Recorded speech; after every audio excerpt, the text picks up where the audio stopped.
Good morning. Good morning. Um, Good. Good morning. Happy Easter. All that good stuff.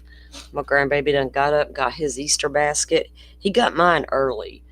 I'm grandma, so I can do whatever I want. He got mine 2 days ago because he slipped into my room and he saw them.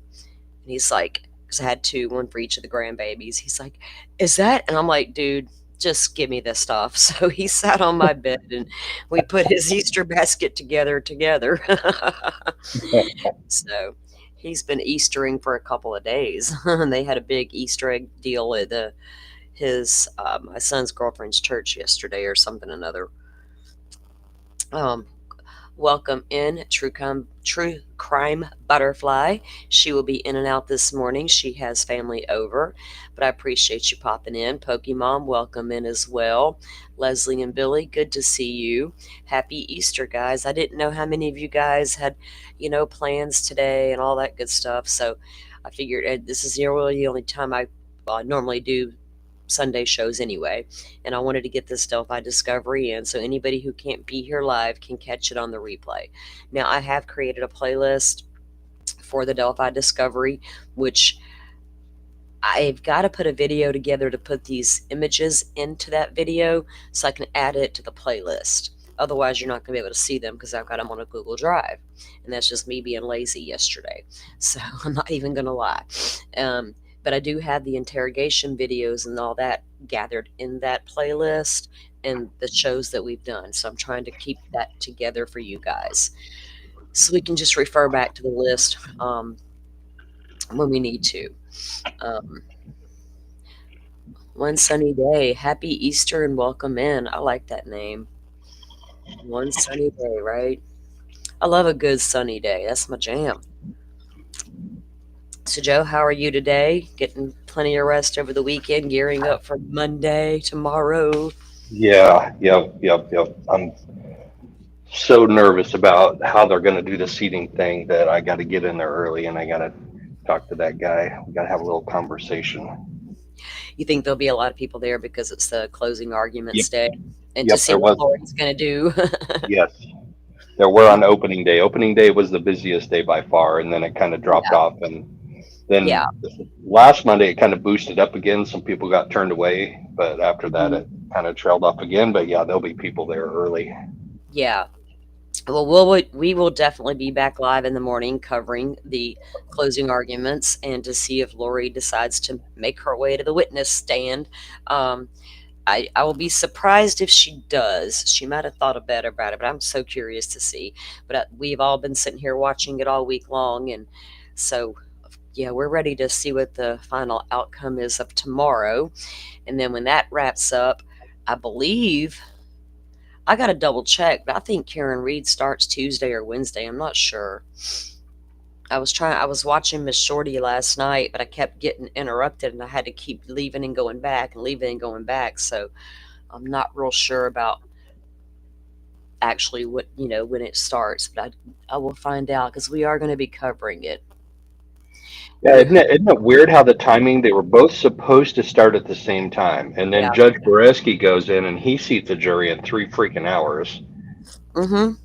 And then by the time we wrap this trial up, now it's time for Karen Reed. I mean, that's that's almost coincidentally good, right? Serendipitous. Yes, and I was hoping that I was hoping that it would work that way, that I could be wrapped up with Lori. I had planned to, with the way it was supposed to work out, was it was supposed Karen Reed was should have started last week, right? And I knew I was going to miss the first couple of days, so we had planned to go to Miss Shorty's at night to catch up on the wrap ups of the day. But yeah, like it hasn't started yet, so we'll get there. There's a lot going on with that case still, a lot to keep up with. So So how did it take so long to get to the opening arguments? it took a long time to seat a jury in that case because it's such a high profile case and it's the second trial, and they didn't change a venue. So you got the same jury pool, and when they questioned all these jurors, so many of them already knew of the case. So they had to weed out all the people who could form their own opinions and whatever they decided to do it and how they did it. But that was the problem there. There were so many people already knew of the case and or had formed some sort of opinion. And then also adding that new attorney in who used to be a former alternate juror in the first trial, I think she helped the team uh, with jury selection, right? With their questionnaires and things of that nature, because she was privy to what they were more interested in first time around. Right, right. So That it just took a hot minute to seat that damn jury. That's all. And the judge wanted 18 jurors, in case jury tampering goes down and we need to kick one of y'all out. now you know, when we lost two in 2 days on Lori's, I was like, yeah. holy shit, we're in trouble. Look, we had the egg lady over in the Murdaugh case. I don't think any of us can forget the egg lady scandal. If those of you who followed that case, talk about jury tampering. Let's not pretend it don't go on, right? It's kind of like saying small town corruption or police corruption across the board doesn't happen. We'd be not naive to even think that. Um, what are y'all grilling? What do y'all? I had steak last night. We kind of maybe I did my Easter dinner last night. I have no clue what I'm gonna do today. I hadn't even given it a second thought, to be honest. I might eat a grilled cheese. I'm actually doing a traditional Easter dinner. I'm going to take it over to Trace on the cases, and Nice. her neighbors are going to join us, and I'm going to do a glazed spiral ham Mm. and cheesy scallop taters and Can I braised portal green over? beans. Can I? I mean, I can open a portal. I'll do it safely. I've just never tried to portal myself to somewhere. Oh, that sounds like a nice get together, and you're a great cook from what you tell me, so I bet it will be good. So that's nice. Get you out of the house and get you guys a good meal before you have to head to court tomorrow. Barbecue sauce, Pokemon. I love me some barbecue. What are you talking about? Are you making barbecue today? No, she wanted to know if bacon on her burgers counted as Easter ham, and I was like, if you put some glaze on it. So she's like, okay, barbecue sauce glaze. I'm like, all right, we're good. Oh, yeah, there you go.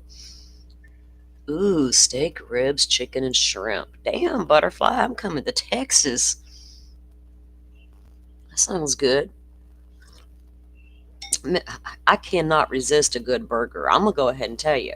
You give me a grill and you give me some good seasonings, and I'm gonna throw down on a damn good hamburger because I love a good grilled burger. I don't know why, I just do. It's like one of my favorite things to eat besides barbecue.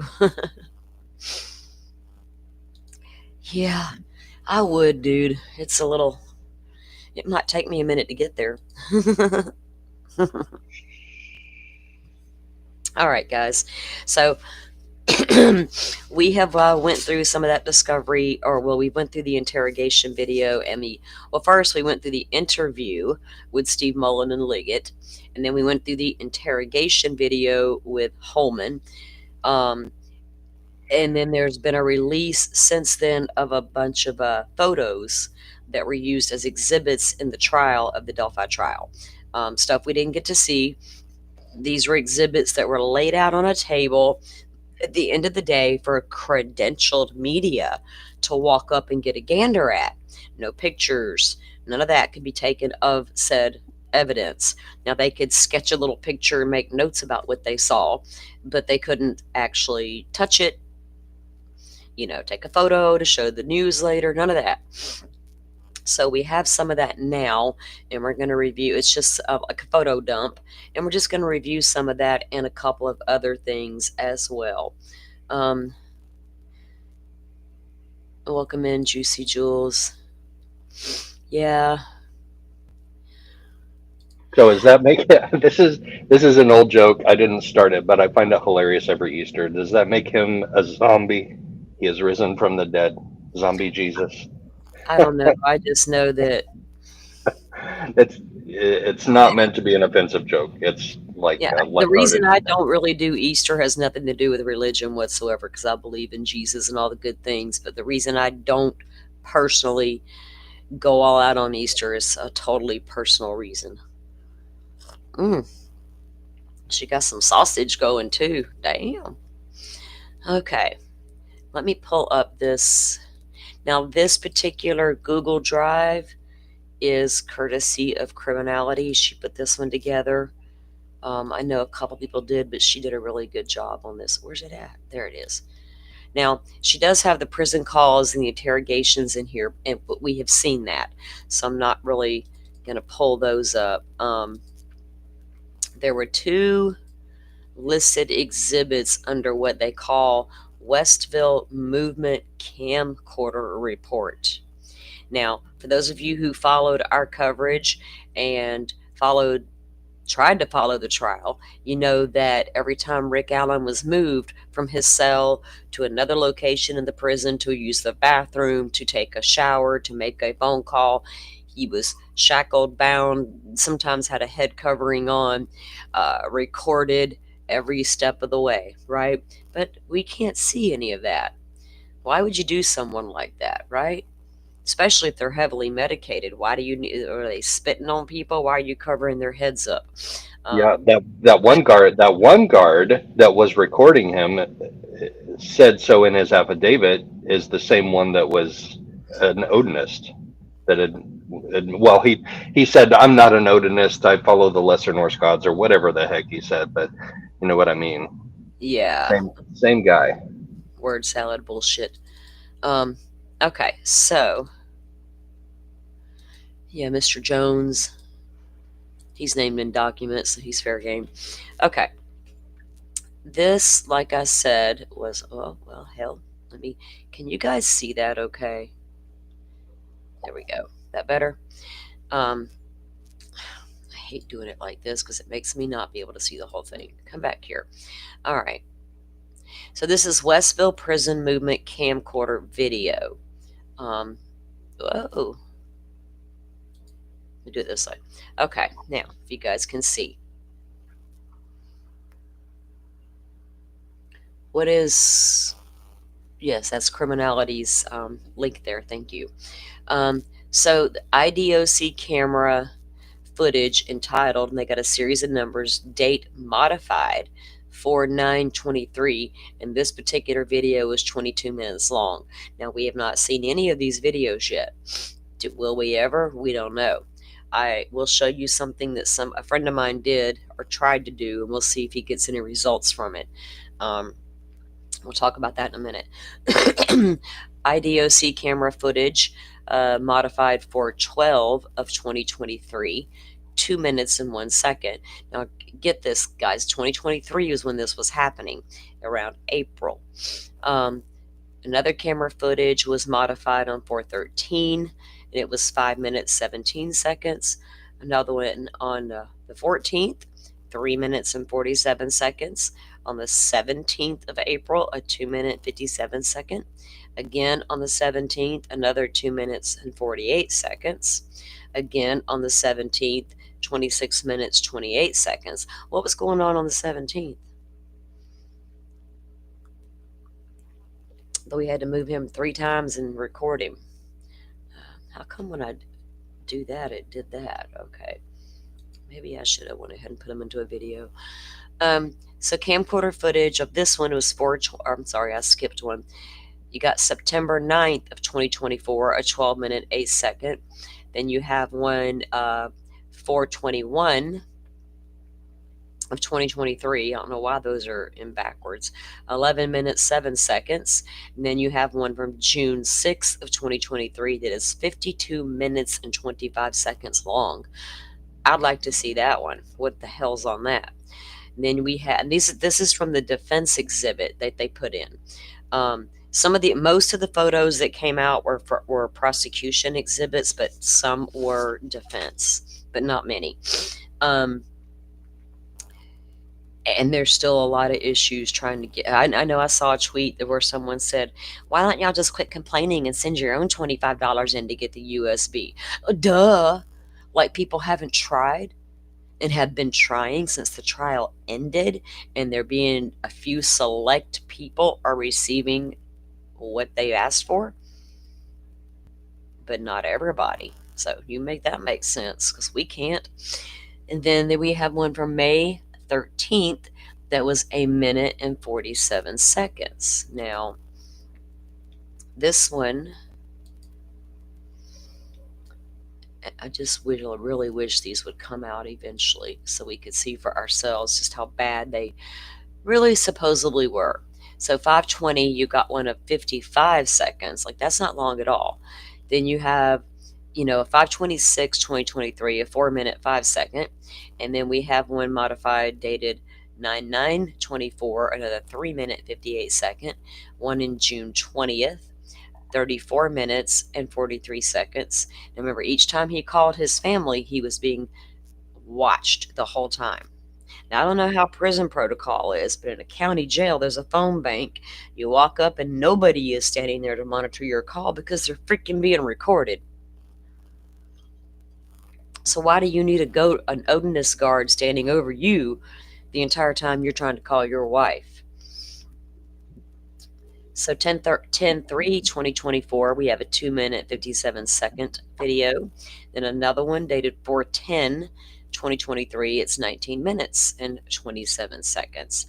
And those two, like I said, came from what they're calling the Westville Movement Camcorder Report. Now, we're not going to show the transcript of the calls because we listened to those. Yeah, I think it's coming, Rachel. Right now, they're so focused on the appeals, and there's been some messiness by people on Twitter and other places about this said appeal that I just can't get behind. Like, I don't need the dramatics, I don't need the drama. Let the actual appeals attorneys handle this going forward, and YouTube and law tubers need to stay out of it if they've got nothing good to offer except a bunch of drama. Like, I'm not down with it. I can't deal with the drama because I don't understand why we need drama in a case like this. We got enough. Now, this, guys, is from... So what was her name, Joe? Was she Dr. Oberg? Is that what they referred to her as? The ballistics specialist? She worked for the Indiana State Police. Yes. Dr. Oberg. Yes. Pokemon. A lot of eyes that weren't on this case before are now like going, huh, really? And then I saw a guy's take that didn't know much about this case at all. 2 different takes, actually. Actually, I don't even have that other guy's video, and I should have, because it was really good. He was going into this blind, didn't know nothing about Rick Allen, didn't know nothing about the interrogators, and his take, I was blown away. I was like, wow, this dude has nailed it, right? And they're not your routine, run-of-the-mill body language experts who are going to tell you every time a person touches their face, they're fucking lying. Give me a break with your armchair bullshit. Okay. Here we go. This one, is it gonna... How come I can't do that every single time? Okay, here we go. Now it's letting me. So her presentation is crazy because it doesn't like explain her process. It doesn't explain how... it doesn't explain a lot of things, right? Welcome in, Truth. Why can't they do a voice analysis? Well, we're going to show you a piece about that and maybe try to understand why. We also know that Delphi's like, we don't need to spend 10 grand on a height analysis either. That's not important. How tall Bridge Guy is really unimportant, right? When we can squish the video and make him look shorter. But we're going to look at a piece about that here in a few minutes. Honestly, the clip of guys down the hill was so short, they really can't get a lot from it. And guys down the hill wasn't sequential, right? There was something in between guys and down the hill, and they spliced them together to say guys down the hill. That's what we've allegedly been told. Who is a former CIA agent? Passenger 33. What did I miss, hon? Maybe Truth Revealed. Is that I don't know if that's the person I'm listening to or not here in a minute. Okay. What is the discipline of firearm and tool mark examination? So she has this little black and white image. I guess they showed to the jury to explain. I'm sure she was verbally explaining it as she went through it. Um, and it's kind of like some of this stuff. I understand a lot of folks don't have knowledge of firearms. They need to hear, I get why they need to hear it, but make it make sense, right? An empirical based on observation comparative analysis that can determine if a striated or impressed mark was produced by a particular tool. And then her next one is, what is a tool and how are they made? Are we going back to kindergarten? The harder the two objects that comes into the forceful contact with one another, resulting in the softer object being marked. And then it goes into what is a tool mark, and she shows you comparison, um, impressed tool marks, and then striated tool marks, which would come from being fired. And the bullet recovered at the scene was never fired. Then she goes into the parts of a cartridge. For those who may not know, you got your gunpowder, you got your primer, you got all the things. She's got it all there. The bullet laid out. Then she shows you parts of the firearm. And I'm assuming she explained this stuff in court instead of just showing a bunch of slides. Parts inside the firearm. None of this is helping me get there to figure out how she tested that gun yet, right? Parts inside the firearm again. So we got to go through explaining it. Cycling a cartridge. Are we cycling or ejecting, ma'am? Cycling a cartridge. Cycling a cartridge. And there again, she's going to show you how they cycle the cartridge. Class characteristics. So she's going to show you like groove, land impression, groove, land impression, more of the bullets, but none of it. Are these bullets she's using from past experiments? That's, what I'm saying? Subclass characteristics, features that may be produced during manufacture that are consistent among some items fabricated by the same tool at the same time. These are not determined prior to manufacturer and are more restrictive than class characteristics. And she shows you how she matches things up, right? Oh my God, Salty. You know what I just realized? What? This is Dr. Oberg, right? Mm-hmm. The ballistics expert in Lori Valladable's case was Jeff Moberg. Moberg. Oh my God. I didn't realize that either. But I was so paying attention to him when he was talking. Yeah, he explained it really well and really briefly, right? He did. He gave a good, concise explanation, which is what we were completely lacking in Delphi, in my opinion. Yeah. Like, could he have come to Delphi, please? Okay, marks or features produced by the random imperfections of irregularities of tool surfaces. These characteristics can be imparted inside a firearm due to use, abuse, or corrosion. Now, we need to remember the cartridge found at the scene was not a fired round. She's talking about fired rounds. Class, subclass, individual. She goes into training, research, manufacturing process, direct observation, indirect, scope magnification, and more. It's just like a little presentation of what we do. Level A analysis. Assess the condition of the evidence as received. Biological material, rust, corrosion, dirt, debris. Is anything broken or missing? Well, we're going to look at all them other guns you were given, aren't we? Examination process, level 1 analysis. She goes into that. And I'm assuming this is kind of like a standard protocol type presentation they would give. Level 1 analysis. Okay. Assesses class characteristics present on evidence caliber, shapes of marks such as firing pin, ejector mark, extractor mark, breech face marks, spatial relationships, or marks. I still can't. You can't tell me that you got to fire a bullet to get an extraction mark, because that's a different fucking mark.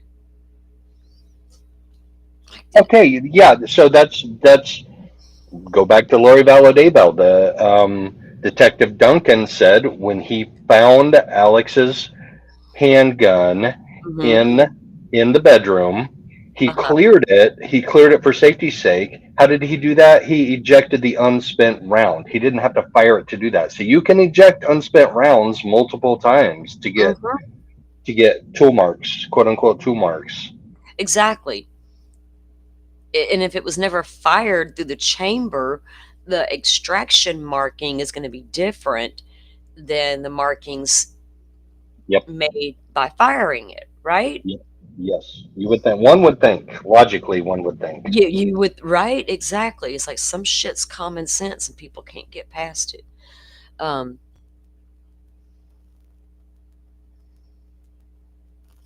well, how can we know for sure if he's guilty if the trial was unfair, Truth? We can't get there. That's why I don't know. We had an unfair in the dark trial and we're still doing it in the dark. So how the hell do we know this man's guilty or innocent? And when you hear what the juror said they based their guilt on, it wasn't nothing to do with this firearm or this bullet, this useless bullet with no DNA. Examination process. Level 2 analysis. Test fire submitted. Firearms ammunition. So she should see, this is that machine they put it into, test fire. See, Truth, they use a machine, they put them into test fire. It's not like a woman can't pull the gun strong enough, so we got to call a man in to mansplain it and do it for us. No, no, no. They have machines that do it. They always have. Level 2 analysis continued. Draw conclusions based on level 1 analysis, level 2 analysis. Identification, inclusion, exclusion. Remember all those other firearms she excluded? Now check this out. This is submission number 1, request 00317K-00066. Item 016, 1 Winchester 40 cal Smith & Wesson cartridge. Item 024, a Glock Model 22, which is not Richard Allen's gun. Right, Joe? Yeah. All right. This is somebody else's gun that was submitted, okay? So this was a Glock model. Go ahead. It might have been his. It wouldn't it say 6 hour? Oh yeah. Right. Not a Glock. Okay. Yes, 6 Now, hour. Yes, you are correct. did they take more than one gun from his home? They took multiple from Ron Logan's. They took Brad Weber's. And we're going to see the 3 that come out of the Deer Creek they also took.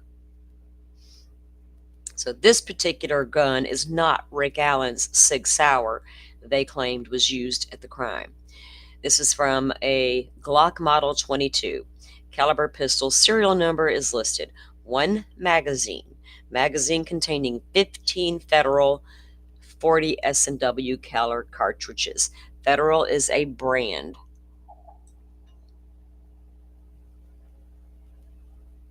Yeah. Can you guarantee me truth?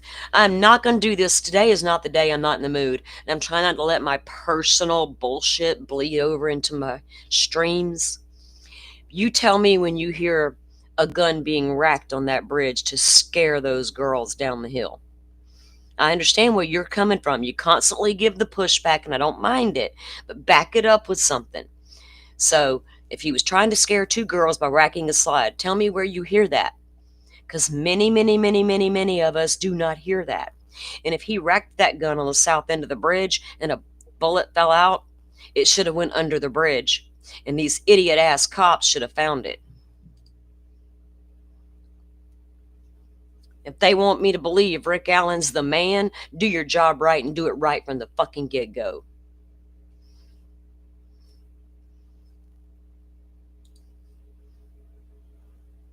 And quit taking guns from people and not clearing them. And then putting them on the witness stand to say, hey, I'm the one that scared him. Dumbasses. Okay, so here you see those circles. Remember, Joe, they were talking about there were 3 markings on that bullet? Right. It was always like this specific Truth, I get it, but okay. That's not okay. That's not what was testified to on the stand by Thank Tony you, Joe. Liggett. Please take it. Please take it. Tony Liggett said, I heard him rack the gun in that video. Tony Yes, Liggett he, testified to that on the stand. So it was racked there according to the police investigators. and again at the crime scene, according to the police. And let's be honest, I live in the woods. You're gonna find bullets every goddamn where out here. Everywhere. You know how many men in this particular area own very similar, if not the same gun? Every damn one of them. I'm below the Mason Dixon line, and I'm not ashamed of it. All right. So they're pointing out the 3 more particular marks there on that bullet.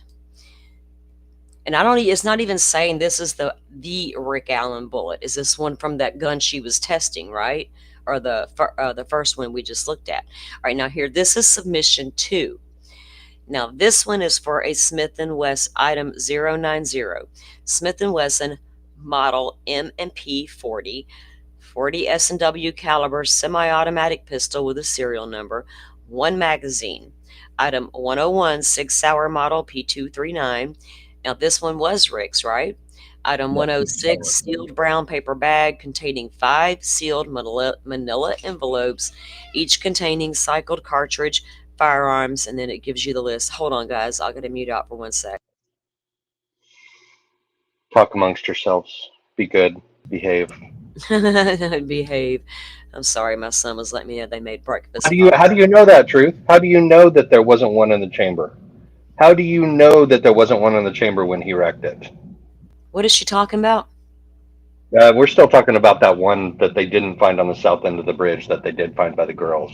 So there. So yes, we don't know. We weren't there, but because he racks the gun on the south end of the bridge, if there's one in the chamber, there should be one on the south end of the bridge somewhere on the ground. And if there wasn't one in the chamber, then there wouldn't have been. So yeah, it could be either way. Why rack it? Maybe to chamber it. Okay. And then flip it out once you get down to the crime scene? Yep, maybe. Mm-hmm. Possible. Yeah, anything's possible. I could fly through the sky with my hands. Oh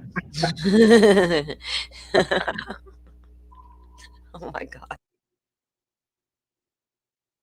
Okay. So this was in a sealed brown paper bag containing 5 sealed manila envelopes, each containing a cycled cartridge. Items 106A, 106B, C, D, and E.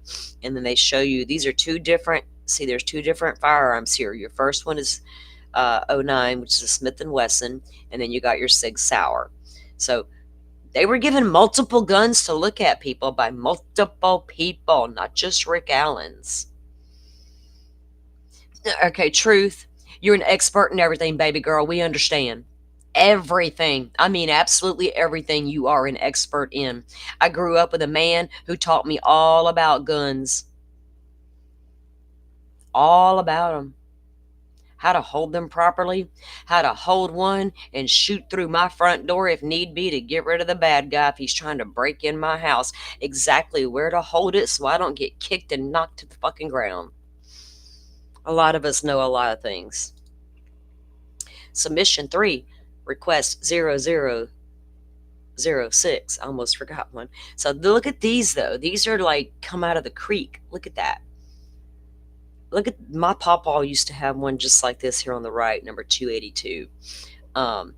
Who doesn't? Don't you wonder how these guns ended up in the creek and why?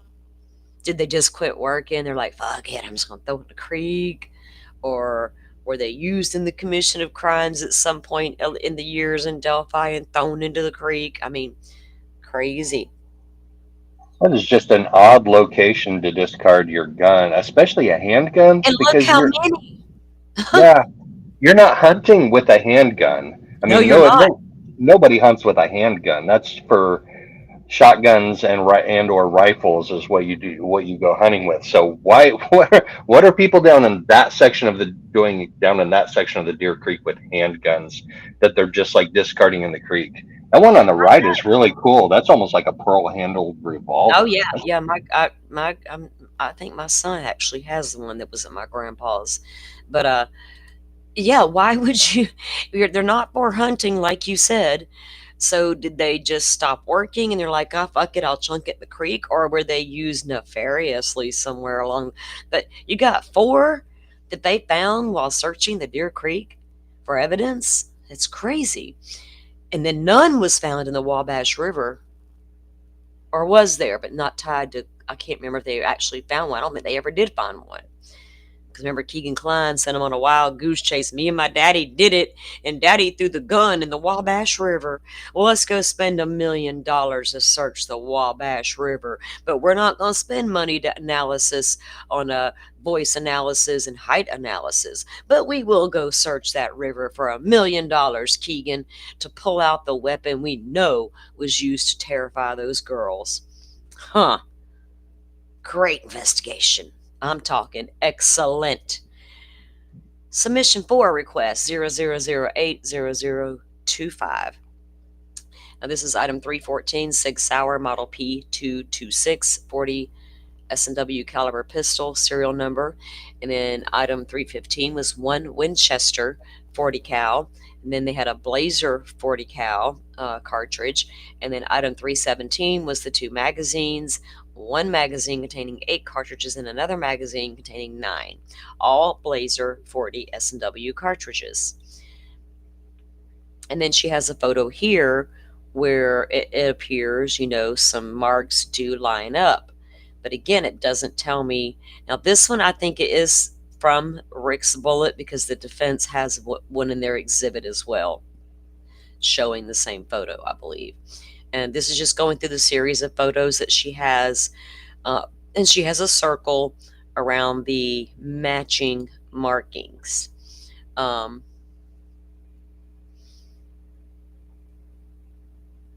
4 there and a 4 there. That's not necessarily a strong match in my mind. Dude, I'm a little confused by these. Yeah. This is the 4 and the mark is after. This is the 4 and the mark is before. What? Yeah. I got the actual end of the bullet to compare the. Nah, that always looked weird to me. Now this one. What's going on right here? I mean, this, okay, but what's all this? Here she has again another matchup, and it was like there was literally 3 marks they said they could compare that tied that gun or that bullet to that gun.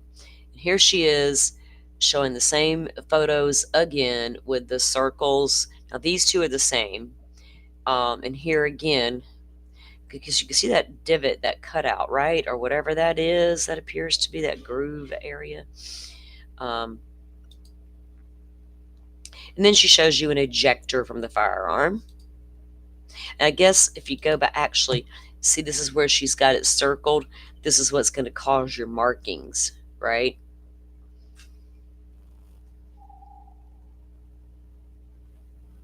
Hmm. I'm sorry, I was reading the comments. Yep. Yep, I agree with some. I agree. Okay, let's go. So this is just a study of consecutively manufactured chisels, and she's going to go through a bunch of word salad about guns and abstracts and all the how she is such a professional and got to her conclusions. If I can get this.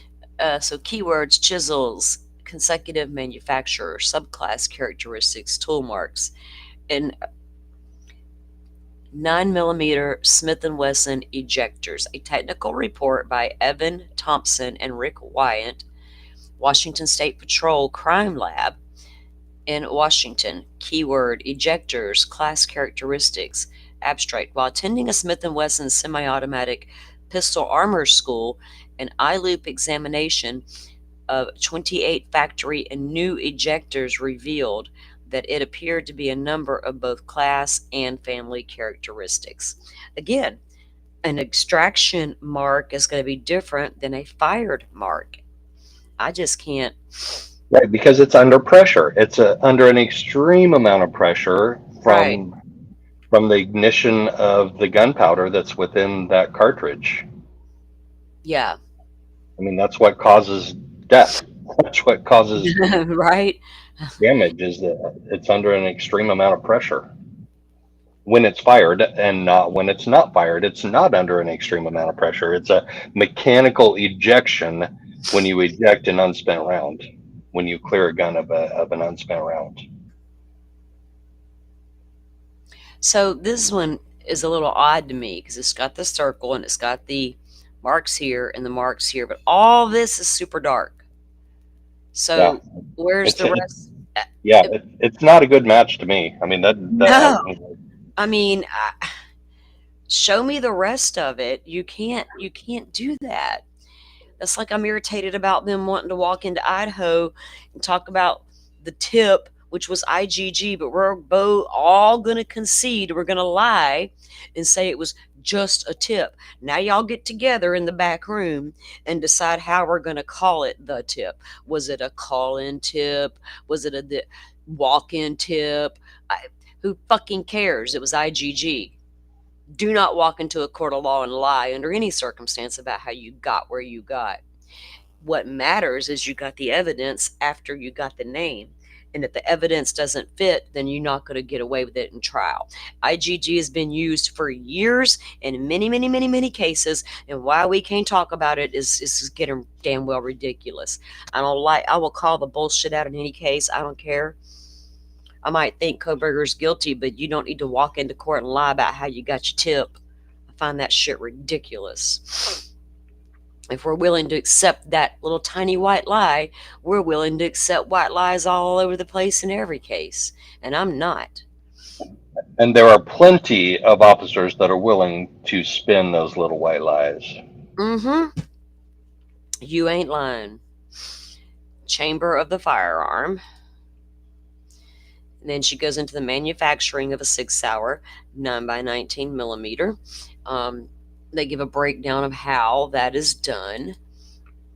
And then again, she's got to do more on that. I can't. Oh, there we go. I'll slide it over for you guys. Um, so yeah, this is some books she's referring to, or not book, but writings, standards, I guess, in her field. But she's goes into where explaining to the jury about the gun, and then in these, what's up here? Where's the rest? What is this? Is this even even? You know what I'm saying? Like, I can't. Extractor of firearm 314. And then here she goes into again with some more literature about the identification of consecutively manufactured extractors. Well, all that extraction talk would be great if you actually ejected the bullet to get your conclusions, but that's not what you did. More literature about firearm tool mark identification, the scientific reliability and validity of the AFTE theory of identification discussed within the framework of a study of 10 consecutively manufactured extractors. Again, you didn't just extract the bullet through the extraction process, you fired it. That's a big difference. I'm going to try to make sure I can say. Okay, since the advent of DNA technology, there has been an increased scrutiny of the scientific reliability and validity of identification disciplines. Unfortunately, in the case of firearm and tool mark identification, there has not been one document that comprehensively discusses the issue with regard to the AFTE theory of identification, even though there have been numerous studies that have been performed to investigate the scientific validity and reliability of the theory and its underlying premises. This article will collate the relevant studies performed in this quest in an effort to bring together many variables that have been examined to determine if the theory remains valid. An example of which would be varying methods of tool manufacturer. In addition, within this article, study a and that within this article will be a study performed utilizing 10 consecutively manufactured extractors. It has been determined through this further work and review that substantial validating of FTE theory of identification exists and that is scientific validity and reliability. Okay, again, but you didn't use the extractor to determine. Then she goes into the manufacturing of the firearms, and all of that was there. We just took a look at all of that. That was her report, Joe. I mean, it was like a bunch of pictures and some word salad from some literature she brought up that does not talk a whole lot about extractions. You know, we got a little bit here and a little bit there, but and then you look at all the other weapons that she was given to test, and then how she finally determined that bullet was the bullet is ridiculous. I'm just going back through the slides, guys, before we go on to the next piece, and then I'll.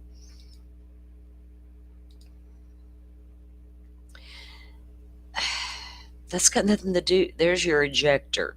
That's what you need to worry about making marks, not that firing pin, lady, because the freaking bullet was never fired. I don't care. I don't need no mansplaining. I don't need no womansplaining. I don't think it takes a genius to figure out that a fired weapon or a fired cartridge and an extracted cartridge may have different markings. I'm gonna check up on you guys in chat for a minute before we go on. I think I've had too much coffee because I gotta go to the bathroom. Right? It's amazing how that happens. Like, what a coincidence. I have drank way too much coffee this morning. I've been up early. I was in a mood. I was like, ugh, give me coffee. If I was a drinking lady, I'd have had some whiskey in that shit. Okay.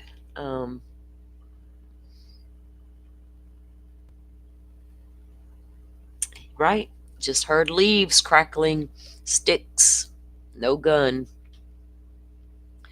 Didn't even hear that be a gun.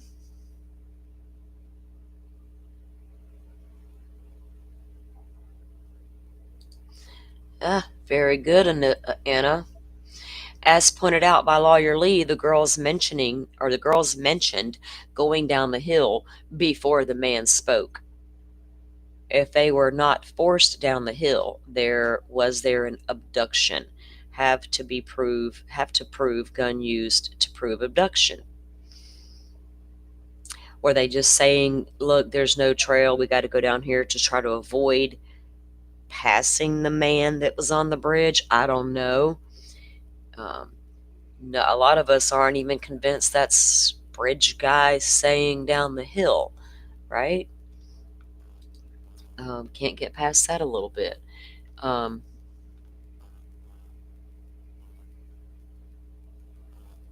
Yeah.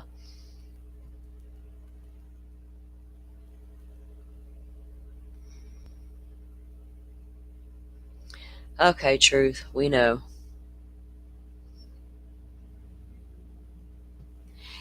Oh, you didn't keep up with any testimony in the case, but here you are telling us what's up when we actually did. Huh.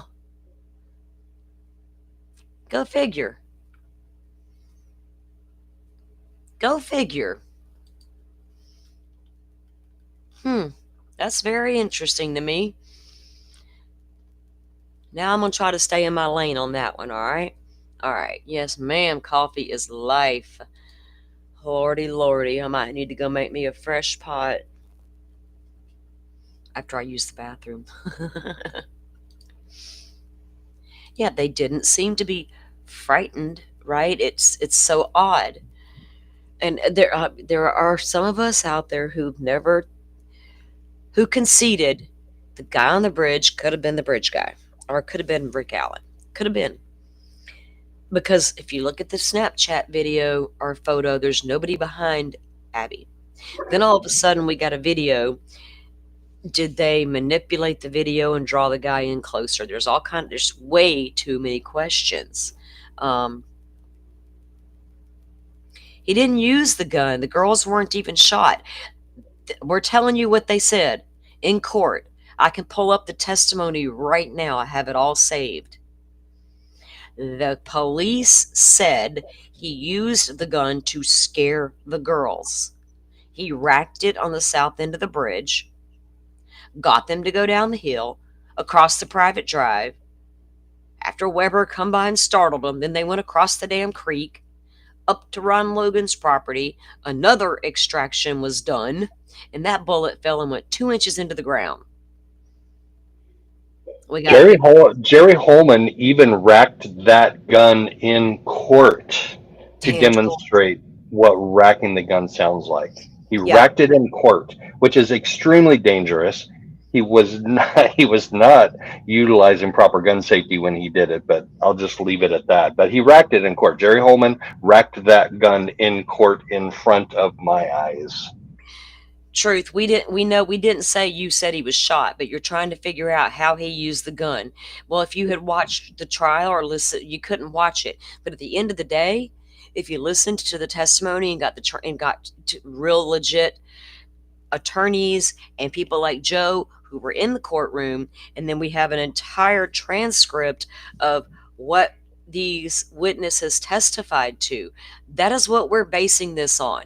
We are not up here basing anything I've heard on the damn YouTube streets. I promise you that. Because right now, there's a whole hell of a lot being said on the YouTube streets about Delphi that I am not getting down with. Now they're all turning on each other and fighting and blah, blah, blah, blah, blah. I don't do all that shit. I have no desire to be a part of any of it. I'm following documents. I'm following the trial. I'm following the testimony. Not conspiracy theorists who want to crank the internet and tell me how to feel. I base it on what we see. And for someone who didn't follow the trial or any of the testimony, now you're trying to figure it all out. Well, go back and watch a lot of Joe and I's coverage and you'll get it, honey. You'll get there. And if you don't, then there's nothing I can do about it. All we did was present what was out there in the best possible fair way we could. Now, are we a little biased at times? Yes, we are, because we've seen a little too much. All right, so this next one was a dispatch report, and there's actually two, and it's just going to show you, and there was an interesting name on here, Joe. Let me show you. So this is, yeah, okay. This is an attendance for like the search party people. All right. So we have a list of officers and officer or chief Starrett. We have deputy chief James Bishop. We have assistant chief Curtis Borden. This is Assistant chief. what the hell? This is the shit that I FOIA'd months ago, I know. and McClellan denied it. What the? I know. That's what everybody's screaming about, that the people, like certain people, don't understand. Everybody has put in these FOIA requests. A lot of people have paid a lot of money for FOIA requests, and nobody's getting them except for a few select people. Oh Tell my us. God! This makes me so mad. It makes a bunch of us mad, Joe. You've been so deep in Lori, you haven't even seen the chatter out there. People are fucking pissed. They're even putting it out there, writing Jody, the clerk of court. How come we haven't gotten our request yet when it was put in long before these requests were? Well, I'm going to have some more Exactly. for Liggett and McClellan tonight. I'm already drafting the email in my mind. Well, good luck, because a lot of people are doing the same thing. They're sending them messages and they're sending emails and they're doing all the things. And they're not, if it wasn't for Barbara McDonald, who got a lot. She even said, I think she asked for She a asked for like 150 and she got like, 170. Yeah, yeah, she she asked got for like 100. 43. Right, and she didn't even get all that she asked for, but she released it to the public though. She didn't sit on it. She of course let Court TV have their thing, but they released what they had. And so this is a list of the people who were there. Um, so we got Dennis Randall, captain, Pat Clausen, a captain, and Doug Bender, a captain. And these are cadets who responded. Now here, check this out. Oh wait, come back to me. Look whose name is right there on the firefighters, number 580. Dude, when I seen Oh, when I seen that, I was like, oh, hmm, you were also a part of the original search party, so you're also a firefighter. interesting. He is Yeah. yeah, he is. I wonder. Surely So Delphi has a paid fire department. Surely they're not volunteers. So some does of he? them. Well, I think a lot of I think that they have a volunteer fire department as well. I think the volunteers showed up and the actual firefighters. Now, I don't know if this is an actual, this doesn't say volunteer firefighters, right? It says firefighters. And if you look right here, Ben Mears is also on there, and Mears, they own the Mears farm. Now, he's not Right. tied to this or a suspect in any kind of way. I'm just saying that small town, Dan Doolin knew a lot of people in that town. A lot of people knew Dan Doolin. He was not Mhm. only an alleged firefighter, apparently, he's also a wildlife and conservation officer who met with Yeah. Rick Allen and took the tip from Rick Allen, who self reported being on the bridge.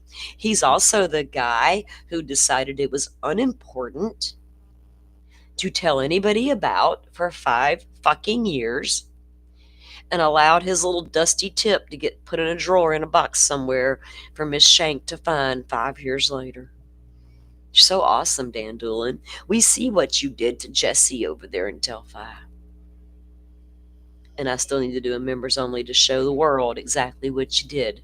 That's got to be volunteer. That's got to be volunteer because he could not hold a job with the Indiana Department of Natural Resources, the DNR, Mm-hmm. and also as a professional Full firefighter. time He couldn't. firefighter, right? Yeah, he couldn't Okay. do both. So now responded. Let's see. Oh, look, wait a minute. He didn't respond, Joe. I didn't recognize that. Why not, Dan? Why not? If you're number firefighter 580, if you're firefighter 580, he didn't respond. But Jeff Cox did. Kyle did not. Justin, Jeff, Afina, no Dan, Dustin, Ben Mears. That's actually a pretty good response for a volunteer fire Yeah, department. For there only to be like 4 or 5 people not show up for that response. But yeah, why yeah. didn't why didn't Dan Doolin? Because that was an afternoon evening response. His Oh, DNR duties were over for the day. Why did he not respond to that? well, he might have been out there hunting down some illegal hunters. He might have been out there looking for some bloody sticks. Ew. Okay, so this is just another incident or report. Incident, and it gives the incident address, type of activity. Um, this was 2/13/17, the day the girls were reported missing. And it says here, cleared scene 2:30. What is that about, right? Um, Wait, do you what? get, What? yeah, read that. It's what all it says. Um, This received, is the shit that I FOIA'd. Why the? Oh yeah. my god! I'm telling you, dude, people are having a big issue with why select people are receiving the FOIA request and why others aren't. Why Oh, aren't they going in order as to who requested first, right? Um, so I don't know. Maybe they are. Maybe Barbara requested right off the fucking bat, and the rest of y'all gotta wait. Why wasn't it all issued at one time? I requested this in January. I requested this in fucking January. Yeah. And you're not the only one, I'm telling you. There is a ton of people on Twitter on fire right now because they've requested all of this. Sleuthy's been requesting it. All of them have been requesting this stuff since day one. Bob Mata, they've all requested this stuff. Nobody's getting it except for a select few. DFT Cleared did. scene at Go okay, ahead. hold on. Cleared Go scene ahead. at 02:30. So that's 2:30 in the morning. They were out there searching until 2:30 in the morning. I thought that meant 2:30 in the afternoon. That would have been 14:30. So Yeah, but 02:30. we've also heard not long after midnight, Carroll County decided to call off that search due to weather. Yes, Tobe Lesenby did. Yes, he said we Yeah. don't feel the girls are in danger. You And they're not fucking in idiots. danger. They'll be home tomorrow. They're just mad at mommy and daddy. Took off for the day and night. They'll come home tomorrow. Well, they did in one form or another, but they were not out of danger, dipshit. They never get to go home again. And their home now is a little too far away where parents just can't drive for the day and visit. DFD dispatched to assist CCSO in the search for 2 missing juveniles. Search on foot was conducted for several hours before being suspended by law enforcement due to safety reasons. Whose safety? Give me a giant ass flashlight and some really warm clothes, and I'm not leaving this fucking site until my child is found.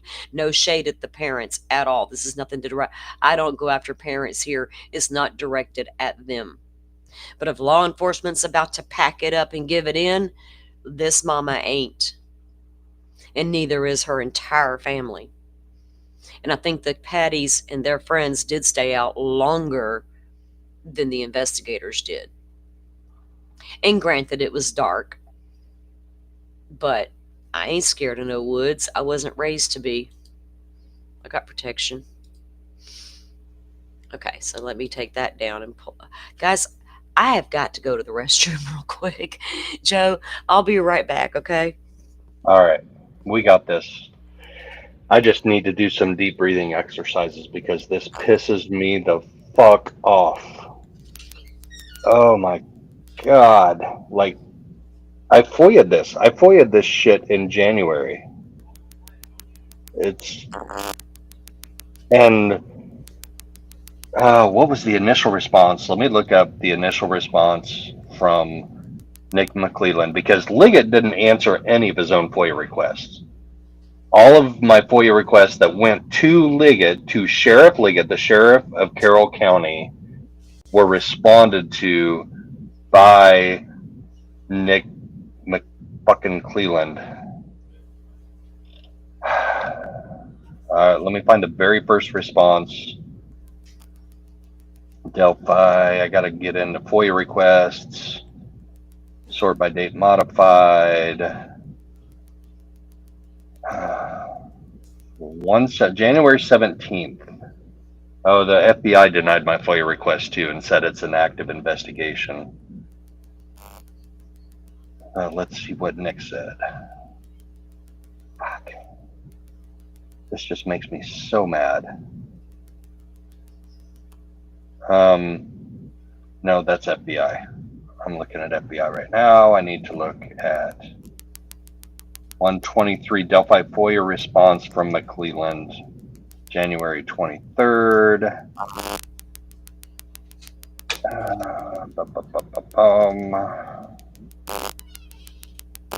Oh, that's a cropped picture. FOIA request January 13th.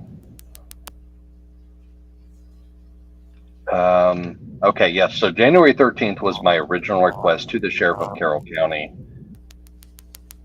And then McClelland FOIA request denial. Here we go. I received your FOIA request. The records you are requesting are privileged information. APRA's investigatory records exception provides a law enforcement agency, including the prosecuting attorney. Is prosecuting attorney a law enforcement agency? Or with the discretion to accept from disclosure, quote unquote, information compiled in the course of the investigation of a crime. So anything that we gathered in the investigation of this crime, of the murders of Abby and Libby, we don't have to disclose to you, is what his excuse is. The records you request certainly contain information from the ongoing case against Richard Allen. Whoa. Okay. Thank you, Joe, for Sure. Let me holding just up. finish. Let me just finish this response from Nick real quick. So I requested. I did a FOIA request on the 13th, and he responded on Mhm. the 22nd of January. The protection of records of active investigations has been recognized judicially.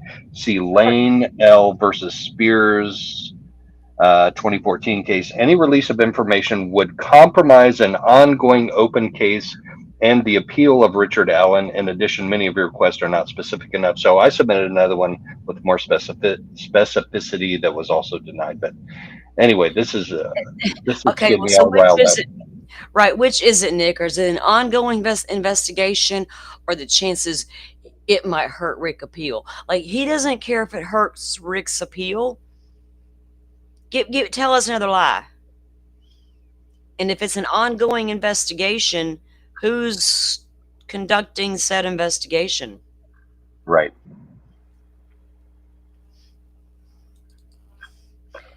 Oh, wait, where'd it go?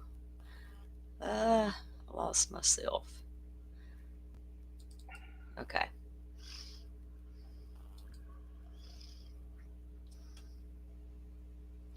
So the next one, we went through the Oberg report and the dispatch report on who all was there.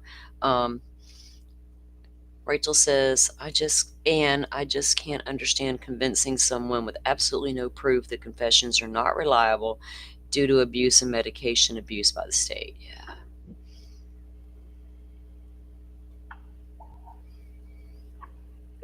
The jury was not so, guys, these jurors weren't shown so much, right? That a lot of us have known for years, and maybe some of it they shouldn't have if there was really no legit nexus between the alternate perps and all that. I think there was still, if you leave all that aside, I still think there was enough that the uh, that could have been brought up about this case that but the judge wouldn't allow anything in that the defense tried to do, right? That was the worst part about it. Now this is just, let me pull this back up.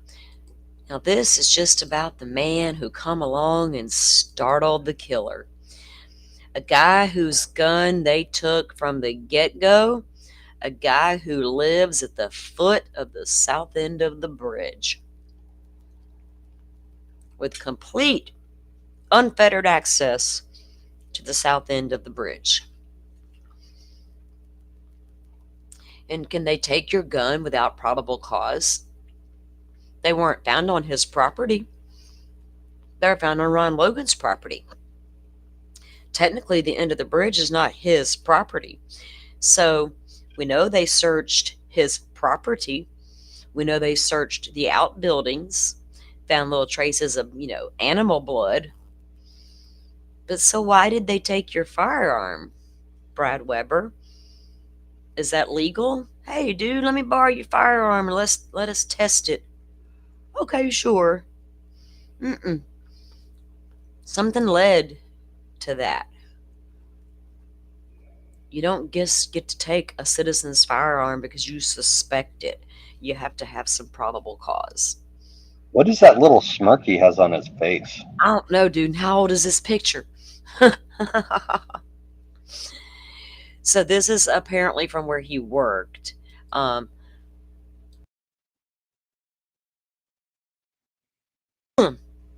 This is his timesheet. All right. So we know they say he came along and startled Rick Allen and the girls, right? And then that video came out that shows his car passing at, gosh, nearly, was it 10 minutes later than what the prosecution claimed on the witness stand? Wait, what? He clocked out at 3:10 p.m. Mm-hmm. On February 17th? That's That's what clock in, clock out? Is that what that is? Clock in, Okay. clock out? So we got, oh shit, sorry. We got, yeah, so yeah, these are all his card number is 9045. This is the source, date, time, and whatever that number is. Okay, so here we have on 2/13/2017, the day of the crimes. It looks like he clocked in at 5:41:44 a.m. And then it looks like he may have clocked out. Okay. Well, he And had time. He had time to get there by 2:30 something. Then he had time. what But was he going to checking his ATMs? I was about to say, And then what about that video of his van coming in like 2:48 ish? Right. exactly. So yeah, he may have clocked out at 2:02, but he didn't go straight home. He went and checked his ATMs and did things like that before he drove home and drove past, because that's his private drive that runs under the Mona High Bridge. You have to drive that drive to get to his home. Well, there's some kind of a transition in there when that drive is a public highway and when that drive becomes a private highway. There's a transition, and I Yeah, don't know where that exact transition is between public road and private drive, but there is a transition. Is it under the bridge? Like, is everything after the bridge his private drive? it's going to be right Definitely. past that, where the homes are that capture him riding by on 300 or whatever that road is, the private drive. The private drive starts as an actual road, but then it only leads to homes and it dead ends back there at Weber. So it becomes technically a private drive, right? But it's not legally. But once you get to where those houses are and pass there, then it becomes the private drive to his house because there's nothing else out there but his house. But no one's going to travel up and down that road who doesn't live on that road, that little drive, unless you're out there doing nefarious activities and know that road is there and you can get down there and park a car. I mean, and I'm sure a lot of folks know the road's there and where it leads, right up under the Monon High Bridge. And then they got the February 14th, 15th, 16th, 17th, and the end. So there, I guess they were trying to establish like a pattern for him. Here he gets to work the next day on the 14th. He arrives at work at 5:39, leaves at 2:16. On the 15th, he gets there at 5:40. It leaves at 2:24. On the 16th, he's there at 5:42 and he leaves at 2:10. On the 17th, he gets there at 5:41 and he doesn't leave until 3:10. And then on the 20th, it's just got him coming in at 5:41. So he's kind of consistent about what time he gets to work. His time of leaving work always varies a little. And any of you who work know that you're never going to get out exactly on time every single time, right? It's going to vary a few minutes here, a few minutes there. Hey, Miss Shorty, welcome in. What was this one? Okay, this was the rest. All right. No.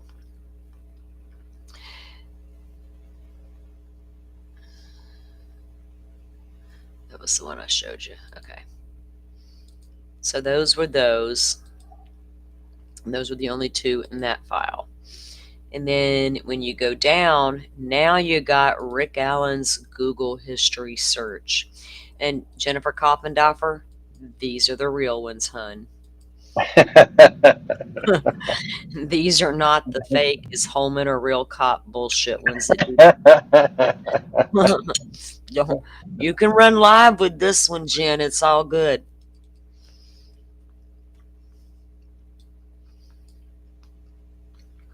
Okay. Narrative. I reviewed the Google return from fujaka0@gmail.com, which was apparently Rick's email account. Below is information I located in the Google account return. His subscriber information, account ID, His name, Rick Allen. Given name, Rick. Family name, Allen. Email, foodjacko@gmail. Was created on January 7th of 2018. So a year after the girls were murdered. Got the IP address listed, his birthday, phone numbers associated with the account. I keep forgetting I'm not on my normal. There's that 317 number that he got while he worked in Indy. So he and Kathy had 317 numbers, which is regional to Indianapolis, not to Delphi or Lafayette. So Right. that's We confirmation. yeah, we went over that the other day, and Joe was able to clarify that for us. Um, so, search and view history for his account. Searched for Delphi, Indiana, on October 5th of 2022 at 10:55:03 p.m. Why is there a question? Okay, so maybe they're not exact. Why would he search Delphi, Indiana on October 5th, 2022 when you freaking live there? That's weird. Unless you were searching for specific things, I don't know. Then again, on October 5th at 10:54, so these are, oh, I see, we're going backward. Okay, start down here. So, searched for Delphi football on September 2nd of 2022. Before that, he visited scheduled Delphi Community Center, and then searched for Delphi football on September 2nd of 2022. Visited Delphi Community High School varsity football on September 22nd. Searched for, and again, guys, these are 2022, right? Crimes were 2017. Search for Carroll County scanner. Okay. Guilty as charged because I have scanners. Okay. Visited Broadcastify. Me too, Rick. September 6, 2022. I have Broadcastify on my phone. I got the app. Searched for the killing of a sacred deer. Is that like a movie? Do any of you know? Because they were going on about his the movies that he searched or whatever.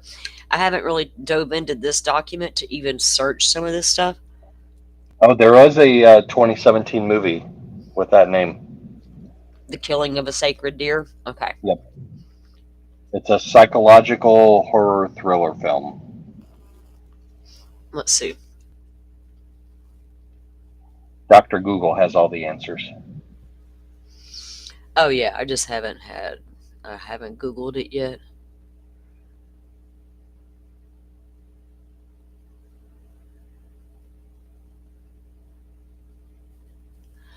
Yeah, they're diagnosing him with a dependency disorder, like on his wife, right? Um, maybe were they? How dependent was he? It sounds like he was a little, but I think there's a lot of men out there who are. Let's be honest, and vice versa. Some women couldn't function without that man telling them how to do it every day. Some men couldn't function without that woman telling them how to do it every day. Searched for Stalker 2012 on October of 2022. Searched for Man held hostage by a teen on October 2022. Searched for a movie about a man being held against his will on October of 2022. Visited 65 best kidnapping and hostage movies ever made. Creepy. October 2nd, 2022. Now, was he just a... These are some pretty odd searches. I'm not going to deny it. But then again, some people are into really weird movies. Well, did the jury see this and were they Yeah. impacted by it? Yeah. His Google searches came into the trial. But this is how many years later? This is This October is of 2022. 2022. They didn't Yeah, have. They five didn't and a half years later. Come on. I get it. I get it. But you got to put your mind in the mind of those who think he did it. And he had a morbid curiosity, they say. Did he? I don't know. I find him a little, I wouldn't personally watch all these movies, but I know people who will, right? Like it doesn't make them anything. It's just a little odd. Any case I look at, I'm going to call out oddities. I don't give a fuck what it shows. If it's odd, I'm going to say it's odd. And I find some of these searches a little bit odd, but that doesn't mean anything. Search for Delphi murders, October 5th, 2022. Now, did something come up in the news that prompted him to search it, or was he just curious? Hey, did they ever find that guy? They're still showing his picture and video all over TV. They ain't found him yet? And then again, so within 1 minute, he was searching the Delphi murders, and then here he just searched for Delphi, Indiana. So you have to take those all with a grain of salt, and there's more.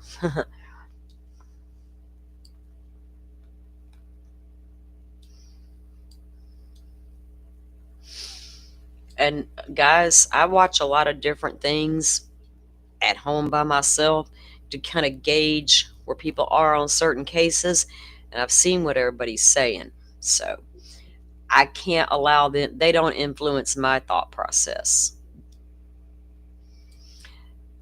Search for Delphi football on the 2nd. Search for Delphi Indiana news on August 19th. Again, this is all in 2022. Search for Delphi Indiana news on the 19th. On the 19th again.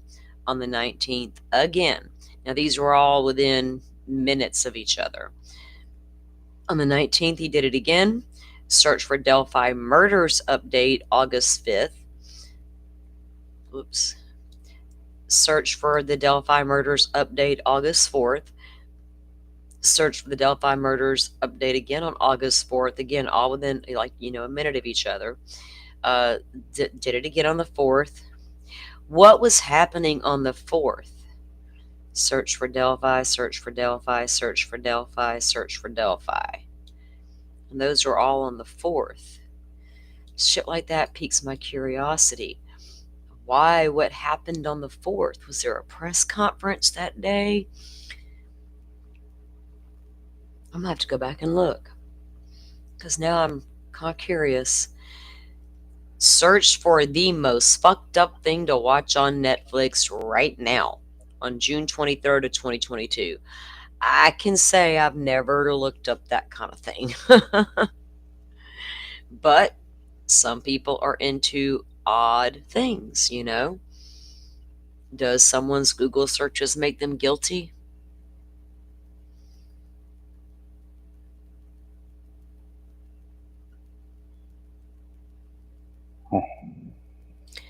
Yep, I totally get it. Trust me. I know all about it. That's what I'm wondering, Rachel. I got to go back and look. I've got a whole playlist of press conferences, so I'm curious as to what happened on the 4th to prompt those searches to that capacity, right? Because I honestly have no idea if this guy was innocent or guilty. I'm not a free Ricky person. I'm just a get justice and don't do this shit in the dark. Don't walk into court and lie. Don't walk into court and tell you little white lies. I'm not down with any of it. I don't give a shit who the case is about. Right? I mean, it's like, these YouTube streets. It's like, oh, you got to choose a side and you got to be all dug in and you got to do this. No, I do not. I have the right to evaluate this shit fairly and call it fucked up if I feel like it is. Even as Google searches. I got no dog in this hunt. If he's innocent, free the man. Get the appeals process going and prove it. Right. I have no doubt in my mind that Lori Valladebo is guilty, but I That's also have different.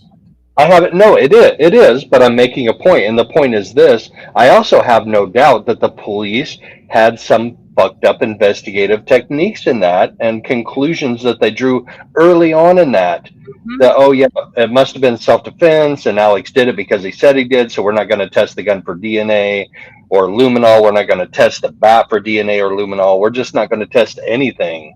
We're just going to take their word for it. So Yeah. police can fuck up an investigation of something that is clearly the defendant is guilty. I mean, we can Hmm. all agree on that, but the police can Hmm. still fuck it up. They can. And that's what shouldn't be happening. You know, things may have progressed a lot differently with Lori and those children's safety if they had thoroughly investigated what happened at her home Right. that morning with That Charles. makes me so mad. That's Hmm. the aspect that makes me so mad. If they had just Exactly. intervened and investigated like they should have from the beginning, maybe those kids would still be alive today. Maybe. Uh huh. Exactly. That's why Ugh. investigations have to be done on, above the board. Don't go in with tunnel vision. Don't go in with, oh, he's a nice guy, so I just believe him. You know, shit. I might. So what if I had done that and killed somebody and claimed it was self defense? Y'all just gonna believe me? Well, in Florida, I got the stand your ground law, so it's a little different. But still, you have to still conduct an investigation to make sure, a thorough one.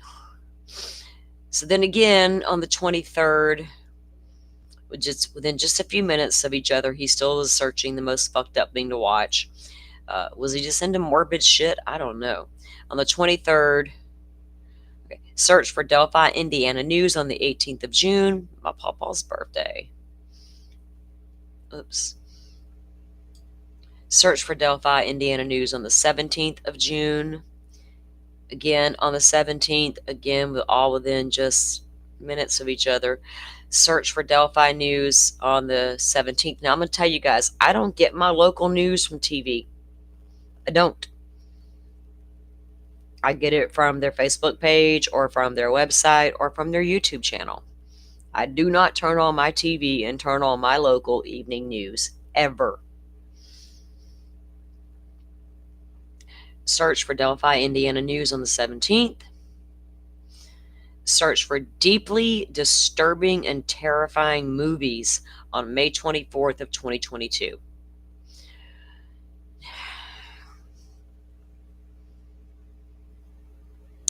So if you are the killer,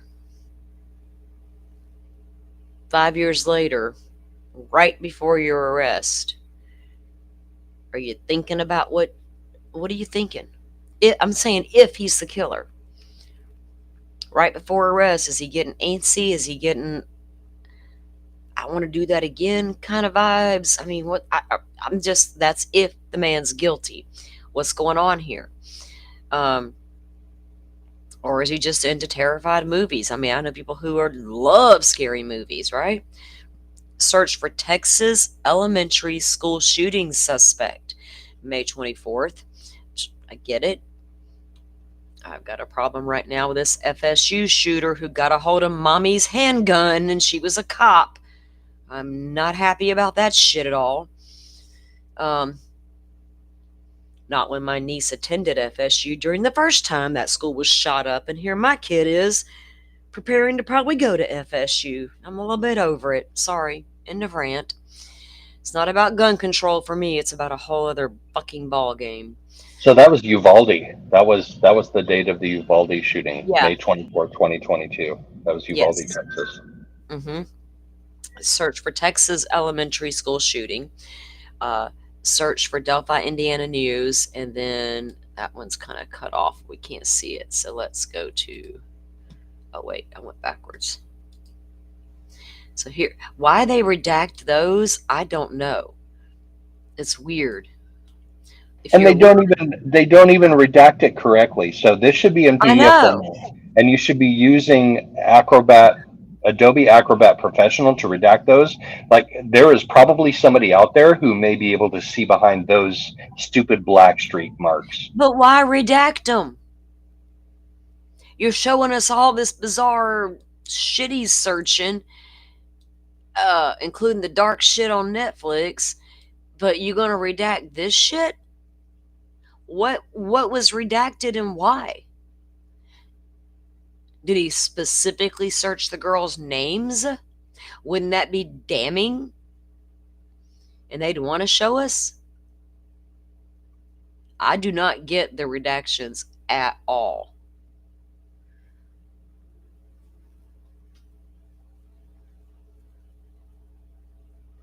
Pokemon, is it? Today is Columbine anniversary in addition to 420 and Easter. Doozy of a day. You ain't lying. Man, I remember Columbine like it was yesterday, right? And I think a lot of us do. And no one's really ready still, after all these years, to have a good, legit conversation about it. Because all they want to scream is, you want to take my gun away? No, bitch, I don't. I want you to lock that bitch up. That's what I want you to fucking do. Okay, sorry, in rant. Well, okay, so we remember Columbine like it was yesterday, Mm-hmm. but isn't Uvalde even more yesterday than Yeah, yesterday? And this is in his Google searches. He hasn't even been arrested yet, and I I remember know. Uvalde like it was yesterday. I This do is too. nuts. Yeah, he hadn't even been arrested yet, not for several more months. No, October.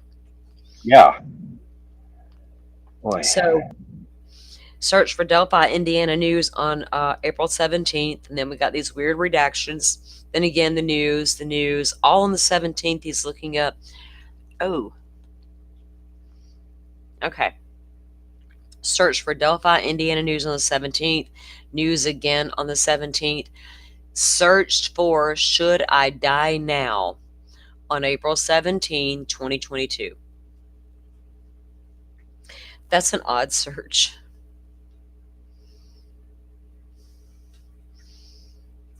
What's it going to tell you? Somebody search that. What does it tell you?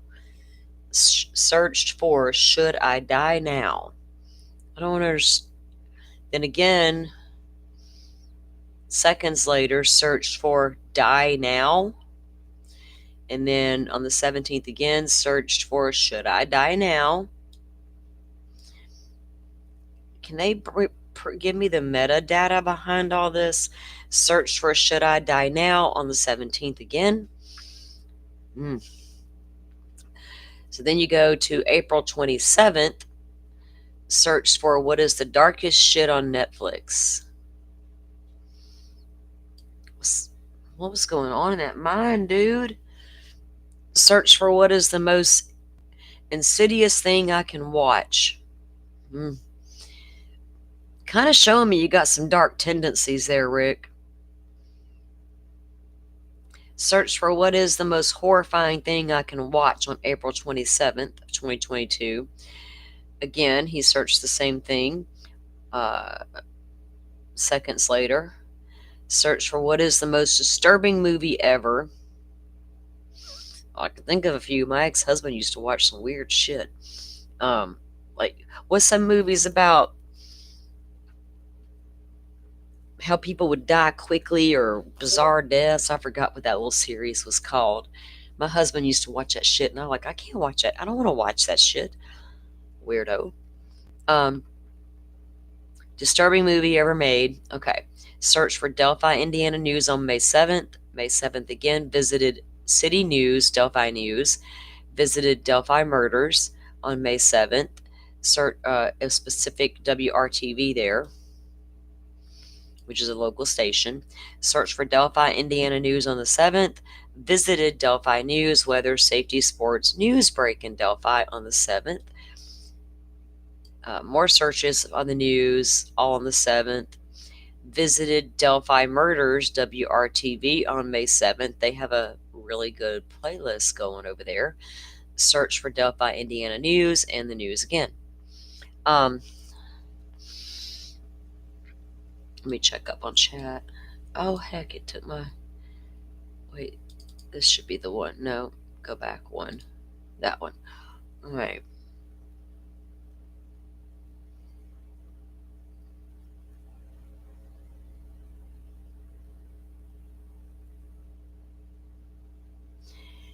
Yeah.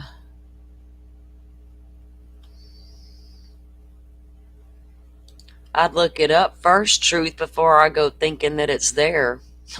We know it's in Florida. I couldn't tell you about Bama. Knowing Bama, probably.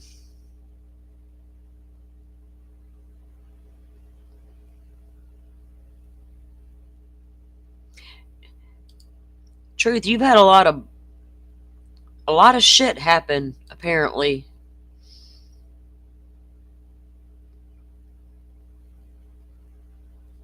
So, are you saying it's Lori's word against a dead man's? Is that where we're going with that comment? I know I see people chattering about the Lori case still a little bit there. All right. So this one, again, with the weird redactions that I don't understand, right? And I just don't get it. Search for Delphi News on the 17th. Same thing on the 17th. These are all like 10:30 in the mornings, and then March 31st, he was back at it again. Well, he searched for Delphi. Hold on. No, thank you. About the way you're gonna get. Where y'all going? Go over to Jess's mom, I guess, in a little bit. All right, y'all be careful and have fun. All right. All right, see you later. Leave this open for the dog? Yeah, that's fine. You can leave that open. Thank you. Oh, sorry, guys. My kids are leaving for a little while. My door was shut, and if it stays shut when my son leaves, the dog goes into panic mode, and she cannot deal with it. So I have to leave it open where she can come in and hang out with me. Okay, so on the 17th, he was doing the searches, and then again on the 31st, Delphi, more Delphi searches. He visited the Carroll County Comment on the 19th of February. Now, that's the girls. February 13th of 2017 is when they were killed. Now, what? Okay, oh, I didn't make my screen bigger. So sorry, guys. Let me hang on. Let me mute for 1 second.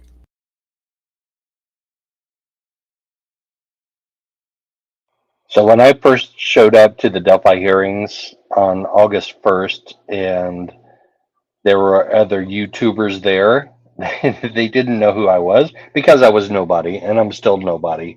But what was funny is they were all trying to guess who I was because I showed up early in the morning. Like this wasn't the trial, this was pre-trial hearings. That was the 3-day hearings on July 30th, 31st, and August 1st. I went there on August 1st, and they suspected that I was Amy from the Carroll County Comet, like in What was that? disguise. What was that, Joe? I missed that. What was that? I want when to laugh.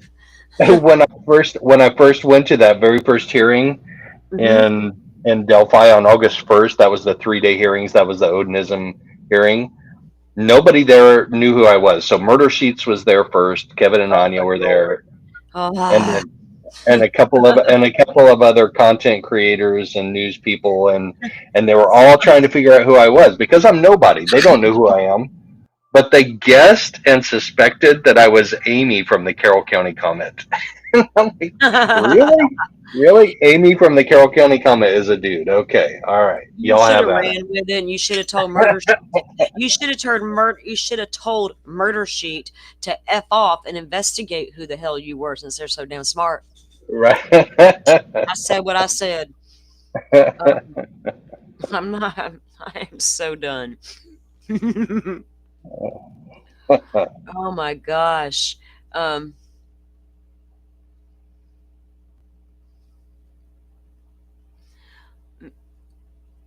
Oh, Pokemon. I was like reading your comment, and I was like, "What?" Okay, now I get it. I got you. Okay.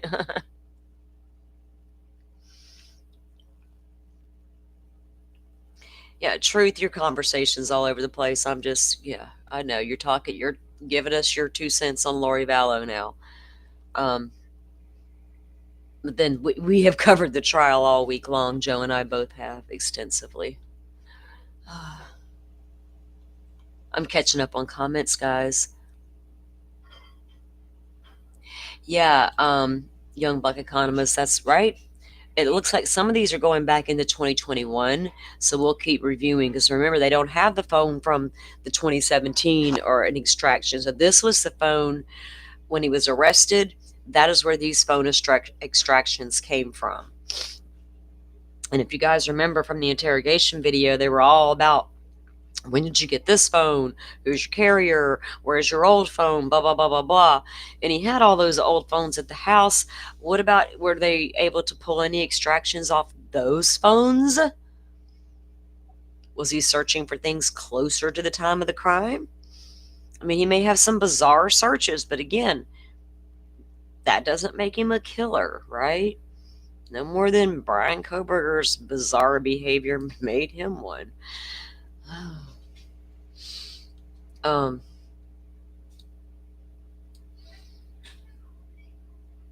so then again in March, he starts doing the same thing, all within, one behind the other searches, looking at just viewing Delphi. And then he visited the comment. Then on the 19th, he searched for the Carroll County comment again.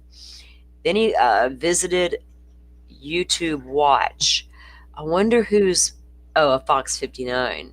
I was about to say, whose YouTube channel was Rick Allen viewing? Damn.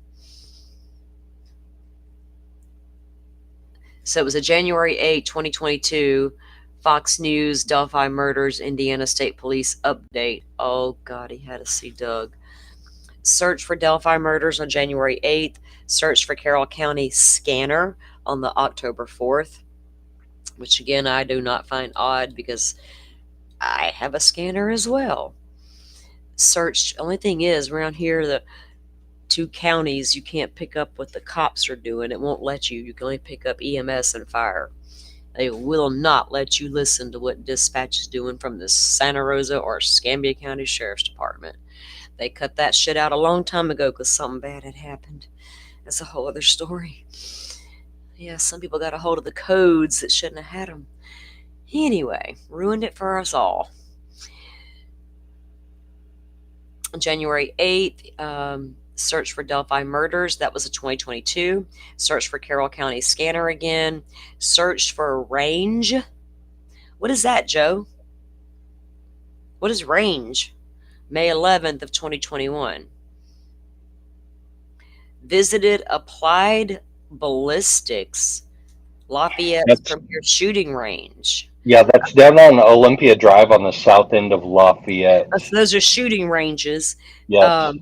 So remember when Holman was getting all questiony about, do you go to shooting ranges? I'd love to build an indoor range and all this shit. And he told him, he's just like, well, I hadn't been to one in a while. But well, that's a while. That's a year. That's a year. I was about to say 5 months, 17 months. That's a while.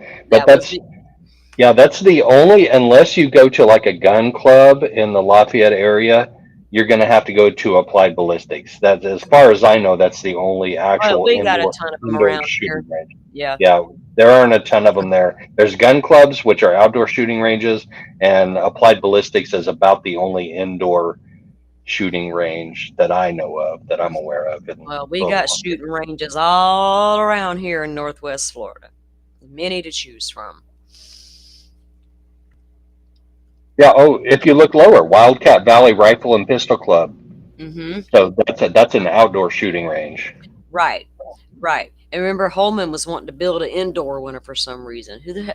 I guess when the inclement weather, we can still shoot our guns, keep ourselves, from getting rusty. Shit, my daddy would walk out the back door and set up some fucking milk jugs and have at it. Right. That's how you do it. Fucking earmuffs and shit. Search for Carroll County scanner. Search for range. Search for Applied Ballistics, Lafayette's premier shooting range, May 11th. Applied Ballistics, May 11th. Again, shooting ranges near me. Viewed Wildcat Valley. And it's not uncommon for men to seek out a place to go shoot, especially in like an ex-military or anybody who hunts, or like my dad doesn't go to these gun ranges and shooting ranges. He doesn't have a need to. He lives in the damn woods, right? So, but it's not uncommon. I know people who do go to these ranges. Um, so I can't say that that makes him look suspicious. Not at all. Not at all. I've looked Yeah. for shooting ranges in the Lafayette area.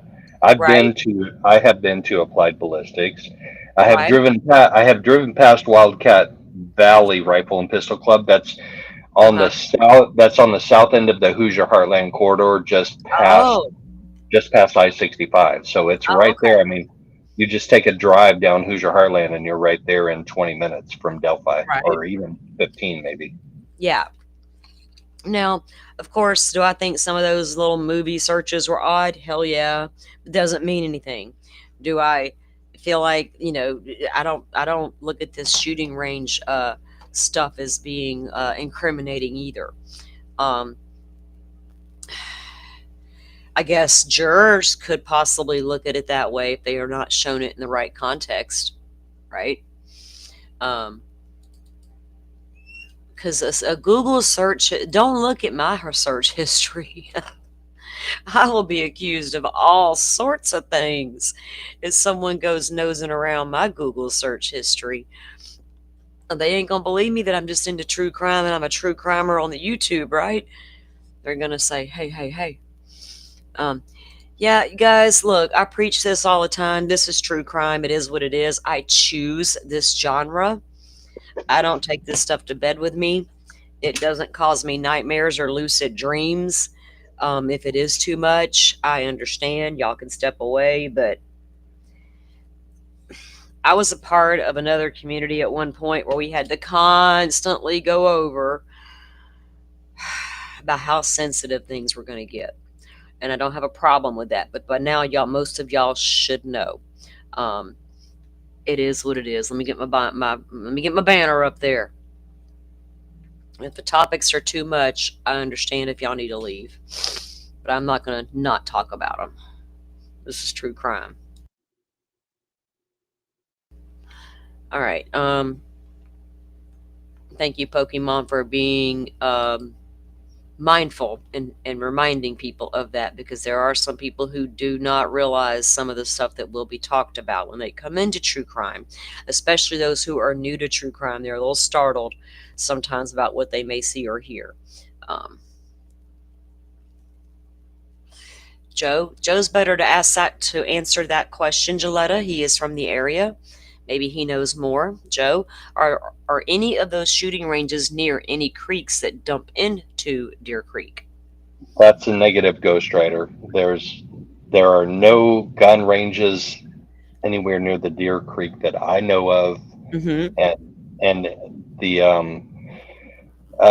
Applied Ballistics property is adjacent to the Weow Creek, which dumps into the eventually to the Wabash River. So again, not the Deer Creek. So no, and Yeah. the reason he was looking in the Lafayette area for a gun range is because I'm pretty sure Delphi area doesn't have any kind of a gun range. So he's like, I'm gonna go to the next biggest town, like Ron Logan with his with his Yeah. fish search. He went to Aquarium World on Earl Avenue. Um, like Yeah. if you're from Delphi and you need something like that, a gun range, an aquarium Yeah. type of store, you got to go to Lafayette. Yeah. I live in a rural area and I got to go 15 miles into town if I want to go to the grocery store. You know, I got to go into town to get to the gun range actually as well. Um, a lot of rural areas don't have a whole ton of a whole lot of, you got to kind of got you have to kind of go to the closest town, right? Or the next biggest town or whatever. Right.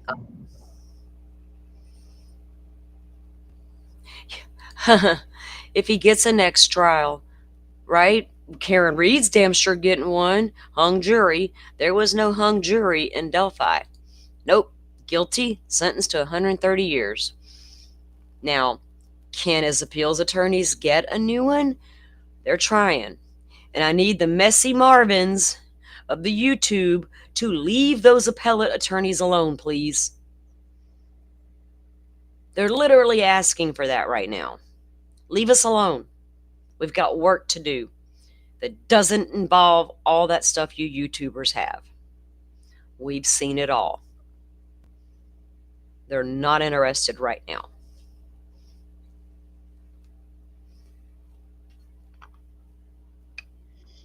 They should be, because I have lots of insights to offer them. I can tell Well, them what. don't you think they're not going through all that the defense done collected? The defense had private investigators assigned to just cover what social media was covering, and to it's all been admitted by those particular investigators. I don't like messy. I don't like lies. And when I see certain people on different platforms talking and I can see the lies, I'm totally turned off at that point. I don't give a shit who you are. Be consistent with what you say. And the only reason two of those investigators were assigned to the case were to look in to all of the stuff YouTube and social media was saying. And I totally understand it. It needed to be looked at wholeheartedly. But the appellate issue is completely different than what the trial experienced. They're going to get them on the lack of rulings that Judge Gull did in this case, the lack of evidence she allowed in, all the things that come along with it. All of that legal stuff has to be, you have to go the legal route. You can't go into an appellate process and say, well, we think Brad Holder did it. And an appellate judge is going to say, you know, right, you might be right. Let's give the man another trial. It's way deeper than that. And I'm telling you, from what I've seen being posted on Twitter, that's exactly what's going down. They want to be left alone. There are certain people out there claiming to be a part of the appellate process and trying to get people to do certain things. And they've been asked to stop. So everybody needs to let it go for a minute and let the appellate process start to play out. Let those attorneys do their jobs.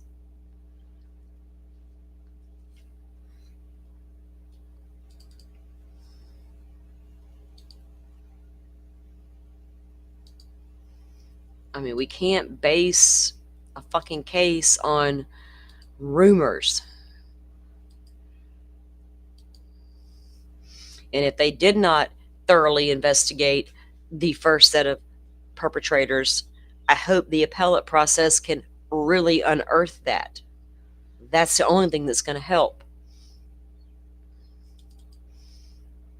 And, you know, losing fucking interviews is not a good look.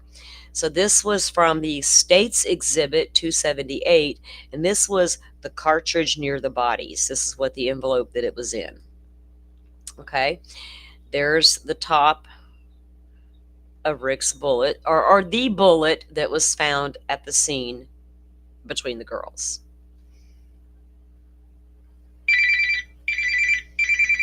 Oh, my sister. I don't know why she got. Social media storm was a bit of a misunderstanding. What do you mean? That social media misunderstood stuff, or people misunderstood social media? Because I have followed it all. Joe and I have interviewed a lot of people and talked with a lot of people on our panels about this whole, so we know. I would like to know what you're talking about a little bit more, though. Okay. It's not like we just picked up this case yesterday. Again, another shot of the bullet. Another one. Did they clean it real good? Was that before you fingerprinted it for DNA, or put the Bartol method to test to see if you could suck DNA off of it? Because that's exactly what that Bartol method was created for, was to pull DNA off of cartridges. Was that done? I can bring up a whole damn video about that. Okay, so that was that one. I think that, yeah, okay. So that was just the exhibits of the cartridge, guys. Let me go back to the rest of them now. Now we're going to get into some individual stuff here, pictures that they have.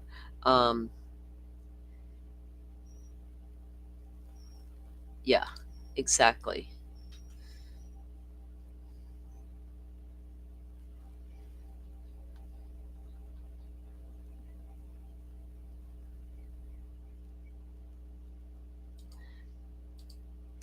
J Ray says, I think no matter what, most of Indiana won't ever believe it was anybody but RA unless someone else is successfully prosecuted. I agree, and I don't see that happening in Carroll County.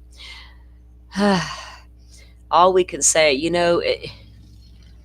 I honestly don't know if this guy did it or didn't do it. I'm leaning toward he didn't because of things I've seen and that messed up bullet theory. And especially when there's no DNA at all, not even a hair. The guy had, shaved head, short hair, whatever, but he had some facial hair. No, now we know that Libby was a fighter, and Libby probably stood her ground. Did she scratch the assailant at some point? If she did, it's not his DNA under her nails. It's certainly not his hair found all over the victims, intertwined in Abby's hand, intertwined in her fingers. That means she didn't just slip on a sweatshirt that day because she actually had it on in the fucking car. We were told, oh, girls, don't forget your jackets, it's cold, when Abby actually had hers on in the car. And we got proof of a picture. So even if she slid a coat on, got a hair on her, because I shed thousands of hairs a day, it's ridiculous. It's not going to intertwine around my finger like that. It's just not. Okay, so let's look at what this one is, because I have my list here as well. Okay, so this one is, again, this is done by the defense exhibit guys, and it shows the same photo we saw earlier, right? With these three, Striations. yeah, those three distinct ones right there. I don't know what the defense said. We have no context behind why the defense entered these particularly. Again, the defense entered the same ones that she entered, and I guess to try to dispute what she was saying. And here we are with that weird one again, with us all dark and stuff. And then here, this don't even look like. I mean, I don't see a match. I do not see a match. dude, I'm like, right, Joe? I'm like, that's even the same fucking bullet?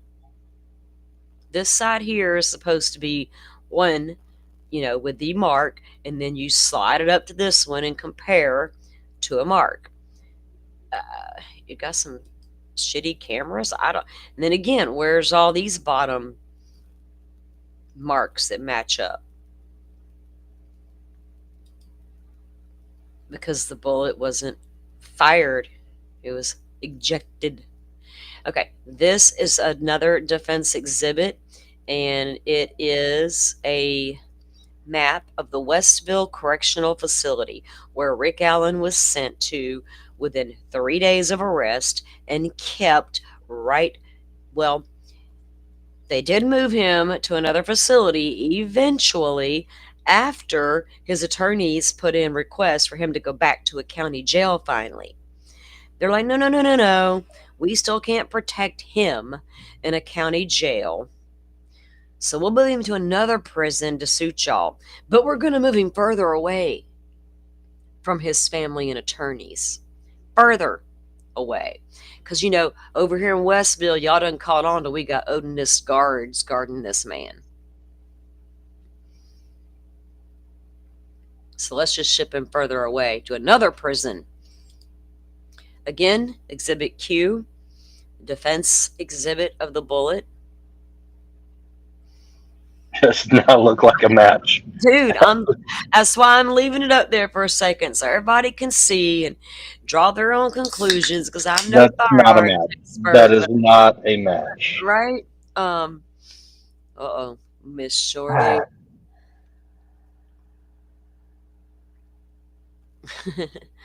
Right? Exactly. But this guy got lucky and got some good attorneys that were really trying to go to bat for him. Could they have made some different arguments in court? Yeah, I think. They admitted that. They admitted that mistakes were made in their defense. Yeah. Well, when you got such a heavy case with such a large amount of bullshit, it's hard to determine which way to go, right?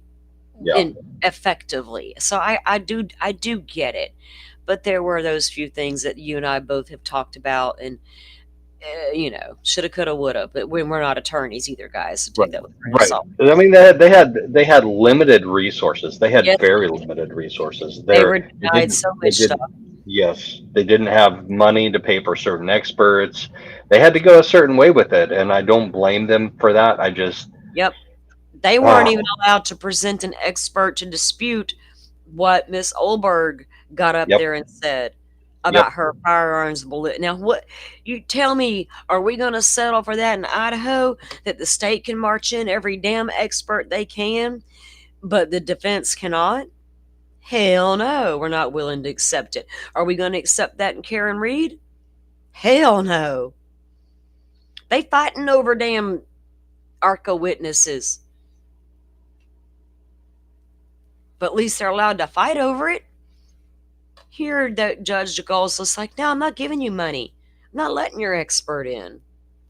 Are you crazy? It's my town. Get out. So this is Exhibit N that the state did. I'm sorry, that the defense did. And if you'll notice, this is the coordinates of where the girls were found, right? They wrote in what looks like BG here. And I don't know what that, I don't know. Does that Wait, say, where's the wait, wait, is wait? that, Where's the creek? That's well, not where the girls were found. I know. Let me back up. Maybe this is something. Okay, look, wait. Over here's Abby and Libby Park, Joe. So let's figure this out. Um, you're right. That's right here by Riley Park. Is Yeah, this where? that's where you come into That's town where you come in. from Rick Allen. That's where you come into town from Rick Allen's house. Right. You're right. Are they saying that's maybe the route he took and where these particular coordinates are from? But they tried to tell him that he came in from the other way around. Like he drove all the way around the east side, like 2 miles out of the way to drive east to west in front of the Hoosier Harvest Store camera. This is nuts. There, I see Deer Creek. They were found right on the banks of the Deer Creek, so this picture makes no sense to me. Well, and it's a defense filing or a defense exhibit in. Hold Uh, on. Zoom back in so I can write those coordinates down, and I'm gonna get on yeah. Go ahead. I love a good co-host. 40, 34, 54.8. You damn right collards are a green vegetable and they so good. I love it. I'm southern as they come. 59.4. All right, I got those coordinates. All right, we're good. Okay, got it? All Yep. right. We're going to have to do some investigation. You got, because there's the Wabash River, Joe, right back there. Hmm. So, and then we got Abby, and now the park wasn't too far from Well, the Deer Creek or from the whole location, was it? we can see the Deer Creek right there, and we can see where Hoosier Yeah, Heartland goes over the Deer Creek, yeah. and where they were found is east of there, off to the right. Mm-hmm. Off to the left is a weird placement. A weird placement. Yeah, it is. It really is. All right, so let me get my list here too. So, because this is kind of backwards. This is Libby's. This is Abby's Snapchat photo of Libby. Okay, and this is Defense Exhibit A, and this was taken at approximately 2:07, according to the timestamp. Now I'm gonna say it again. Where's the guy that was following them down the bridge? Now, granted, this picture was 2:07. The video was 2:14. What, 7 minutes? So she didn't make it very far down that bridge within 7 minutes, but he did. If he was way back here about to approach that bridge. Or did he lie and already went all the way across that bridge, saw the girls coming toward him, and then he went back past them, turned around and followed them again? Only thing that makes sense. Because That actually makes a tremendous amount of sense to me. Like, It's the only way to make it make sense in my head. yep, yep. Because I've had a bunch of people try to tell me, oh, well, he scaled the bridge. He came out of nowhere. Where did he come out of nowhere from? See how that's a long way to the bottom. It's not Wait, like who he said didn't, who he said didn't they come out who of the said fucking he tree. who said he scaled the bridge? I want to hit him in the head with a hammer because that's an Right. idiotic answer. You're not scaling that bridge. You may be hitting those trestles on the way down if you fall off the bridge, but you're Mhm. not coming up those trestles. There's no way. Exactly. And you didn't fall out of a tree. And if you were standing over here on the platform, we would know. Now, down here's platform 1 where Betsy Blair saw Young Bridge Guy. That's also the platform Rick Allen claimed he walked out to see the fish and check the stock ticker. See, I got a problem with that story, but that's another story. Yeah, but, oh. Now, he looks very different right here. This is a state exhibit 309 that came off of his phone extraction. Now, compared to that picture. Yeah, go back. I That's am. that's almost kind of wavy hair there. Uh-huh. But so before he cuts his hair, he's kind of got to have a wave to it, right? Little Yep. curl, little volume, and then you go there. Mm. When did he cut off? When did he cut his hair? You know, you can't even see his hair, and whoever's in the bridge guy video is apparently wearing a goofy little hat, the kind that Brad Holder comes out and tells all y'all, you hate my hat? You think I'm the killer, do you? Maybe. I'll show you a video in a minute, you asshole. Anyway. Yeah, So no, that's all. Rick said he was wearing a skull cap, and Bridge Guy Yeah. sketch #1 is definitely not a skull cap. Nope. But the video that Brad Holder put out of himself wearing his hat that he went to make fun of everybody is a lot like the one Bridge Guy had on. Yep. And he knows it. That's why he did it. Yep. So this is exhibit number 308, and this is also extracted from Rick's phone. Of course, it's him and his wife, Kathy. Of course, no timestamp, date, none of that bullshit. Again, this is Rick from his phone as well. Probably taken outside. Did he send it to Kathy? Was he working? Who knows? Who knows? And another one. Now, this one, if you go back and look at that very first one, he still has, some hair here, but it appears to be a little shorter. And again, there's no timestamps on these photos. It's for us to even try to figure out when they were taken,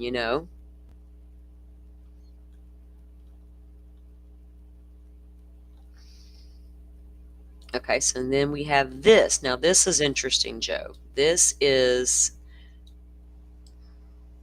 that we have seen in documents. This is Exhibit 292 from the state.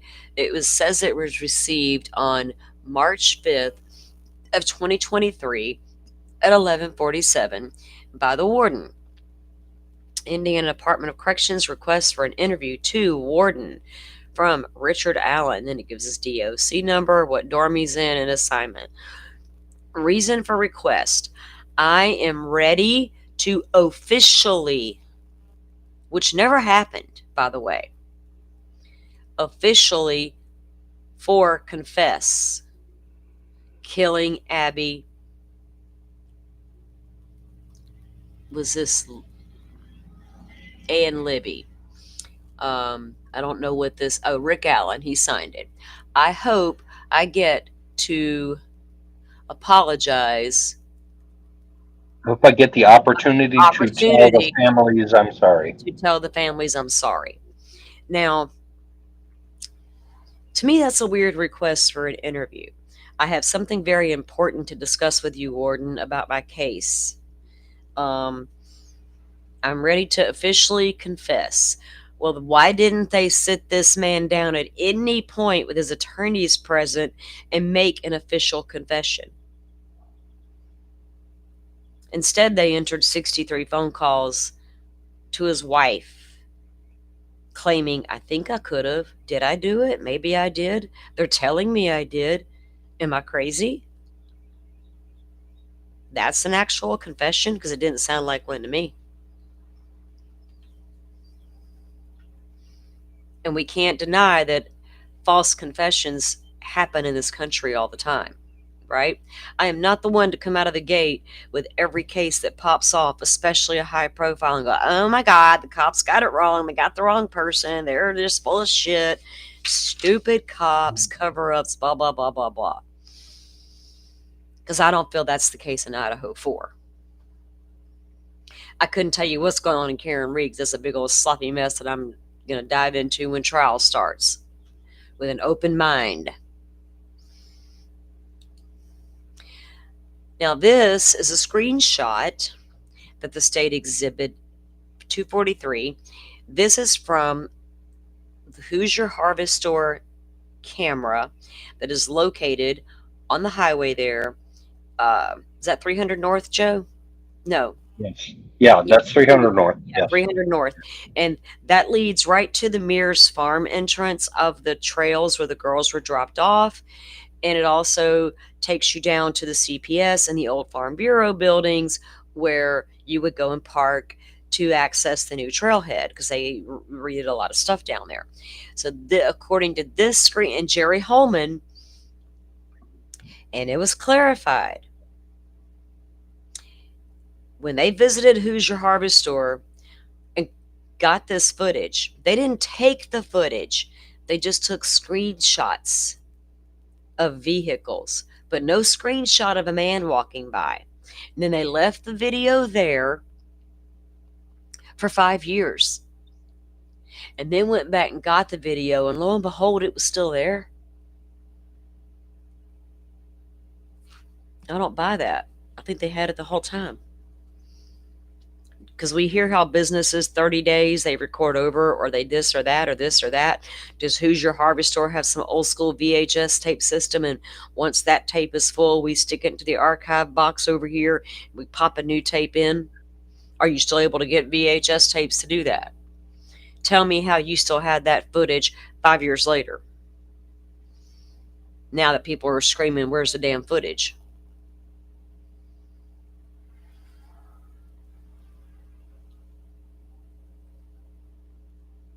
Yeah. Yeah.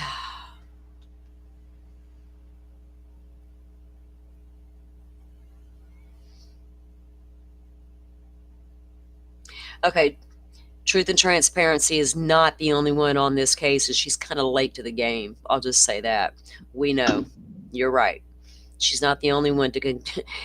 She's actually one of the last ones to get there, but okay. A lot of us have already known about that. That's why there's a lot of discrepancies in this case, right? I don't watch Lana. I just don't.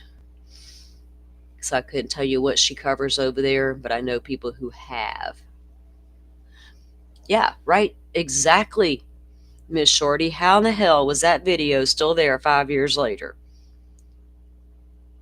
Make us believe it, right?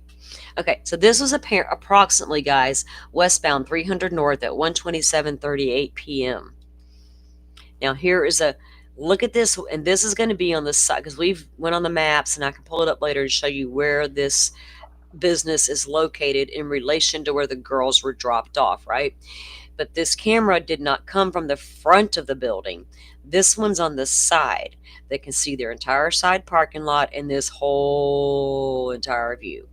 Now, Rick Allen allegedly parks way over this way, past all this. So if Sarah Carball literally saw a man walking muddy and bloody from the cemetery area down 300 North in this direction, if that was Rick Allen, wouldn't he be seen walking past here, or a figure at least, walking past here going to their car? But yet that was never shown. So this one was 1:27:44. And this one, the car is right here, guys. I'm sorry. I missed. Let me go back. See, right here, it's right there, barely leaving. I got these are backwards. Sorry. And there's the car there. And it's here. Hang on. I need to go. I'm doing these completely backwards. I'm sorry. Uh-oh. So at 1:27:43, they have it going toward the parking area where he said he went to park. And again, now that says if that's his car, he's arriving around the same time he originally said he was arriving. And here you see him still headed down the road. This is 12741. Like I said, these are a little backwards, guys. See how it's going backwards?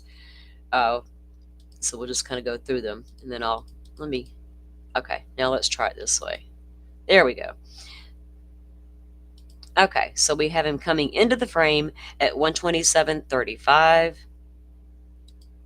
Oh, my bad.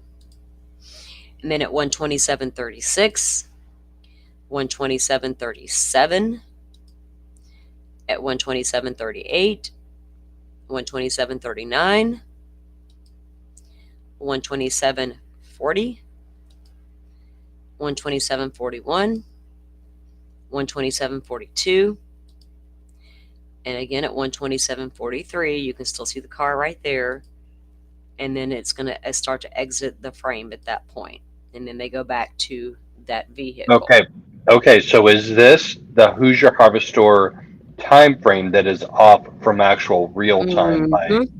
by a certain Yes. amount, 40, 45 minutes or something? Discrepancies on that. We heard 53 minutes and we've heard 12 minutes. Make it make sense, right? And in fact, I think I have well, I'll get to it in a minute. I have some notes here too to show you guys that I do have but there are, okay, so at first it was like this was supposed to be 53 minutes off. If so, that would put him coming in at, why is UP or mailman here on Sunday? On Easter. Oh well, whatever. He leaving on the front porch. Whose car parked at Hoosier? I don't know. I couldn't tell you whose cars are parked back there. Well, there were employees, but there were also, I think it was kind of like a storage unit type of thing. So there may have been Yeah, people who had stuff stored there who were in and out.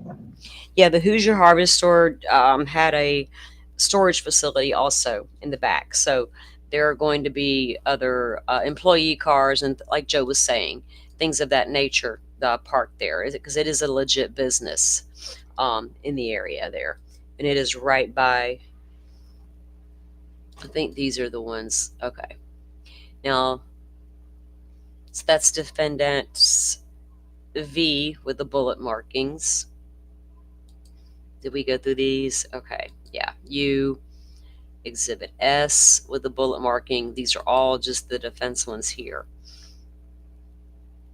And then we went through those. So let me close this out so I can go back to where we were at. So what's funny about that Hoosier Harvestor video timeline being off, as we just saw in the Lori Vallow Daybell case, the detective who was investigating that said the very first thing he did when he went to Burger King to look at Burger King's security footage was check their time date stamp on their security footage against what was on his phone. And we all know when we have our phones connected to the internet or cell towers, it's like a real live time. And he said, yes, I confirmed their security footage video was on time. Why couldn't they do that in Delphi? I mean, it's 2017. It wasn't like 1991 or 1988, you know? They could have done the same thing. Yeah. Miss Shorty, you're apologizing to Truth for that. You know what? The thing about Truth is she expects it. She knows she comes in here and she gives hardcore pushback, and she knows I'll address her right then and there. We never seem to have she keeps coming back, so we get I guess we like our pushback with each other, but I don't think you were out of line. You were just pointing something out, and I don't think she takes it personally. I don't think she does. Truth, I don't think Truth takes a lot of shit personally. She just thinks we take her the wrong way, even if she tries to clarify. That's why I like to try to clarify what she's saying sometimes, because I don't want to take it the wrong way, right? But you are so sweet. You're a great lady, and I know you didn't mean, you were just questioning some of her pushback, and I understood that, and I think she did too.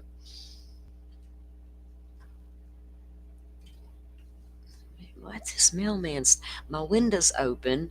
I want the fresh Florida air, and this dude's just chilling out in my yard. I can't stand that. I'm sorry. I'm a very private. Get out of my area. This picture, guys. Now it's in it looks like Libby's in the driver's seat, but we also she's not. This is States Exhibit 1. This was when the girls were on the way to the Monon High Bridge that morning when Kelsey gave them a ride. And as you can clearly see, Abby already has on her gray sweat jacket with her maroon, whatever color shirt you want to call it. And Libby definitely has on her tie-dye shirt, but with no jacket, right? And so we know that she took the sweatshirt once she got out of the vehicle. The thing about this picture that's striking a lot of people, I've seen a lot of conversation about this picture, is the look on the girls' faces. Now, with that said, could it have just been the way she snapped the photo at the moment they both had this look on their face? Or was some were saying, look at Abby, she's really pissed right now. You know, Abby and Libby both look mad. And was there a fight in the car and all that? I'm not going down that rabbit hole. Do you want to hear my theory? I do. I do. So they switched up whose house they were staying at. They were going to Right? stay at Abby's house.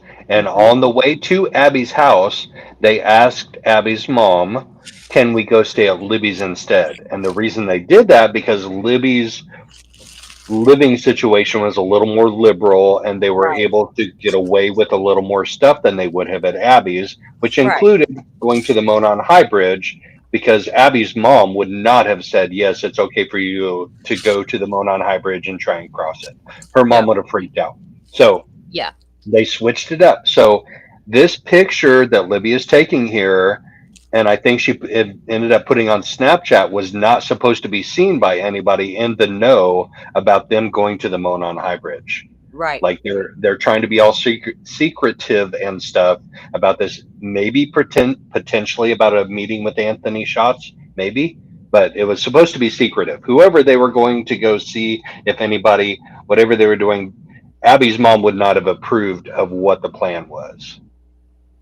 Um, I don't know who you're talking to, young black economist, but if you're talking to me, you know I damn well read the documents. Let's get y'all need to get clear. Let me make a clarification. Nick Balance is the FBI cast cell phone data guy. Imel is the car identification guy. And no, he can't tell you that the car at Linda Lane was the white Elantra. Never stated that anywhere. Never. I've never seen it. I've never stated that he said it, did it. I'm just letting you know that Balance is your cast guy. Imel is your car guy. And the documents claim they ID'd that car from a video from a Ridge Road with a clear image. So there's that. Okay. I don't know what y'all are side chatting about over there. I'm focused on Delphi right now.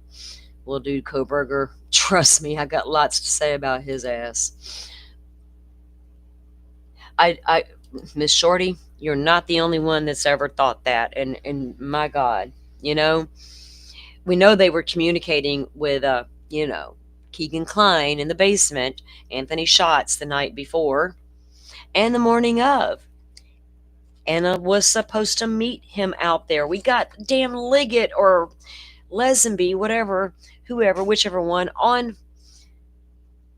fucking video saying it. That they knew the girls were in communication and was supposed to meet somebody out there. But according to Klein, that never happened.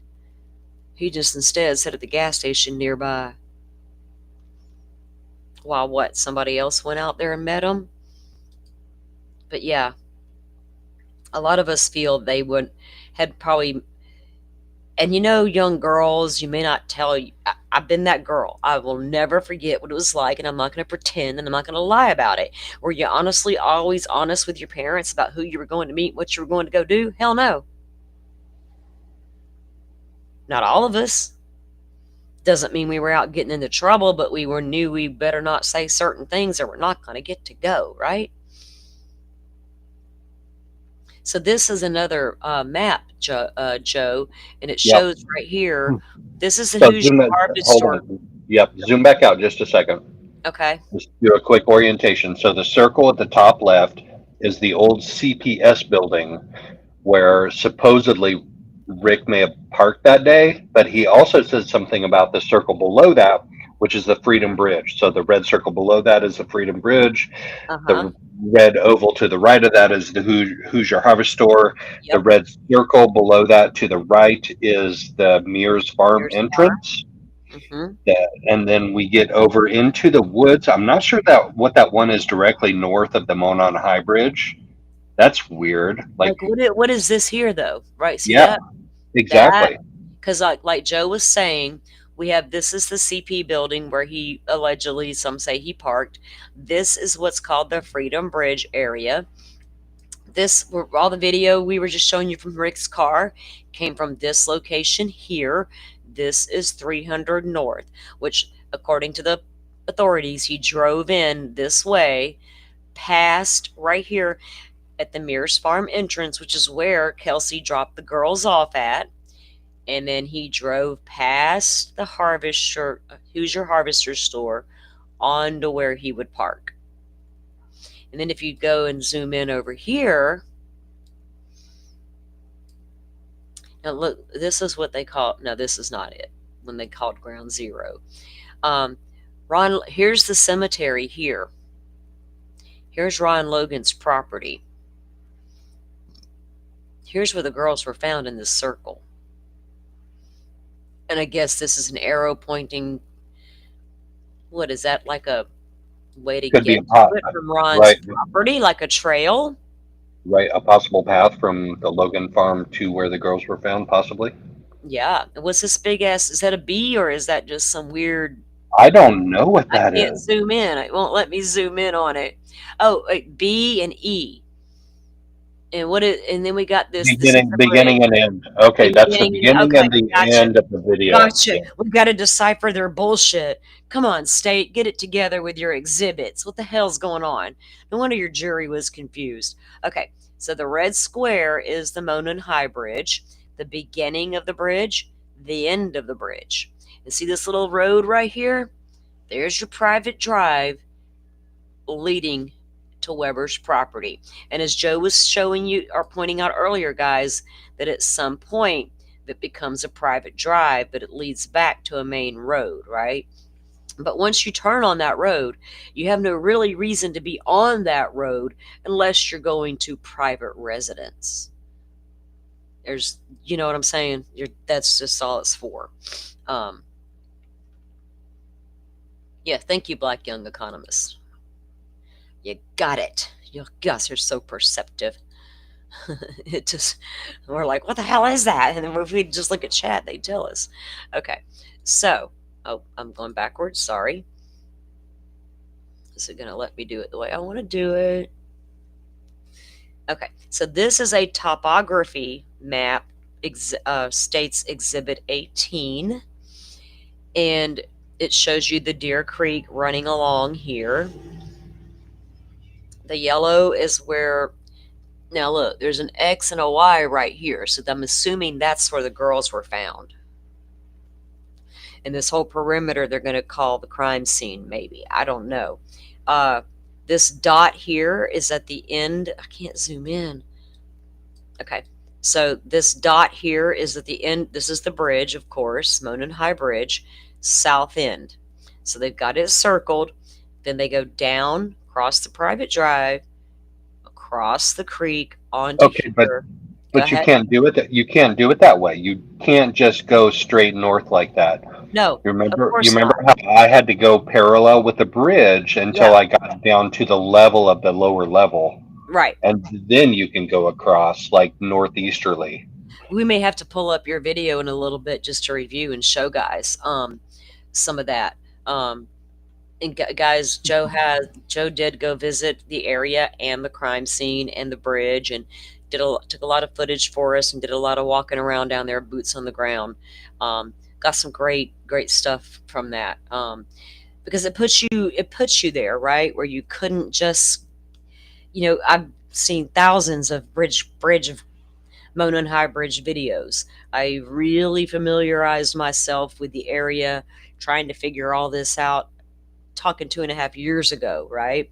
And so, but it was different when I saw it with Joe going down there. And I've seen a lot of folks have went down there and done videos, some great videos actually, showing you all kinds of different angles and footage and whatnot. So they, for some reason, they have the same, this is their exhibit 19, and they kind of put like, the yellow dot represents what they're calling ground zero. Location of the video is this dot here with the yellow dot with the black. And then we got ground zero. And barrier tape is all this. Still, X and Y, I'm assuming, are our victims. This was a lot of people are having a hard time with this image. Not because of what it depicts. Yes, it depicts two victims. But it's the layout. It's the different things. We've seen, not all of us, because it is out there, some of us have seen the actual crime scene photo. I've seen it. Does this depict it? I'm not even going to say. All right. So ground zero diagram, legend, the square here, primary blood stains are here. First, you got some way over here by a tree, a tiny little tree and some blood. So what happened over here? Then you got a little bit here, a lot here, with what looks like a couple of sticks thrown on top of the blood. Dot, dot, dot. Another stick with a dot of blood, a dot of blood. This is going to be the cartridge. If you guys can see my pointer. Right near Libby. This is Libby to the right. Abby to the left. Redressed, mind you, in Libby's clothing. Why? Bullet in the ground. And sticks. And then they have this little area here. Oh, I can't. Exposed dirt. So what? Did somebody scoop up some leaves? And then again, here's the big tree where everyone said that Libby was placed against the tree with her hand up, touching the tree. Notice there's blood on her hand. There's actually blood on both hands and her neck because we were, and I'm getting, guys, it's true crime. I'm going to be descriptive. Testimony in court was Libby appeared to be sitting on the ground when she was injured, grabs her neck and stands up and literally walks around for a few minutes. And then at some point she is no longer alive. And then she is placed over here, moved into this position. This should be the F tree, according to some, with her hand touching the tree. Now, this is a giant stick here. And then you got another smaller one going this way, another longer one going this way. Couple, tiny one over here on the arm, and one going straight across. They kind of form a pattern. When you get over here to Abby, you have a thin stick, another thin stick, another thicker stick. Does that look like an attempt to conceal bodies? Would you have used more sticks? Would you have placed them directly on top of the bodies, crisscrossing, or just over to the right side of one arm on both of your victims? And when Libby touches that tree, are you returning her to source? If you know, you know.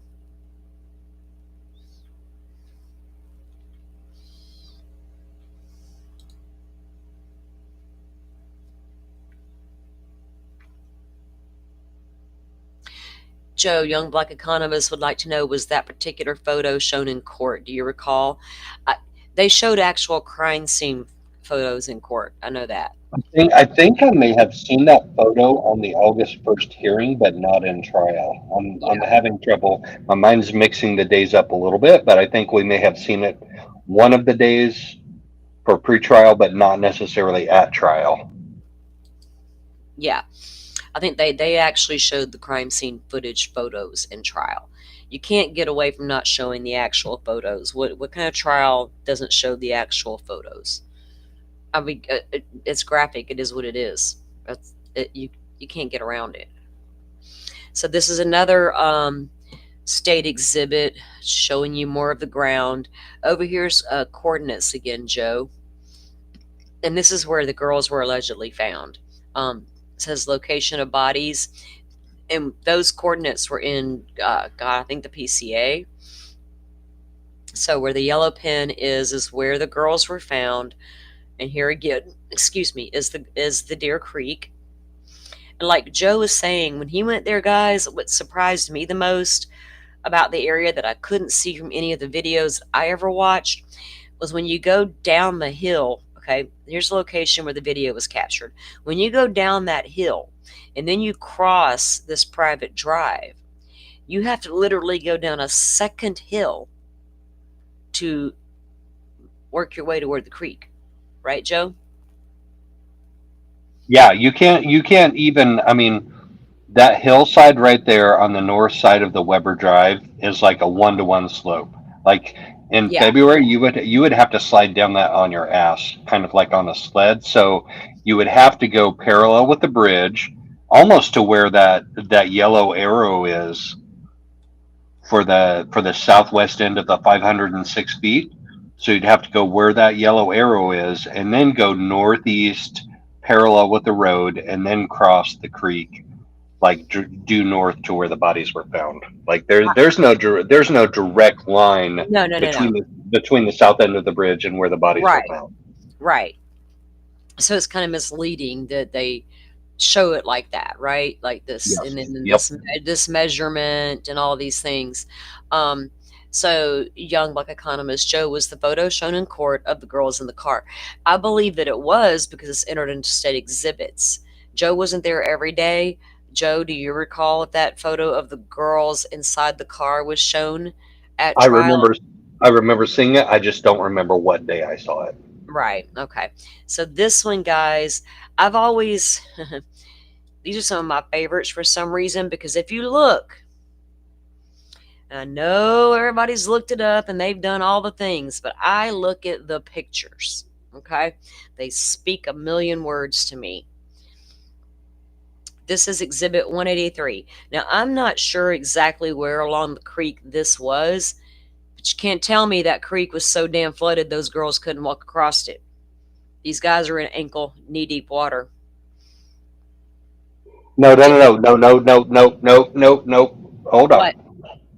I know there's different shots, and I'm going to No, show you no, more where they're I'm deeper. not talking. I'm not talking about the searchers. I'm talking about the girls. But That about, water was 3 to 3.5 times as deep on the I day know, of the 13th. So it was I, chest high on them. It was at least chest high on them. I, I understand that, but I don't know how tall some of these guys are. And I'm Right. telling you, Exactly. in Yep. some of the pictures further down the creek where the girls would have had to cross, these guys were standing in waist deep water. But as they move down creek, they're no longer in waist deep water. Okay, same day. So my thought process is some parts of that creek were deeper than others on that very given day. I can go out Absolutely. to I can go to my creeks. I'm surrounded by creeks and rivers. There's going to be parts that you step off in a hole is super deep. You can take 4 or 5 feet and you're going to be standing in shallow water. That was my point. Everybody's saying it was so deep. How do we know the exact location they crossed the creek? Because of some scuffle marks coming up on the other side? Can we trust that? See, here they are again, near. And it doesn't say I wish there was a coordinates on these photos, because this, you can see how shallow it is right here leading into the water. That's almost exactly where I crossed both ways. Exactly. That's what I was thinking when I was looking at these. And this is the envelope Libby's iPhone was kept in, States Exhibit 186. Now, take a look at that phone. There's the front of Libby's phone, States Exhibit 188. There's the back of her phone, 189. They cleaned it up quite well from all that condensation and dirt, didn't they? And now, uh-oh. Okay, so this was also State's Exhibit 219, Miss Sarah Carball.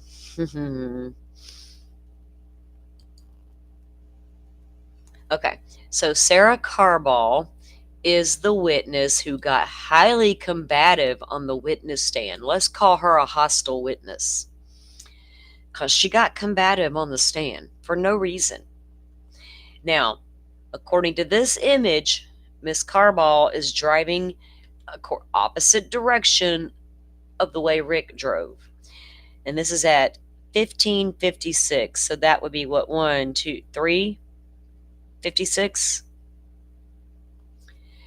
As she passes the Hoosier Harvest store and she makes her way past the Mears farm, closer to the cemetery, that's where she claims she saw Muddy Bloody Guy walking. So that would have been around 3 p.m. for her. Do I got that time right, guys? Yeah. Isn't 13:01? Yeah. So almost 4 o'clock in the afternoon? And he was gone by then? Allegedly?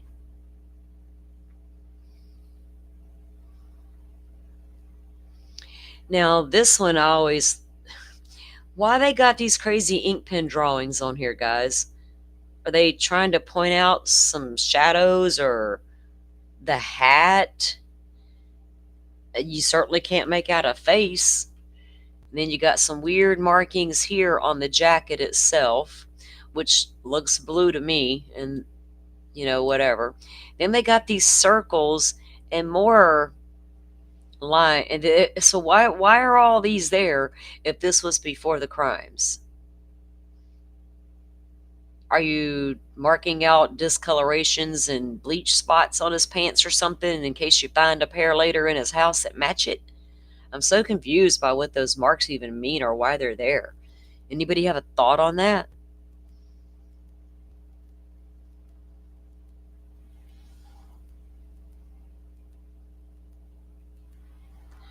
Oh, you're good. I'm just catching up on me neither, Miss Shorty. Right? Couldn't have been my car. Couldn't have been. Hell, I'm at home all the time. Check my phone. They're going to say, landlady, you stay at home all the time. But like, you damn right. Have y'all seen what goes on out there in that world? And then I got creepos moving in near me out in the country. What the hell? Again, State's Exhibit 226. Again, where's this bridge guy? Where is he? I don't even see him standing way down here at the end waiting to get on the bridge. It's so weird. And I'm sorry, there's Carball's car again leaving the... Or no, that was back to Richard Allen. Did I need to... Oh, Bridge guy almost has to be on the south end of the bridge and goes past them and comes back. Would have to be. That's the only thing that makes sense, doesn't it? That makes the most sense to me at this point in time, based on the evidence we have. Mm-hmm. But Rick Allen says he never crossed the bridge all the way that day. Not one time. Right, and when Kathy says in the middle of that interview / interrogation, why didn't you tell me you were on the bridge? She's not, why didn't you tell me you were out there at the park? She's like, why didn't you tell me you were on the bridge? Exactly. And then he, starts to tell her, but honey, I did. And then he goes into, then he gets kind of, he doesn't like get combative with her, start putting her down, telling her she's wrong. He's just like, okay, honey. I don't know what to make of that. But did he or did he not tell her? Did it even make a difference if he only went to the first platform? Is it something he thought about?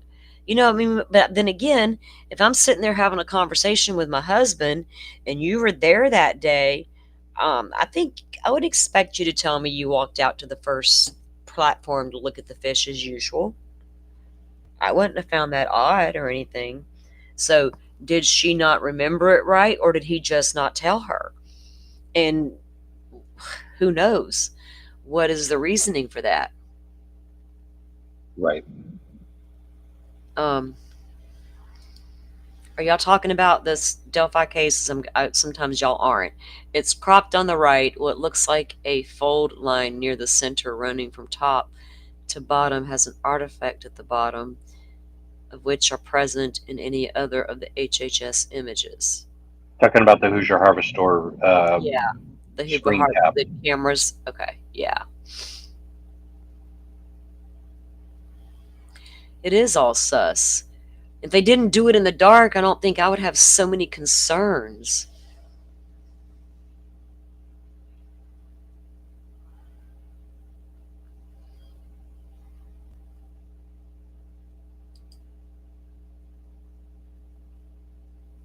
Not necessarily. I don't know. I live around strong, swift rivers. In fact, the Army Rangers do swift river water rescue training up here all the time. We were raised knowing these rivers are swift and can take you away to any given point. I don't know how swift that creek was, even though it was deep. You can still, I think you could have still made your way across it, especially, I get it was cold and the clothes would have been so wet, but they dried overnight. No, you're right. I don't buy that at all either. You're going to go make me back. You're going to make me go back and check my facts because it was something like 17,000 cubic feet per second was going through that creek that day. 17,000 cubic feet. A cubic foot is more or less a I'm gallon. So not saying it would have been a walk in the park to get across that creek. I'm saying it could have been done. It would have been a struggle, right? It would have took a yeah, lot out of you to get across that creek. I'm a southern girl who crosses. I know about these waters. I'm saying it's possible to cross it in deep cold water. Would it have been uncomfortable and difficult? Yes. But it doesn't explain the fact that the clothes were dry the agree next 100%. day, right? Agree 100%. So did we get into a Possible, car? difficult but possible. Yeah, Right. Did we get into a car at the damn private drive and get driven around to the cemetery and taken out to the crime scene? Very well could have. The minute I saw that private drive, I got nervous. 2 years ago, when I realized there was a private drive underneath that bridge, my heart sank. Like, tell me again, these girls crossed a creek? Are you kidding me? Especially when I realized you can completely access with ease where they were found from the cemetery. Mr. Steve from True Crime Web did it. I did it Sure. too. I walked down from the cemetery. I parked in the southwest corner of the Mhm. cemetery, and I walked down that little ravine that goes to Yep, right to where the girls were found. exactly. So people who can say, well, you couldn't have got there, it was too treacherous to get from the cemetery to the crime scene, that's bullshit. It is. It is utter bullshit. And according to that one little exhibit we saw, possibly there was a way to get there from the Logan farmstead too, from Ron Logan. Yes, you're right. You're definitely right. Um, I think that we have looked at all of the photos now because I've made sure as I was going through my list that you guys were seeing all of them. But I do have a couple of things we can look at real quick that I wanted to show you, especially this one thing about what a juror said that I found. God, I found it interesting. And this is from where's my playlist? Here we go. And I've put together a playlist, guys, of a lot of the Discovery new stuff in it.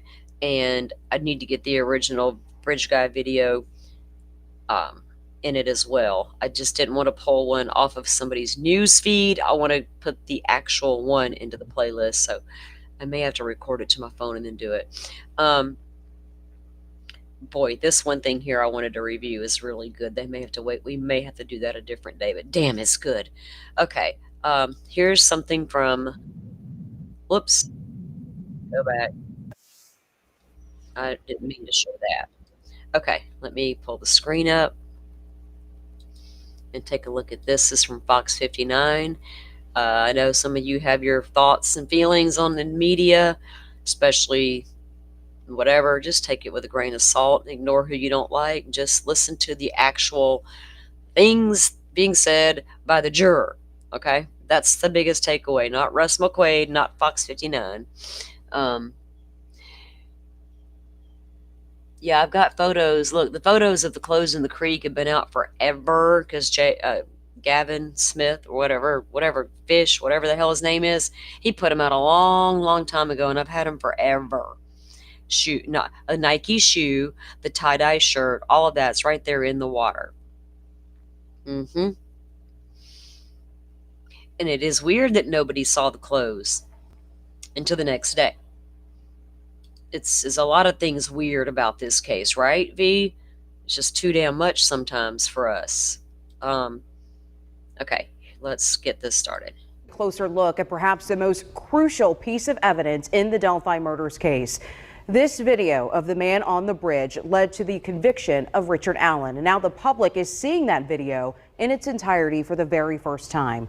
Thanks for joining us. First at 4, I'm Aaliyah Blackburn. And I'm Rafael Sanchez. The video Libby Durbin recorded shows her and her friend Abby Williams. So the video convicted him and not the bullet. Huh. Go figure. On their hike back on February the 13th of 2017. It also includes an image and audio from the killer that were previously released by Indiana State Police. But for the first time, we're now hearing all 43 seconds, Aaliyah, of that video. And Fox 59's Russ McQuaid was in court when it was played for the jury during that trial last fall.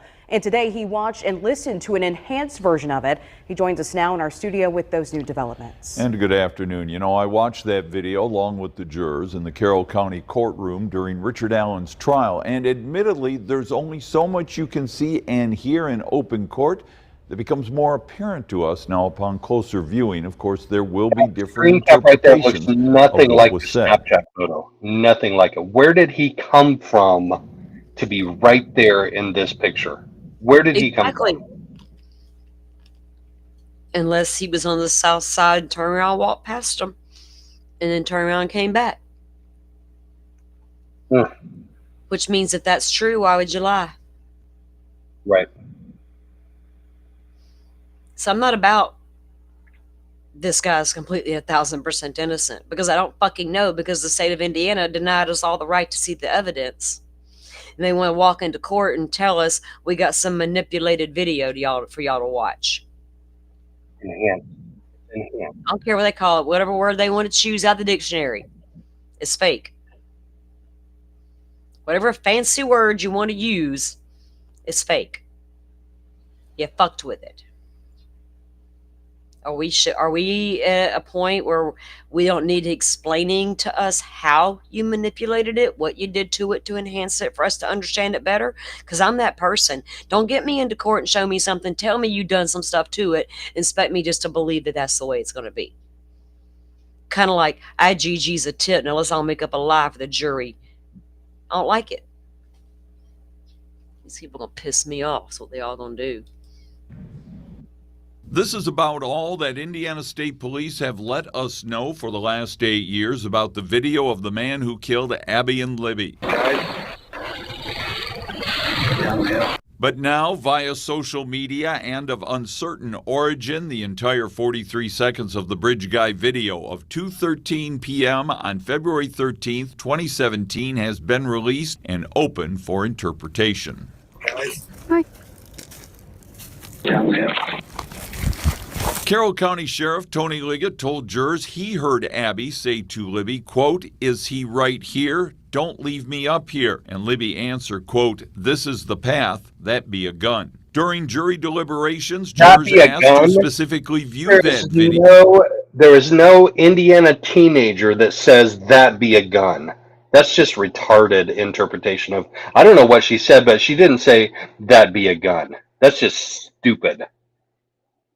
Nobody says that. No teenage girl in Indiana says that, especially one that's communicating with Anthony Shots. That be a gun? Come on. His magical headphones helped him hear that. Are you muted, Salty? Yeah, some people do talk like that. Unfortunately, I didn't hear her say that, and I also didn't hear her say any of this. Hold on. Gun. During jury deliberations, up here, and Libby answered, there we go, quote, right here. To Libby, quote, "Is he..." Carroll County Sheriff Tony Liggett told jurors he heard Abby say to Libby, quote, "Is he right here? Don't leave me up here." And Libby answered, quote, "This is the path. That be a gun." Now, was that heard with his fucking magic headphones? Yes. The magic headphones that also said it would not be humanly possible for there to be somebody else on the south end of the bridge besides bridge guy. Not even the guy who lives at the south side of the bridge. Who drove there like very near that point in time. And who you know damn well walked around that property all the time. Ron Logan couldn't have made his way over there too for a walk? Humanly impossible. You guys are so smart down there in Delphi. What the hell would we do without any of y'all? During jury deliberations, jurors asked to specifically view that video in court one more time, as one juror told the Murder Sheet podcast. We also watched. What do you mean it was taken off the internet by Cecil? There's a lot of, we know, there's everybody's saying it's a screenshot, it's this, it's that. None of us know for sure anything, V, except what we've heard, right? What we've heard. A lot of folks come to a lot of conclusions based on what they see and read, but we don't know. Why would who gives Cecil the authority to take shit down off the internet? Law enforcement will scrub a fucking account within minutes, right? But we've always heard that the Snapchat picture wasn't even on the phone. Then you got those, well, it was taken with the Snapchat camera, that's why. All of that. They still needed to present experts in court to explain all that versus armchair detectives. The video, the bridge guy video, that was edited or remastered or whatever they did to where, so it stays upright and whatnot. And then there was one that it was just. I'm about to rewind that a little bit because this is the juror talking, and what she says, I think, it blew me away. Mastered or whatever they did to where, so it stays up. The video. Video in court one more time, as one juror told the Murder Sheet podcast. We also watched the video, the bridge guy video, that was edited or remastered or whatever they did to where, so it stays upright and whatnot. And then there was one that it was just the audio of the bridge guy video. This juror said the vote on guilty or not guilty came after they watched the videos. If it wasn't Richard Allen, then who could it have possibly been? There wasn't anyone else wearing those clothes. Our foreman couldn't believe it. He was like, "Are you serious? Unanimous?"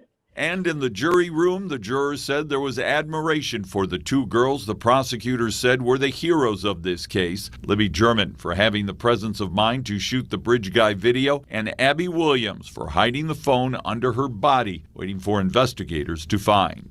Wait, Abby didn't hide that under her body? How the hell do they know she hid that phone? How do they know? Oh my Lord. The phone was allegedly found in a shoe under Abby's body, but we have photos of the phone directly on the ground covered with some freaking leaves. No shoe in sight. But how do they conclude that child had the wherewithal to take Libby's phone once Libby was injured without the bridge guy seeing it and then hide it under her injured self? And this juror is going to go on murder shit and tell them we convicted him on that video. Once they turned it up right and manipulated it. Nothing about the bullet.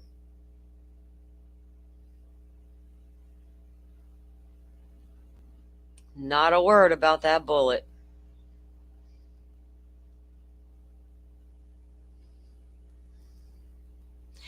Rachel, I told you, I love Rachel's husband. He's our go-to guy.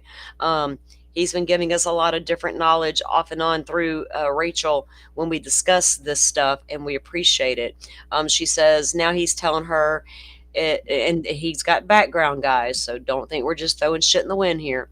Salty, my husband is looking at the shell pics and thinking some of the marks are literally from the shell being dropped.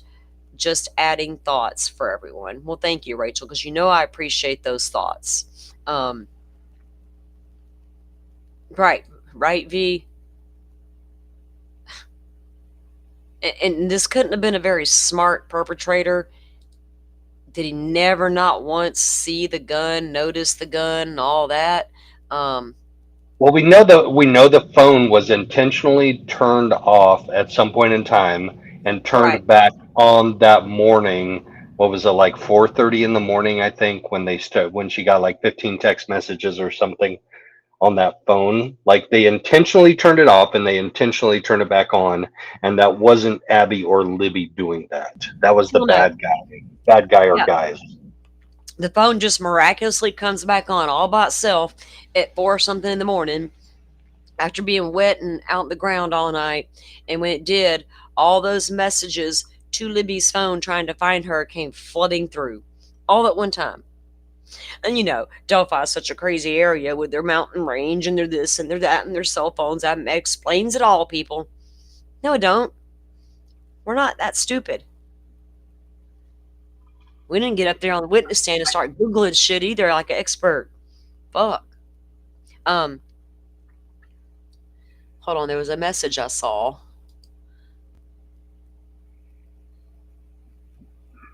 Oh, thank you, Rachel. I appreciate that.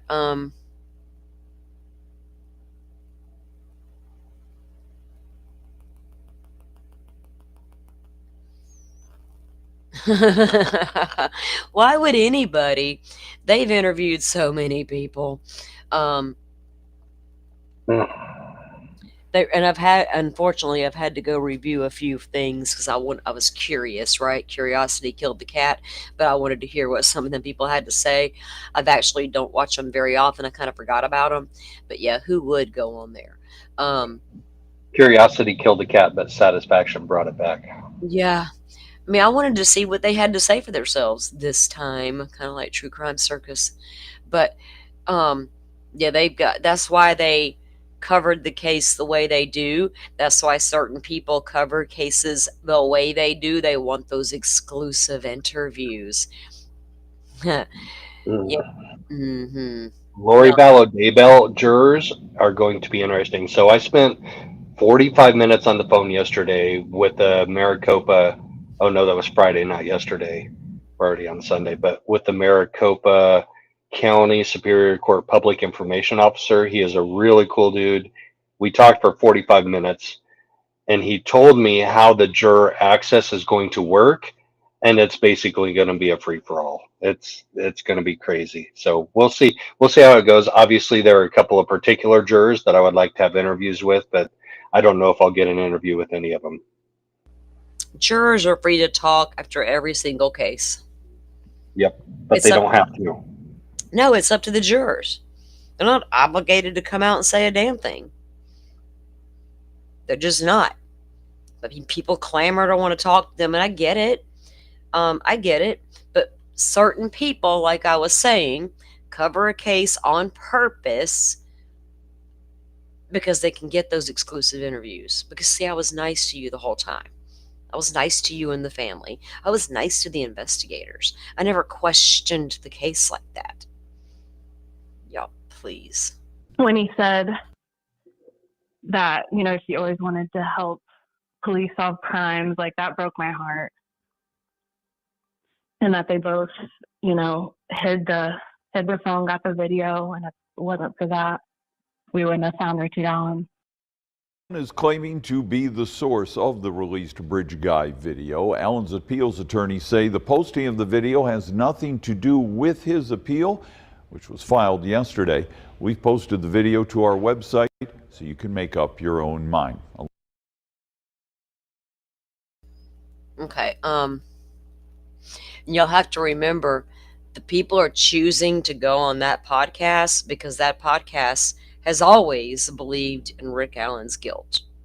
I've never spun it any other way. They can tell their listeners they're fair and they're just evaluating the evidence, but that's just simply not the case, and we all know it. Like, they're not going to come out to people who believe that this guy might have got railroaded and talk to them. So, of course, they're going to go talk to mainstream media. They're going to go talk to Little Miss Murder shit and, give her the exclusive. Can't play their shit. You'll get a strike. Don't say their name. Shit, we got a girl in Idaho who fucking creator talking about every time y'all say my name, I make money. Honey, nobody says your name. Fucking dumbass. Y'all, I'm sorry. I know it's Easter and all that good stuff, but it's just another day in my world, and my world is a little salty today. It is Salty Sunday. Welcome to my world. Right. Welcome to my Yeah. world. It is what it is. I didn't wake up on the wrong side of the bed. I woke up with an attitude, and it didn't have a whole lot to do with this Delphi case. It just put icing on the cake bullshit. Okay? Let's just.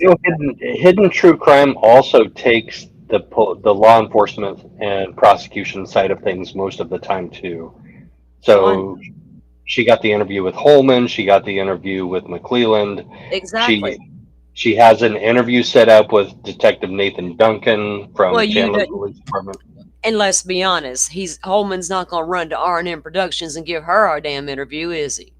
Right, exactly. Hell no. He's going to go to the ones who supported him throughout the process and believed in him.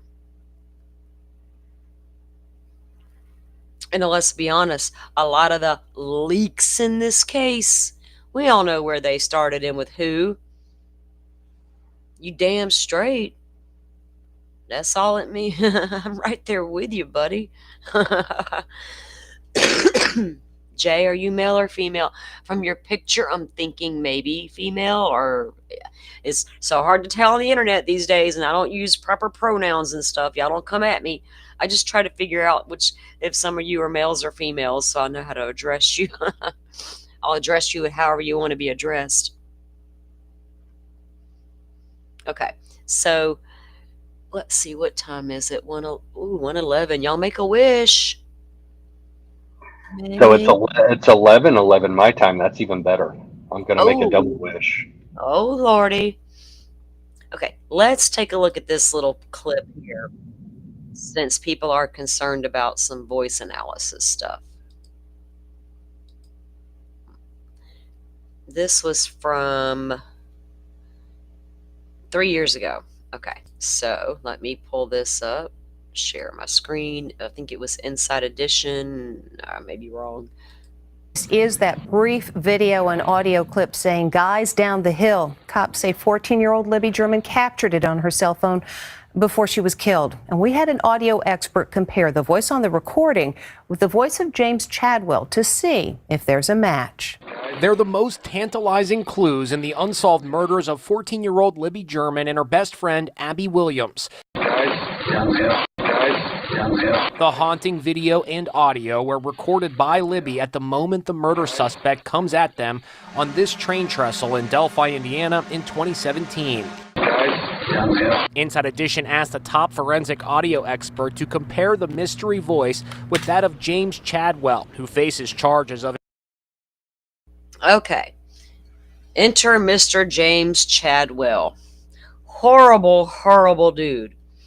What you did to that little girl in your house, sir, you deserve to rot in prison for the rest of your life, and I hope someone beats the ever-living shit out of you for what you did to that baby inside your home. And you were absolutely looked at as a Delphi murder suspect. Of imprisoning a 9-year-old girl in his basement 20 miles from Delphi. Come find me, or I will find you. We discovered recordings of Chadwell's voice on his creepy social media posts. I'm in my boxers. Thunderstorm. Because I can. Live life. Have fun. In this post, he's training his pit bull outlaw to chase cats. Kitty cat. You see it? Kitty cat. Okay.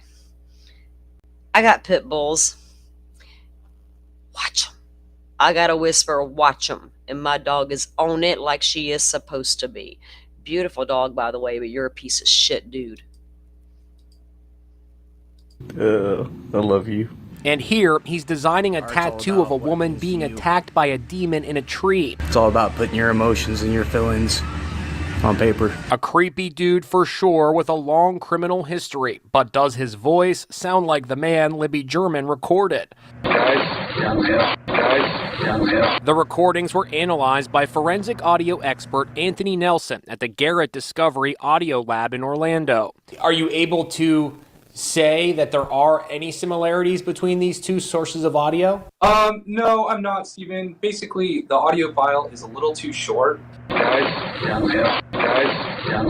When you only have 3 seconds, it's just not enough time to figure out those kinds of characteristics. A disappointing outcome, but could it still be the same man? As detectives reportedly set their sights on the 42-year-old laid-off welder. Now, Chadwell kidnapped a little girl in his neighborhood, enticed her into his home to come look at his new puppy. And that was in Lafayette. That was in Lafayette. When she was reported missing by the family, the cops go to his door. He's like, I've not seen her. But then the neighbors were like, yeah, we saw him talking to her. They go back to his house. He lets them in. They find that child in the basement. He did all kind of torturous, horrendous stuff to her. I don't know how they decided to clear him in Delphi. I made a whole video of some good pictures of him kind of put up against the Bridge Guy sketch. Bridge Guy sketch looks a lot like a lot of people, including this guy. But that part was basically about the, not enough clip of the voice to do a thorough analysis, right? And even when you're visiting the interrogation videos, I still can't get there that's Rick Allen saying guys down the hill, even though I heard him say down the hill in the video in the interrogation room. He was just talking about the cleanup they did around the bridge with Walmart, and he's like, and you go down the hill. Even that didn't sound like to me the guy who says down the hill. Yeah, a lot of people say that. A lot of people say that. It's funny.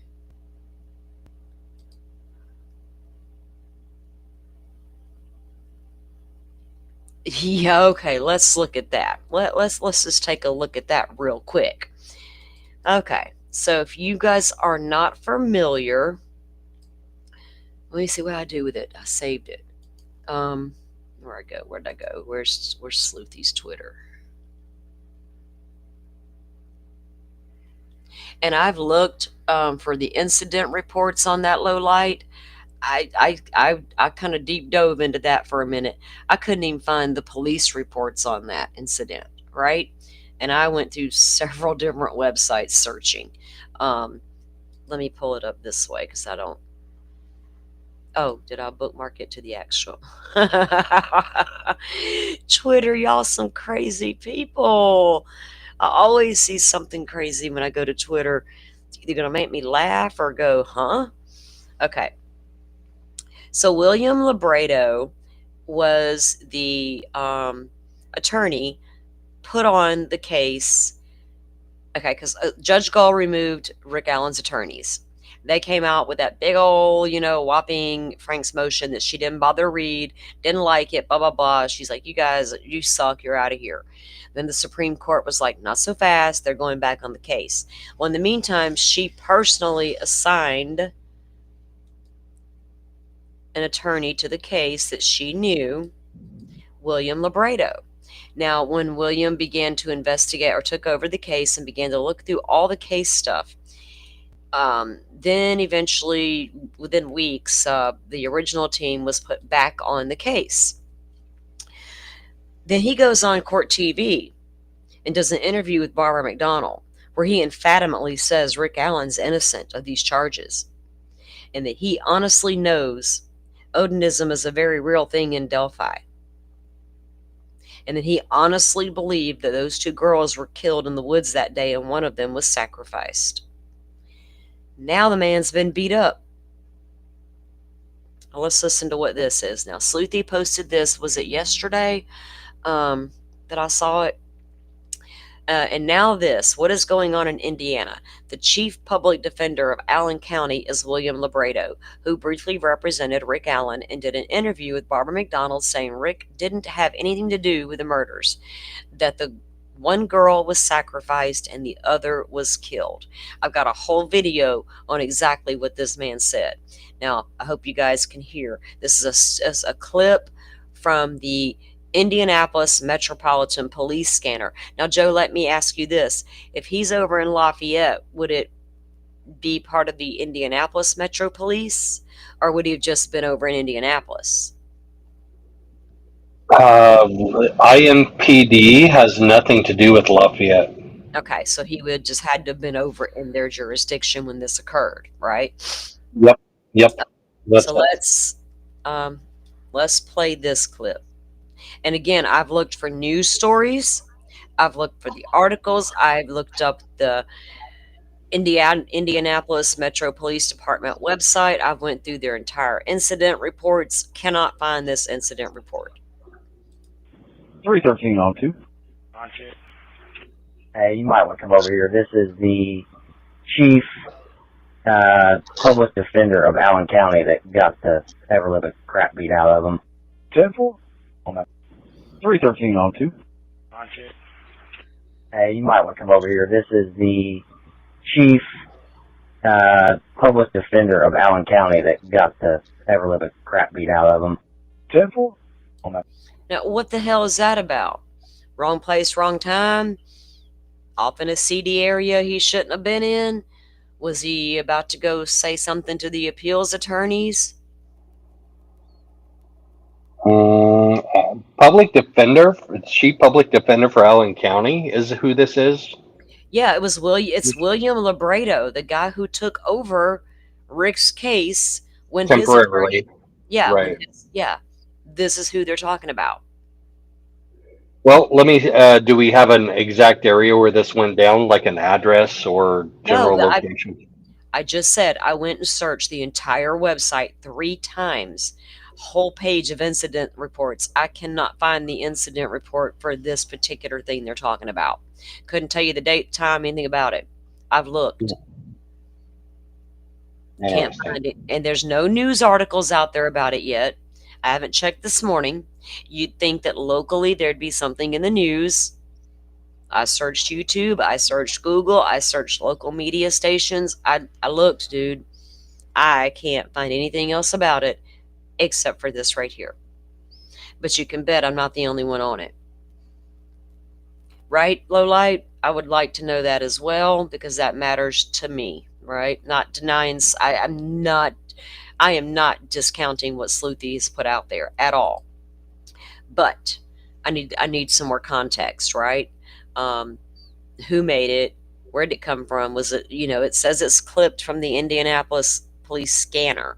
So it would have to be someone local or you don't have to be, if you use Broadcastify, you don't have to be local to hear anybody. I can sit right here and listen to Indianapolis Metro Police as long as they put their shit out there.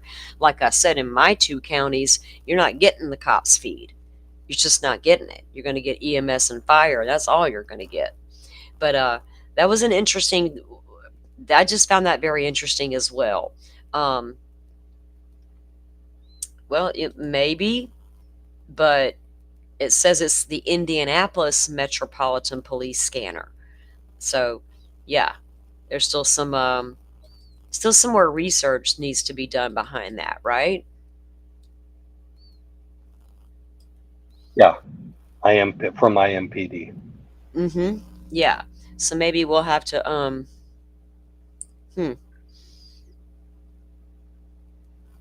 Oh, I was like, what? I was looking at my messages where my kid messaged me, and I saw your message, Joe, about the link not working. I was like, what? It's not working. I'm not here. I'm just an illusion. But you're here, Joe. What do you mean the link wasn't working? I'm sorry, guys. I was trying to multitask here. Let me look at something. Okay. Messages where my kid messaged me. Oops, my phone was turned up. I didn't know it. Okay, let me turn that completely silent. There we go. Now that I'm the only one here and everybody's gone. And the dog has left me alone. I gave her oh no, she's laying right here. I gave her a little piece of bacon earlier, and I rarely give her anything like that. And so she's not going to leave my side for a minute, thinking she's going to get some more.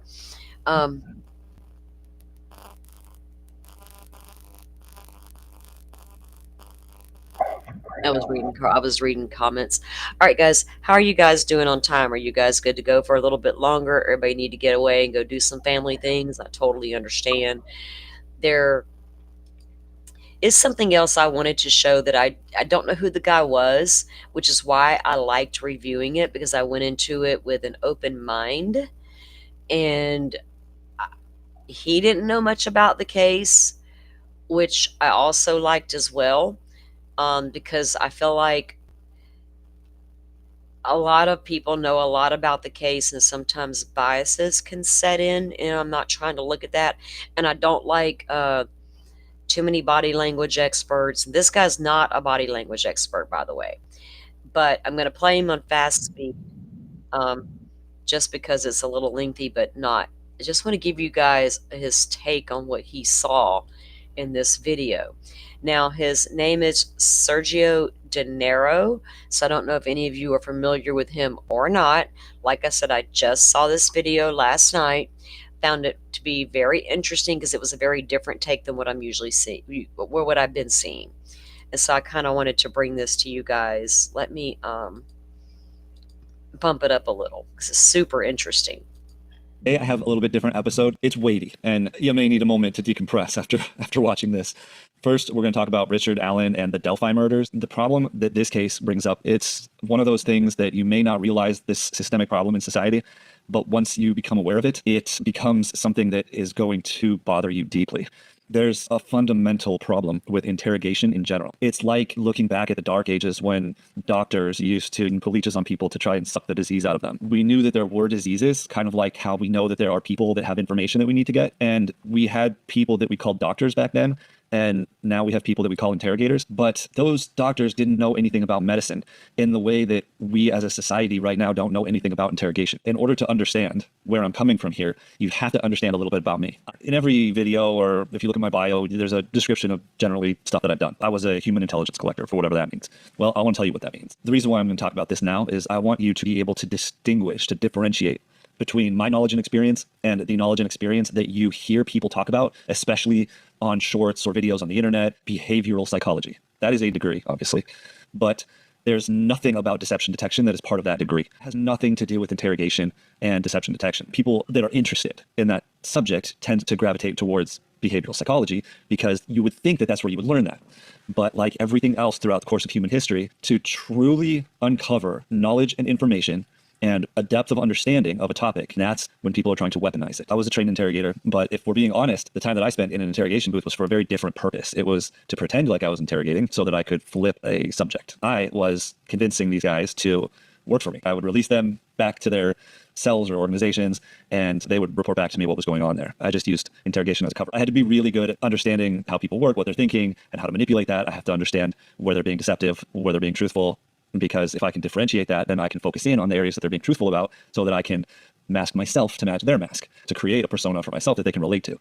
And that is how I became so good at what I do here. I have created an interrogation system called the empathy method because I've learned how to universally approach anybody. It doesn't matter how hard you are, how many people you've killed. It doesn't matter what your core fundamental beliefs are. If I want to get inside their head and get out what's in there, I have to understand them. And I have to unlock that information.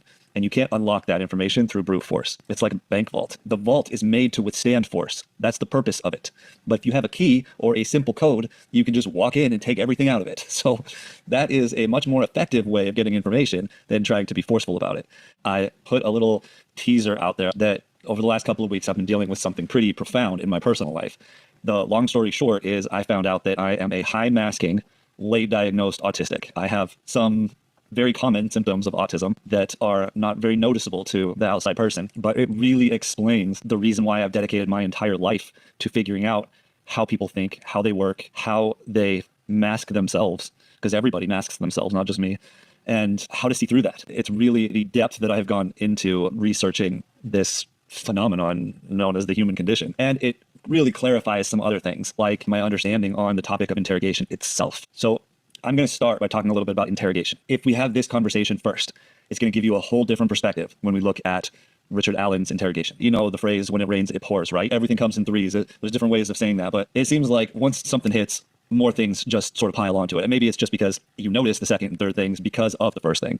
So yeah, I've been doing a deep dive into autism over the past couple weeks.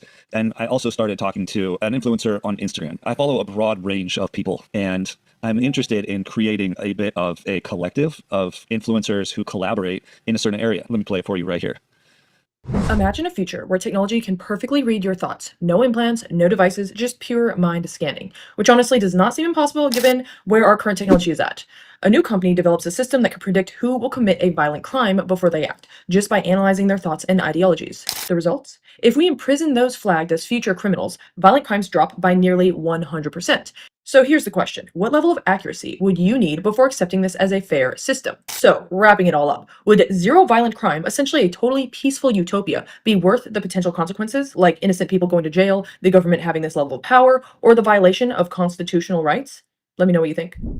It's basically the ethical and philosophical questions behind the movie Minority Report, right? If you had the ability to predetermine if somebody was going to commit a crime or commit an act of violence, is it ethical to arrest them or stop them right before they do it? And they haven't actually done anything wrong. Well, that got me thinking about interrogation itself, and the interrogation in the Richard Allen case it's bad, but bad doesn't explain what's wrong with it. And so I want to make that the central theme of this video. So we are going to look at how little we actually understand about what interrogation is and how subjective it is in our society. At the end of this, I want you to understand that interrogation should not be subjective. There's ways to talk to people and to get information from people. And those ways are not different from person to person. Every single person on earth is very similar. This idea that everyone's completely unique is a huge fallacy. Everyone feels anger. Everyone wants to accumulate resources, gain wealth. Everybody wants to be able to relax at the end of the day. Most of what makes us people is pretty universal. So the way to talk to somebody and to get information from them can be very easily standardized, but it isn't right now. Every interrogation in every police department, everywhere in the world, is very different. And you might say, yeah, it is, but who cares? Big deal. Well, the big deal is that people are treated differently. So you might be walking down the street near somewhere where a crime happens, and based on the interrogator that you happen to get, it could be based on the color of your skin. It could be based on your gender. It could be based on none of those things. It could be based simply on how ineffectual the detective who's talking to you is. It could be that the person talking to you simply has low numbers and their job is on the line and they need to get a confession. And they have an end goal, and that goal is not justice. And so you are going to find, if you look under that rock, you're going to see systemic problems. And I'm not just talking about those classifications that fall under EEO. I'm talking about really bad interrogators who don't understand what they're doing. They have no idea. They're putting leeches on you and just hoping that information gets sucked out.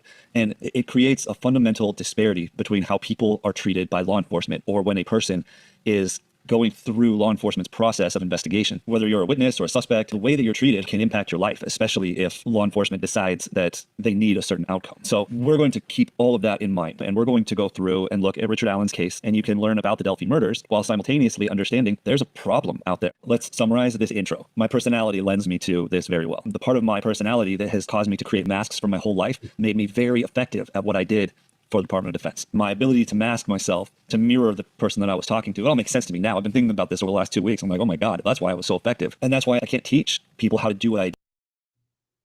Is that's what's wrong with me. Ray, I think there was a time when the only way to be diagnosed with autism is to be highly unfunctional, nonverbal. I think there are a lot of adults now being diagnosed because the spectrum is so broad, right? That's my thinking. Pet peeve, he said Delphi instead of Delphi. Come on, dude, that's like Monan. Well, don't say Monan, don't say Delphi. You might mispronounce some words from where he's from. I don't know, you should know by now, though, right? Everybody should know by now how to say it. I agree. I do, because I can tell you the information, but it just doesn't register the same way that it does with somebody like me. because of who I am, because of the way that I chose to live my life, and because of where I am right now, I have the ability to show you some systemic problems in the world that I'm going to do right now. We have a town here called Cantonment, but it's spelled Cantonment, and you will be, every time we turn around, if something happens over there and it makes the news or the national news, they always say Cantonment, and we're like, no, it's Cantonment. So, I feel you, Joe. So let's take a look at this actually, statement that is it kind of gives him some credibility in his review of this case, being like separated from it. Like he doesn't know how. If he doesn't know how to say Delphi, he knows nothing about this case. If he can't even pronounce Delphi right, then he's coming in blind. Exactly, and that's why I liked this video, because he was right. He wasn't one of those that have been following and going to come out and tell the folks what they want to hear now. Like the rest of them, they touch their face, they're lying people. Well, I call it a statement, but what it is it's the second interrogation of Richard Allen. First off, let me back up a little bit. The only thing I know about this case up to this point is what I've seen of the first few minutes of the first interrogation, the entire second interrogation, and then right after I finished analyzing the second interrogation, I saw a title when I was looking up the interrogations on YouTube that said his confession. And so I looked at his confession. That's all I know. I didn't watch the trial. I had never heard of Richard Allen until 2 days ago when you guys left comments, because I put out that post asking for suggestions. I like to go into statements blind, knowing absolutely nothing about evidence and the facts and all of that stuff. It seems counterintuitive unless you understand my process, but the police can manipulate evidence. It happens far more often than you'd think. If I am getting information directly from the source, right from Richard Allen himself here, there's no possibility that my view is going to be skewed by evidence that's been presented. The evidence is completely irrelevant because the person who's sitting in that seat knows whether they did this or not. We, as a society, have learned to emphasize the evidence too heavily. Well, look at it from my perspective. I don't worry about if somebody's lying. I can see right through that. So I would prefer to get the information directly from the source, because if evidence has been manipulated, I can't see that. I don't know if the evidence Preach it, mister. I can meet you face to face and pretty much tell you if you're lying to me. That's how good I am at it. A little different on the internet, but I agree with you, sir. presented is real or not. There are cases where the evidence is tampered with.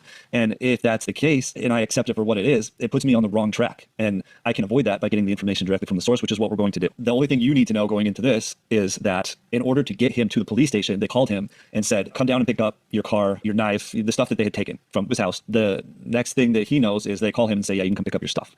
So he goes down to the police station, not Rachel, trying to learn how to say Coeur d'Alene. Did I say it right? Is it Coeur d'Alene or Coeur d'Alene? I mean, how I know.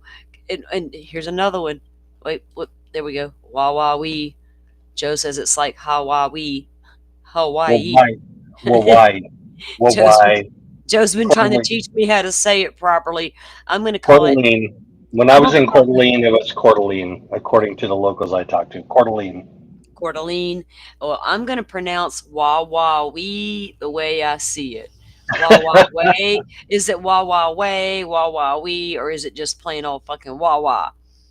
How about W Park? We're going to call it W Park. That park, you know, what's his name claims he was out stargazing in.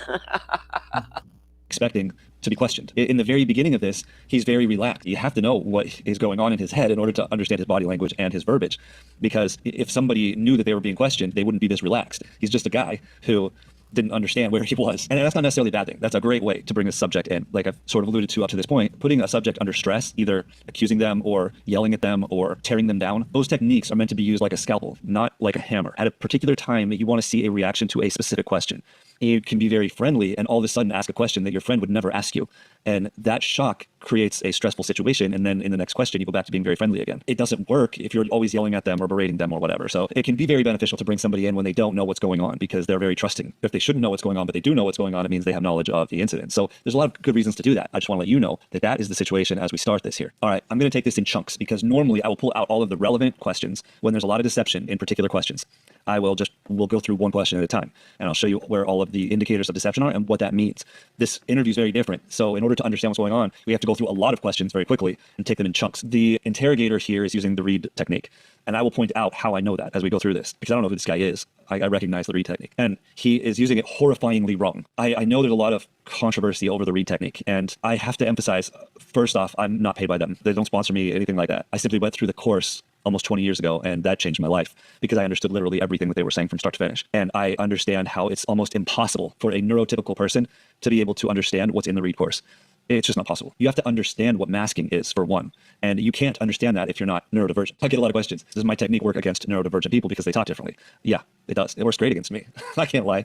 I can see my indicators all over the place when if somebody records me and I look at my statement, I'm like, oh my God. So yeah, it works fine against neurodivergence. The interesting part is that I think you have to be neurodivergent in order to be able to use this technique. So let's get started. Interviewer. They took a lot of swabs. They're taking swabs off of everything. So what they want to know is, have you ever loaned anything out that we've taken? Okay, keep in mind, these are the questions in the beginning. So he thinks he's there to get his stuff back, and he's just getting some information. And he says, not that I can think of. That is straightforward and direct, and I'll compare his body language as we go through this, but not that I can think of. There's nothing deceptive about that statement. It is short, direct. It answers the question immediately in the beginning of the statement. And in here, there's nothing to expand upon, and he doesn't expand upon anything. If he had expanded when there's not a reason to, you're usually getting into deception or over-explanation, which is sensitivity. There's no sensitivity here. So this is a thinly veiled threat. He says they took a lot of swabs. They're taking swabs off of everything.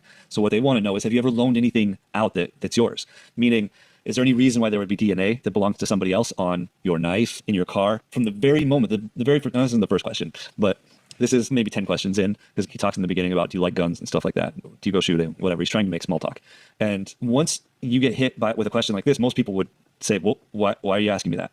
But he is still pretty oblivious. He says, nothing I can think of. Interviewer.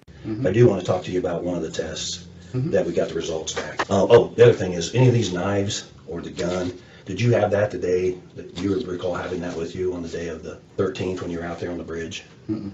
You don't remember if you did or you didn't? I didn't. I just went out for a short walk that day. Yeah, so I'll let the lab know that that's one of the big things. And then, like I said, some of the tests are already back. And he says, he's agreeing. Interviewer.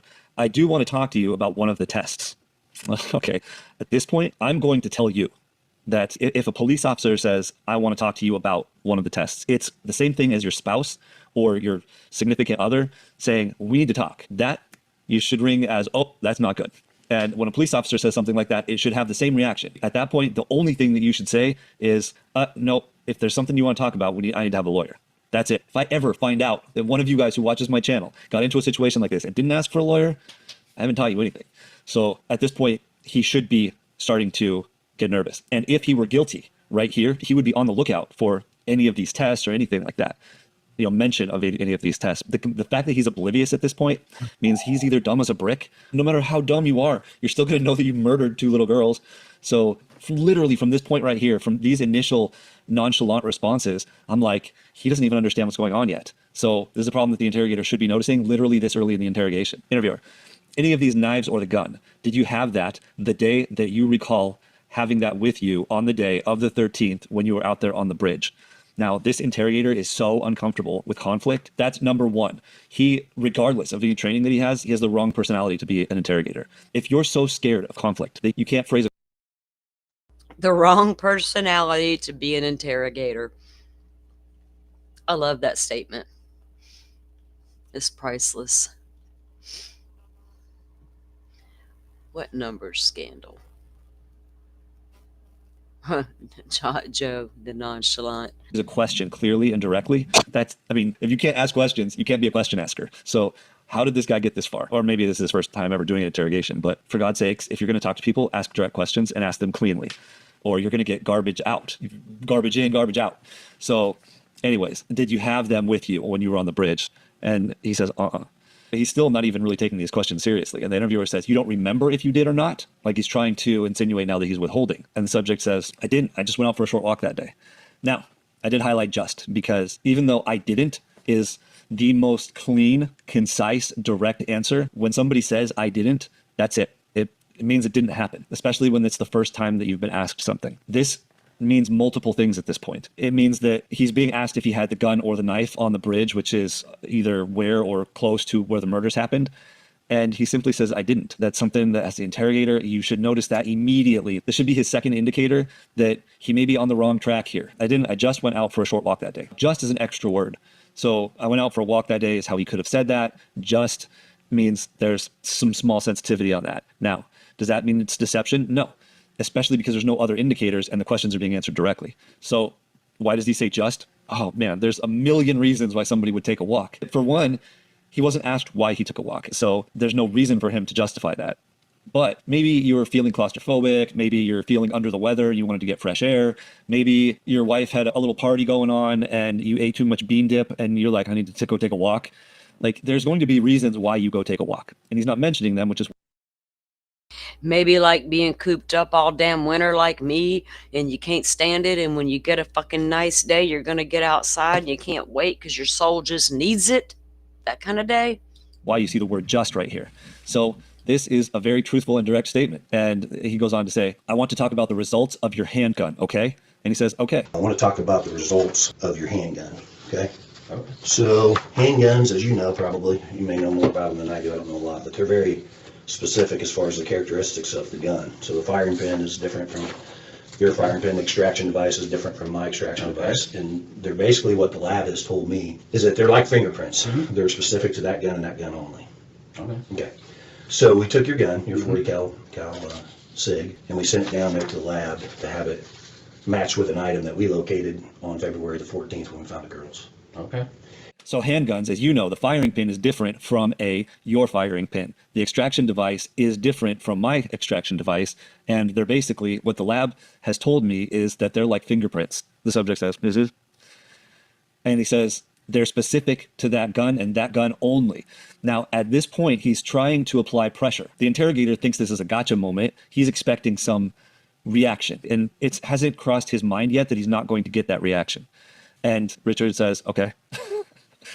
And again, now at this point, even an untrained interrogator should realize that he's been talking about testing this stuff, DNA, fingerprints, extraction pins, and he wants to talk very specifically about his weapons. And you're still not seeing even the slightest nervousness or defensiveness from the subject here. So we took your gun, your 40 caliber SIG, and we sent it down there to the lab to have it matched with an item that we located on February 14th when we found the girls. So now he's saying, I am tying your weapon to the murder. He just told him that. Richard says, okay. Again, no reaction, because Richard's literally waiting for more information. He doesn't feel threatened. He's just listening to the story at this point, which is very confusing to the interrogator here. The interviewer says, and that item was a 40 caliber Winchester round. We found that at the scene. Again, Richard says, okay. The extraction marks on that round, and Richard says, the extraction marks on that round match your gun. Perfect. So this is okay.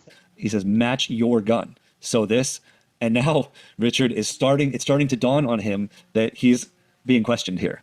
So let's keep going here. The interviewer cuts him off and says, the extraction, that's the best picture of them. And he hands him the picture. There's actually 3 of them. That's the same round that we found. Okay. And like I said, the methodology that they use, that they use as scientific, and they were telling me, and this is the report. You can read it if you wish. The report, you can read it if you wish. I don't need to read it. Okay. The interrogator is fumbling here, and he's not comfortable enough in conducting an interrogation to control the interrogation. The interrogator has, at this point, shown that he has completely lost control of this interrogation. And it's way too early in the interrogation for the interrogator to have lost control. And then Richard says, I don't need to read it. That's a problem if you're the interrogator. If somebody says, I don't need to read it, it means that, number one, either they don't know how to read and they don't want to be embarrassed, or they know what's in it. The only way that you can know what's in the report is if you didn't do anything wrong. Because if you did something wrong, you're going to grab that report and look at what evidence they have against you. That's the reason why the interrogator asked him if he wants to read it. But the fact that he said no is, again, another indicator, which we've seen already multiple indicators, that Richard at this point is still not processing that there's a threat against him. And there's only one reason, and that's because he didn't do anything. So the interrogator should be analyzing the situation that he's in and reassessing his approach at this point. The interviewer says, okay, well, I'm just trying to help you, let me tell you something.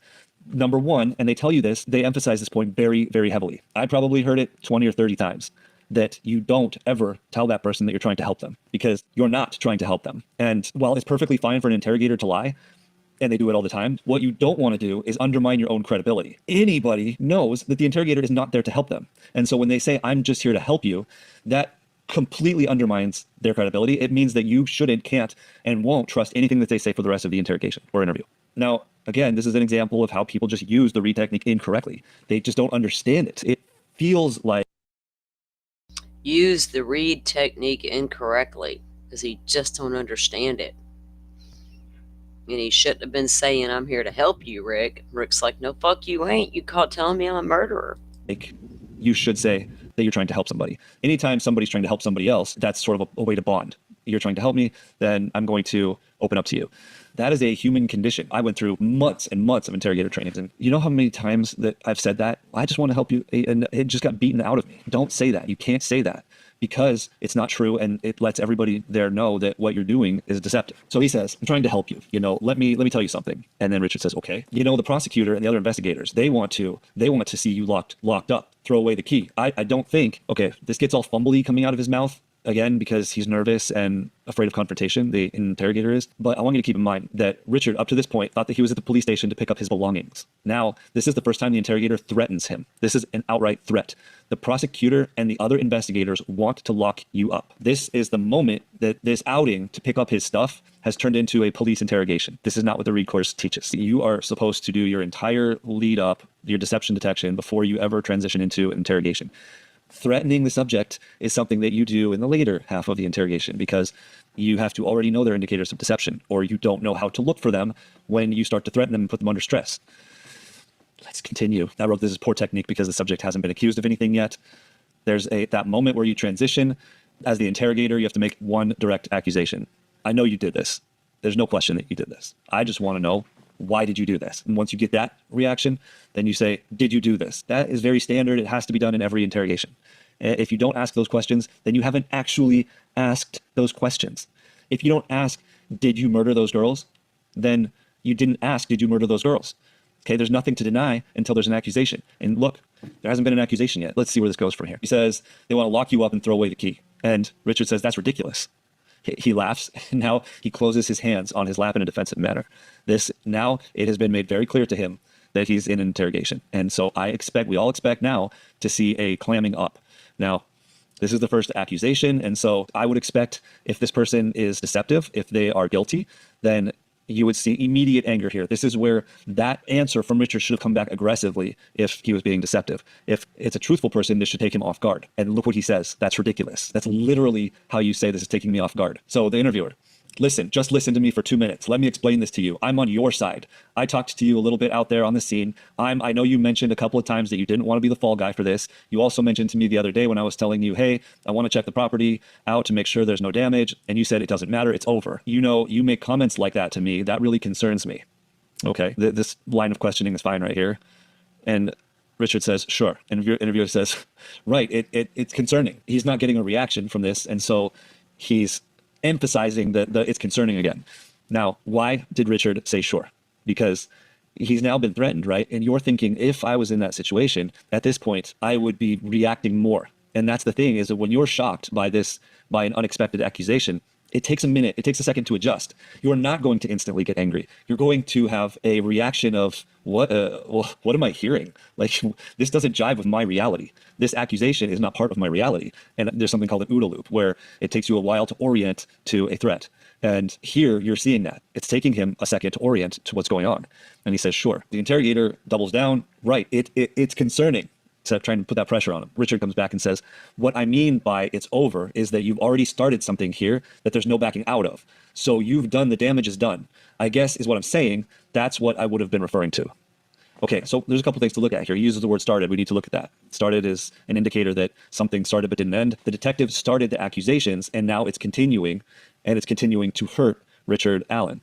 This is actually the perfect use of the word started. This is the reason why I analyze the word started. There is an action that started that hasn't finished that's causing damage. When a deceptive person is using the word started, they're telling you that something began but didn't end and that damage was being done. But a deceptive person is not going to tell you the damage that's being done. They are going to simply say, I started sending so-and-so to bed, and then I went and started getting ready myself. There's no insinuation of violence or of harm. In here, he's saying, you started hurting me back then, and it's still going on. So this is like literally a perfect example of the way that you would use the word started truthfully. And then the other concerning thing, the only thing that's not direct, I guess what I'm saying, that what I would have been referring to. So instead of saying that's what I was referring to back then, he says that's what I would have been referring to. And would have been means that he wasn't. So because if he was, he would have said was. Now, how does that jive in here? You got to look at the context here. So why did this turn hypothetical? That's what I would have done, is because the long story short is that he hadn't thought it through clearly in that moment, the way that he just explained it here. He had the beginning of that thought. That's when he blurted out back then, he said, it doesn't matter, it's over anyways. That was a reaction in that moment. Now that he's removed from that moment, he can better articulate it. That's the reason why he used would have. Would have is an indicator of sensitivity, but without other indicators, it's just an indicator of sensitivity, not of deception. And so that's why we are looking at this to try and figure out what the context of that is. And it's a simple answer. If you put yourself in his shoes, at the point where they're executing a search warrant, he was taken by surprise by that. His neighbors were standing there watching, and he knew that this was going to hurt him. Interviewer: okay, and I agree with that. We have started this. We've been working on this for a long time, and all the evidence is clearly indicating you're involved in this. And listen to me, Rick, I don't believe you should be the fall guy, but all the evidence. Now, the interrogator is using the read technique incorrectly here because he has not made a direct accusation yet. He should have gotten up and left the room to review his notes and then come back in, sat down, and said something along the lines of, I already know that you did this, Rick, and then follow it with a question like, Rick, did you kill those 2 girls? Let him answer it and then follow up with, why did you kill those girls? Now you can reverse those. It's more natural if you reverse those 2 questions. But at the point where you're saying, all the evidence clearly indicates that you're involved in this, that is the transition itself. You have to follow that with the question, which is, why did you do this? Because as an interrogator, you're only there to answer that question. So if you don't ask that question, you can't get the answer to it. At this point, Richard is still in the process of orienting himself here. And so he says, in the affirmative. Interviewer: you say you're out there. We have witnesses out there. We have your vehicle. We have experts. We have experts that say that you're on video and that's your voice on the video. And Richard says, okay. So at this point, he's not arguing with any of this. He's just listening, which... What kind of conversation are you, Truth and V, having over here? What's going on, girls?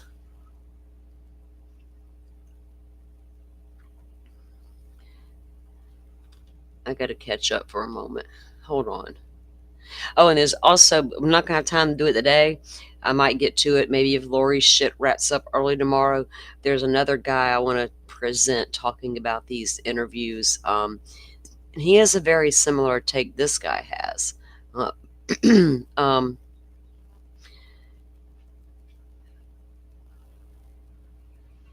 we're not talking about the scale of evil again, are we? Whatever y'all are discussing, I'm just going to stay out of it. Don't do shit to each other. That's all I can say. Again, should tell you that he's trying to orient, which means he hasn't oriented yet. So if he had done this, then he would already know what this stuff means, but he doesn't. It's still catching him off guard. The more evidence that's presented, the more Richard is sitting there like, okay. Like that's the only thing that you can say as you're getting in information that you've never processed. Thank God I live in an area where I don't need burglar bars or none of that crap. Just got what's I got, and come on, knock on the door or try to make entries. All I can tell you. I ain't too damn paranoid, but don't fuck around my parts. Before is okay. So the interviewer says, experts, not me. I'm not. Okay, so at this point, the interrogator's like, oh, there's all these experts. I'm not me. I'm not the expert. And Richard says, yeah, gotcha. I gotcha. I understand what you're saying. The evidence is clearly indicating you're involved in this. And listen to me, Rick. I don't believe you should be the fall guy. But all the evidence, you say you're out there. We have witnesses out there. We have your vehicle. We have experts. We have experts that say that's you on the video and that's your voice on the video. Okay. Experts, not me. I'm not an expert. I got you. Okay. And now we have your round at the scene. Okay. Not on the bridge. You said you're on the bridge. I don't even know how my bullet would have gotten out there if that's my bullet. He says, okay, and now we have your round. So the bullet is the actual projectile. The casing is what holds all the gunpowder. A round is all of that stuff together. So we have your round, which means we have an unfired bullet. And he says, at the scene, not on the bridge. You said you're on the bridge, but what? And now Richard says, I don't even know how my bullet would have gotten out there if that's my bullet. There's no indicators of deception. Listen to what he says. I don't even know how my bullet would have gotten out there if that's my bullet. So Richard, number one, is very direct. There's no indicators of deception. And he's still trying to process. Interviewer: it's without a doubt that this is very scientific. Joe, are you in agreement with this guy so far on his take on it? Absolutely, 100%. I love what he's coming with. I dig it. I did too. When I found this yesterday and I watched it, I was sitting outside relaxing and watching it. I was like, damn, finally an honest, unbiased type of opinion. You know what I mean? And that's why I really wanted to present this to you. Okay, chatters, thank you guys. I appreciate it. I trust you guys to be good for the most part and all the things. I really do. In truth, you know we love you around here, girl. We got you. I don't really know what he's trying to say there, and obviously Richard doesn't either, because he says okay. And then the interviewer says, so let me show you a picture of this round where it was found. That's the round right there. It hadn't been out there very long. That is Libby's foot. Libby's one of the victims. It's within 6 inches of one of the dead girl's bodies. And then Richard says, Sorry, I don't mean to keep interrupting. Yes, Jay, I wanted to make sure you were female before I addressed you as a guy. And I assumed you were from your profile picture. I just don't like calling you guys the wrong gender. You know what I mean? I don't think about that other stuff, the them, they, and all that. If y'all want to be called them and they, you can let me know. I have no issue with that. But normally, I'm old school. I'm like, are you a man or a woman? So I know how to address you. So thank you. You are a woman. Most of my audience is women. there's no way. It's without a doubt that this is very Okay. scientific. So let me show you a picture of this round, where it was found. That's the round right there. It hadn't been out there very long. That is Liberty's foot. It's within 6 inches of one of the dead girls' bodies. There's no way. This is at the point where a completely untrained interrogator should begin to realize that when he's not arguing anything except he's saying, that's not possible. Untrained interrogator. But Mr. Holman got on the stand and went all through his read technique training, didn't he, Joe? All about how well he was trained in the read technique. He's so well trained, he can play good cop and bad cop At in the the same same time. interview. All by himself. And I can flip on a fucking dime when I bring your wife into this room and just, boy, wait. For somebody that it's taught in the read course that if somebody tells you something like that's not possible, that is a huge indicator that you're on the wrong track. It's literally taught in the course. This is like what, the 5th real indicator to the interrogator that he's on the wrong track here. So he says, there's no way, interviewer, there is, and then Richard says, I'm telling you there's not. And then the interviewer says, how did that round get there, Rick? And the subject says, I don't know how the round got there. What I'm telling you is if that is truly what you're saying it is, it's not my round. There is. I'm telling you, there's not. How did that round get there, Rick? I don't know how the round got there. What I'm telling you is, if that is truly what you're saying it is, it's not my round. If somebody is dead set that the scientific evidence that you're giving them is wrong, there needs to be a bunch of indicators around that. So we saw this in the Karen Reed case where Brian Higgins kept denying evidence. But every time he did it, it was surrounded with indicators of deception because it's virtually impossible to lie and remove every indicator from that. So you should really, as the interrogator, be scared at this point when you're getting such direct denials. And you haven't even asked a question that he has the ability to deny yet. So a question like this, how did that round get there, Rick? That's this broad sort of general question. Yeah, we all know what he's insinuating. The interrogator's job is not to sit there and insinuate that something bad happened. It's to put the subject under direct stress from the actual questions. So I don't know how the round got there. What I'm telling you is if it's truly what you're saying it is, it's not my round. The interviewer. The scientific experts are saying, I got a report saying that round came from your, and Richard says, okay, but understand this. Now he's trying to defend himself. So he gets cut off. You are on the bridge. And Richard says, I told you I was on the bridge. You were on the bridge. Hey, there's something to these southern accents and southern women. We are a whole different breed down here in the South. And I'm not even just trying to be funny. I've noticed over the times we are a little bit different. But Dallas suburbs, okay, because I'm really super close to the Gulf, so I was just curious as if you were as well. But yeah, we a little different down here in the South, but that don't mean we dumb. Bridge. I told you I was on the bridge. So the insinuation from the interrogator is like, we can now link you to the bridge. And he says, I told you I was on the bridge. And then the interviewer says, listen, right now, like I said, I got a prosecutor and investigator. Okay, here's the thing. I know what's his name, that president guy we got, is supposed to sign some kind of bullshit soon about changing my home, the Gulf of Mexico that I for 57 years called it to Gulf of America. I call it the Gulf. I refuse to concede. It's just a fucking name. To lock you up. And if you don't give us a narrative, if you don't tell us your side of the story, there's two sides to every story. Hang on. And Richard says, okay. Listen, right now, like I said, I got a prosecutor and investigators ready to lock you up. And if you don't give us a narrative, if you don't tell us your side of the story, there's two sides to every story. Hang on. I'm trying to help you. I get that.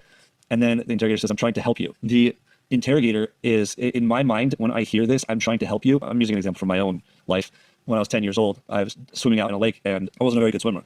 And I caught a mouthful of water. I got fatigued instantly and I started to drown.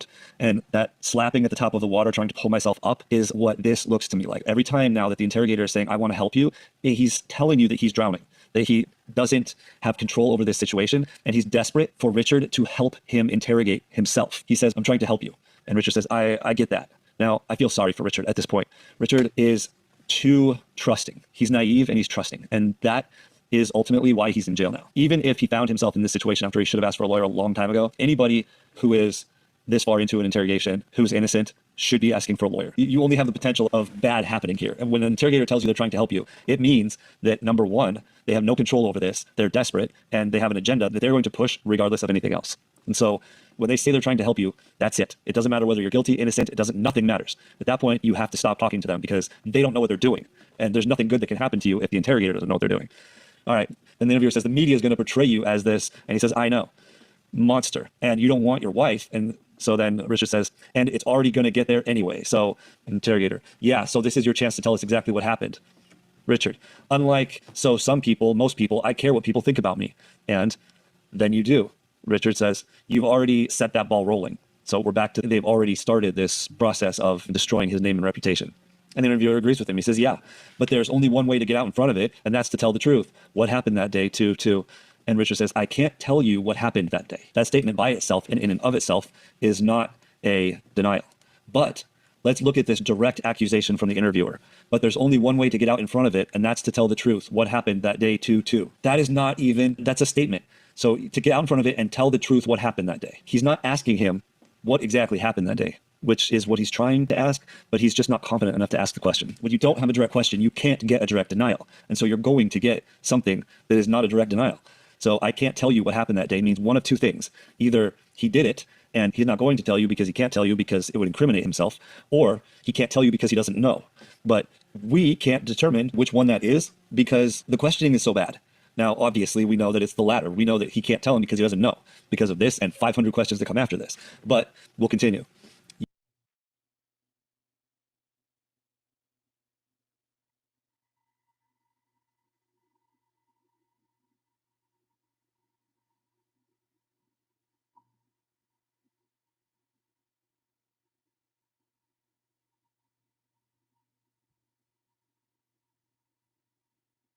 Salty. Oh, I was muted. I'm just trying to figure out. I'm trying to figure out this conversation between V and Lowlight. Like nothing serious going down. Is it just like y'all joking with each other, playing around with each other? What's going on here? I think so. It looks all good. I think Okay. they got it figured out. Yep. Okay, I know V, so and I know true, but Lowlight usually doesn't do a whole lot. She just like chilled. So I was like, what the hell's going on over there? What are y'all doing? Okay. And let me clarify. I am in Northwest Florida. I am not in Central or South. Thank God. Never will be. So I'm a whole different ass breed. I'm on the Alabama line. Flora fucking Bama. You can tell us.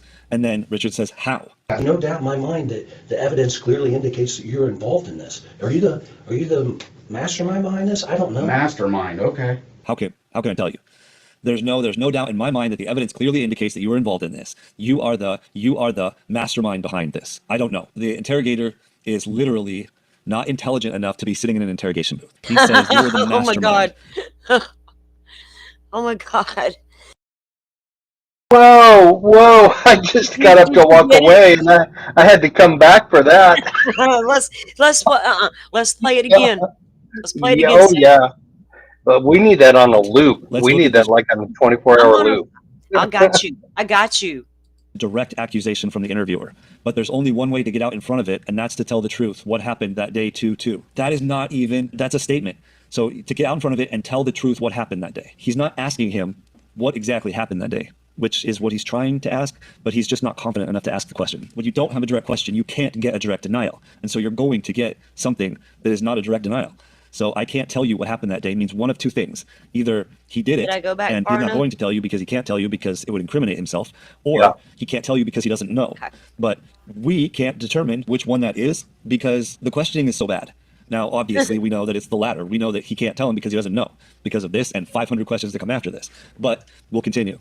You can tell us. And then Richard says, how? I have no doubt in my mind that the evidence clearly indicates that you're involved in this. Are you the mastermind behind this? I don't know. Mastermind, okay. How can I tell you?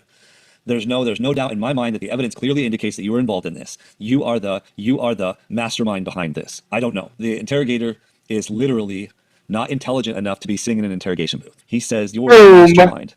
The mastermind behind. The interrogator is not intelligent enough to be sitting in an interrogation room. Zing. Yep. That needs to be on like 24-hour loop. Yep. 24-hour loop for sure. Girl, powdered sugar sand. No, let me give y'all a little education about the sand on the Gulf of Mexico. It is clear quartz crystal, literally. Comes down from the Appalachian Mountains and feeds right here in deposits on my beach.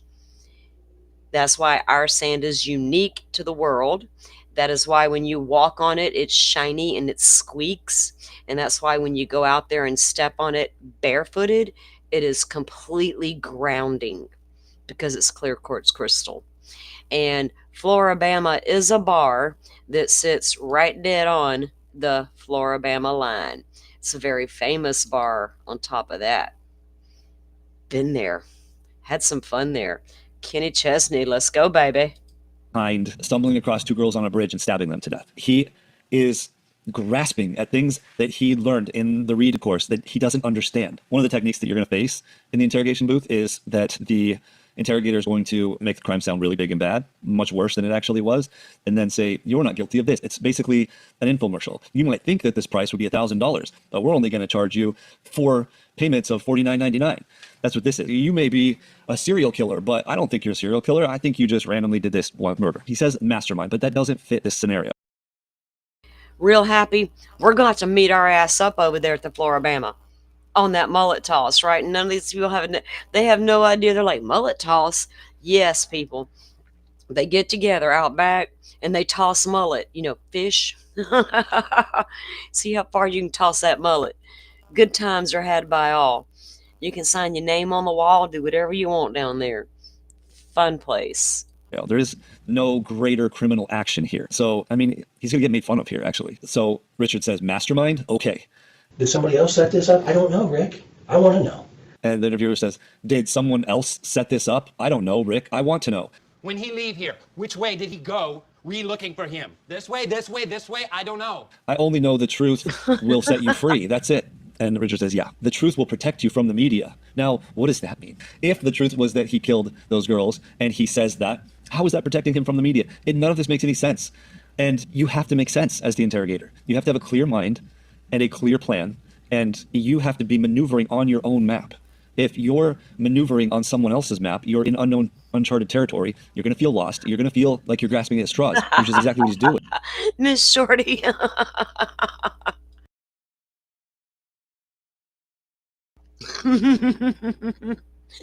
I don't know why that's cracking me up so bad.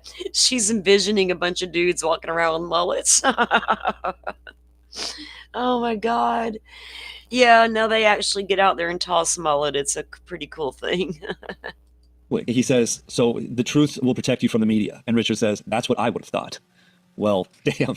That's a good comeback, actually. We'll tell the truth. Tell me how this round got next to one of our girls in between both girls. That is not an accusation. Tell me how this happened means I'm the detective and I don't know what happened in this murder. So can I please get your help is what he's saying. There's no direct questions here. well, tell the truth. Tell how this round got next to one of our girls in between both girls. And Richard says, I don't know. If I was the supervisor of this guy, well, if I was supervisor, you wouldn't be working. But literally anyone who's ever worked in law enforcement should have pulled him out of this interview. Who is his supervisor? Let's take a look at that for a moment. Isn't Holman ISP? So would that be Mr. Doug Carter? Yeah. Let's let you look at some of... Oh, I'm going to email this dude and be like, could you take a look at this video? And stopped it. When With the the magic interrogator is getting hands. owned by the subject, the interrogator doesn't have control. But when the subject is clearly being direct, very straightforward, his body language is very direct, there's no end game in this interrogation. There's nowhere that this can go that is going to end up with a confession. The interrogator is just going farther and farther underwater at this Well, tell the truth.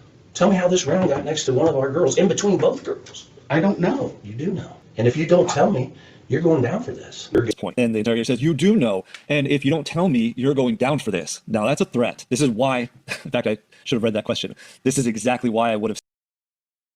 Joe Dirt. Sometimes I feel like we're watching Joe Dirt in some of these true crime cases, right? Like even with like the hanger honors in the Sebastian case, it's like we're watching a fucking episode of Joe Dirt. You know a thing or two about mullet tosses? You bring your tail on down here to Florida when we go to that mullet toss. I'll let y'all know what dates it's gonna be. We're gonna get Miss Shorty from Australia and get her down here too. Stop that interrogation right where he says, I don't know, is because at this point, the only thing that can happen is the interrogator is going to start making mistakes. And beginning to threaten the subject is coercion. You can say that I have enough evidence to arrest you right now, and I want your explanation of this. And if you don't give me that explanation, then I'm going to arrest you, which could lead to going to trial, getting convicted, and spending the rest of your life in jail, or even being executed. You can say that. But what you can't say is, you're going down for this. I have no idea who the actual killer is, but I have stats to fill, and someone has to go down for this, and it's going to be you. That just, his own thought process just leaked out in that question. The thought by most interrogators is that if you put your subject under stress and pressure, that the truth is going to leak out of them. And the truth does tend to leak out under pressure, but only when you have diarrhea of the mouth. And right now, that is not coming from the subject. The subject is in complete control, and he's being very direct and honest. Diarrhea of the mouth. Wow. Guys, that Florida sun will do a number on you unless you got a lot of Indian in you. You know what's weird? I have 3 biological siblings. 2 of us, well, 3 of us get dark very naturally. A lot of Indian in our blood. Lots of Indian in our blood. But our one sister, she's the pale. She's the pale kid. She would burn every time. But yeah, if y'all come to Florida, sunblock up. The diarrhea of the mouth is coming from the interrogator here. And now he's starting to tell you that he has to pin this on somebody. And I'm going to notate that now because you're going to see that a bunch. And then Richard says, okay. And then he says, I'm serious. This is what a joking matter. And Richard says, I'm not joking. Next question. And the interrogator is going down this line, this path, which is a bad path for an interrogator to be going down. He says, you're this close. And Richard says, you realize what you've done to me. This is like you've talked to the people I work with. You've talked to my neighbors. You know, I've got anxiety. I got all kinds of stress and depression. And one of the big things is you cannot even think something about me. But if I think you think something about me, it bothers me. And that's already done because people out there already know that you think I did something. Okay, we have one indication. And do y'all know how many people out there suffer with that? You know, and it's not like a bad thing. It's just a thing. I think a lot of it's learned through childhood as well. You especially, you know, as adolescence comes along, you start, you know, some people could care less what people think about them. Most people do. Right? But for being honest, you especially if you're putting yourself out there and you're a good person, right? And then something like this happens. Now you've arrested me. The town's going to know the damage is out there. All these things. Of course, it's going to bother him if he's already prone to being bothered by what people might think about him. This is going to be very troublesome to him. And I understand that. Indicator that's repeated over and over again in here. We have repeated words. We got you, I, and, I, you. So what does that mean? The ands are not meaningful here. It's the pronouns that repeat that we want to look at. And so The UU and the II is causing a lot of stress. Remember that doubling up is highly sensitive, tripling up is deception. None of the pronouns here triple up. So we want to keep this all in context. Do we have other indicators of deception? We actually don't. So now we got to figure out where the stress is coming from.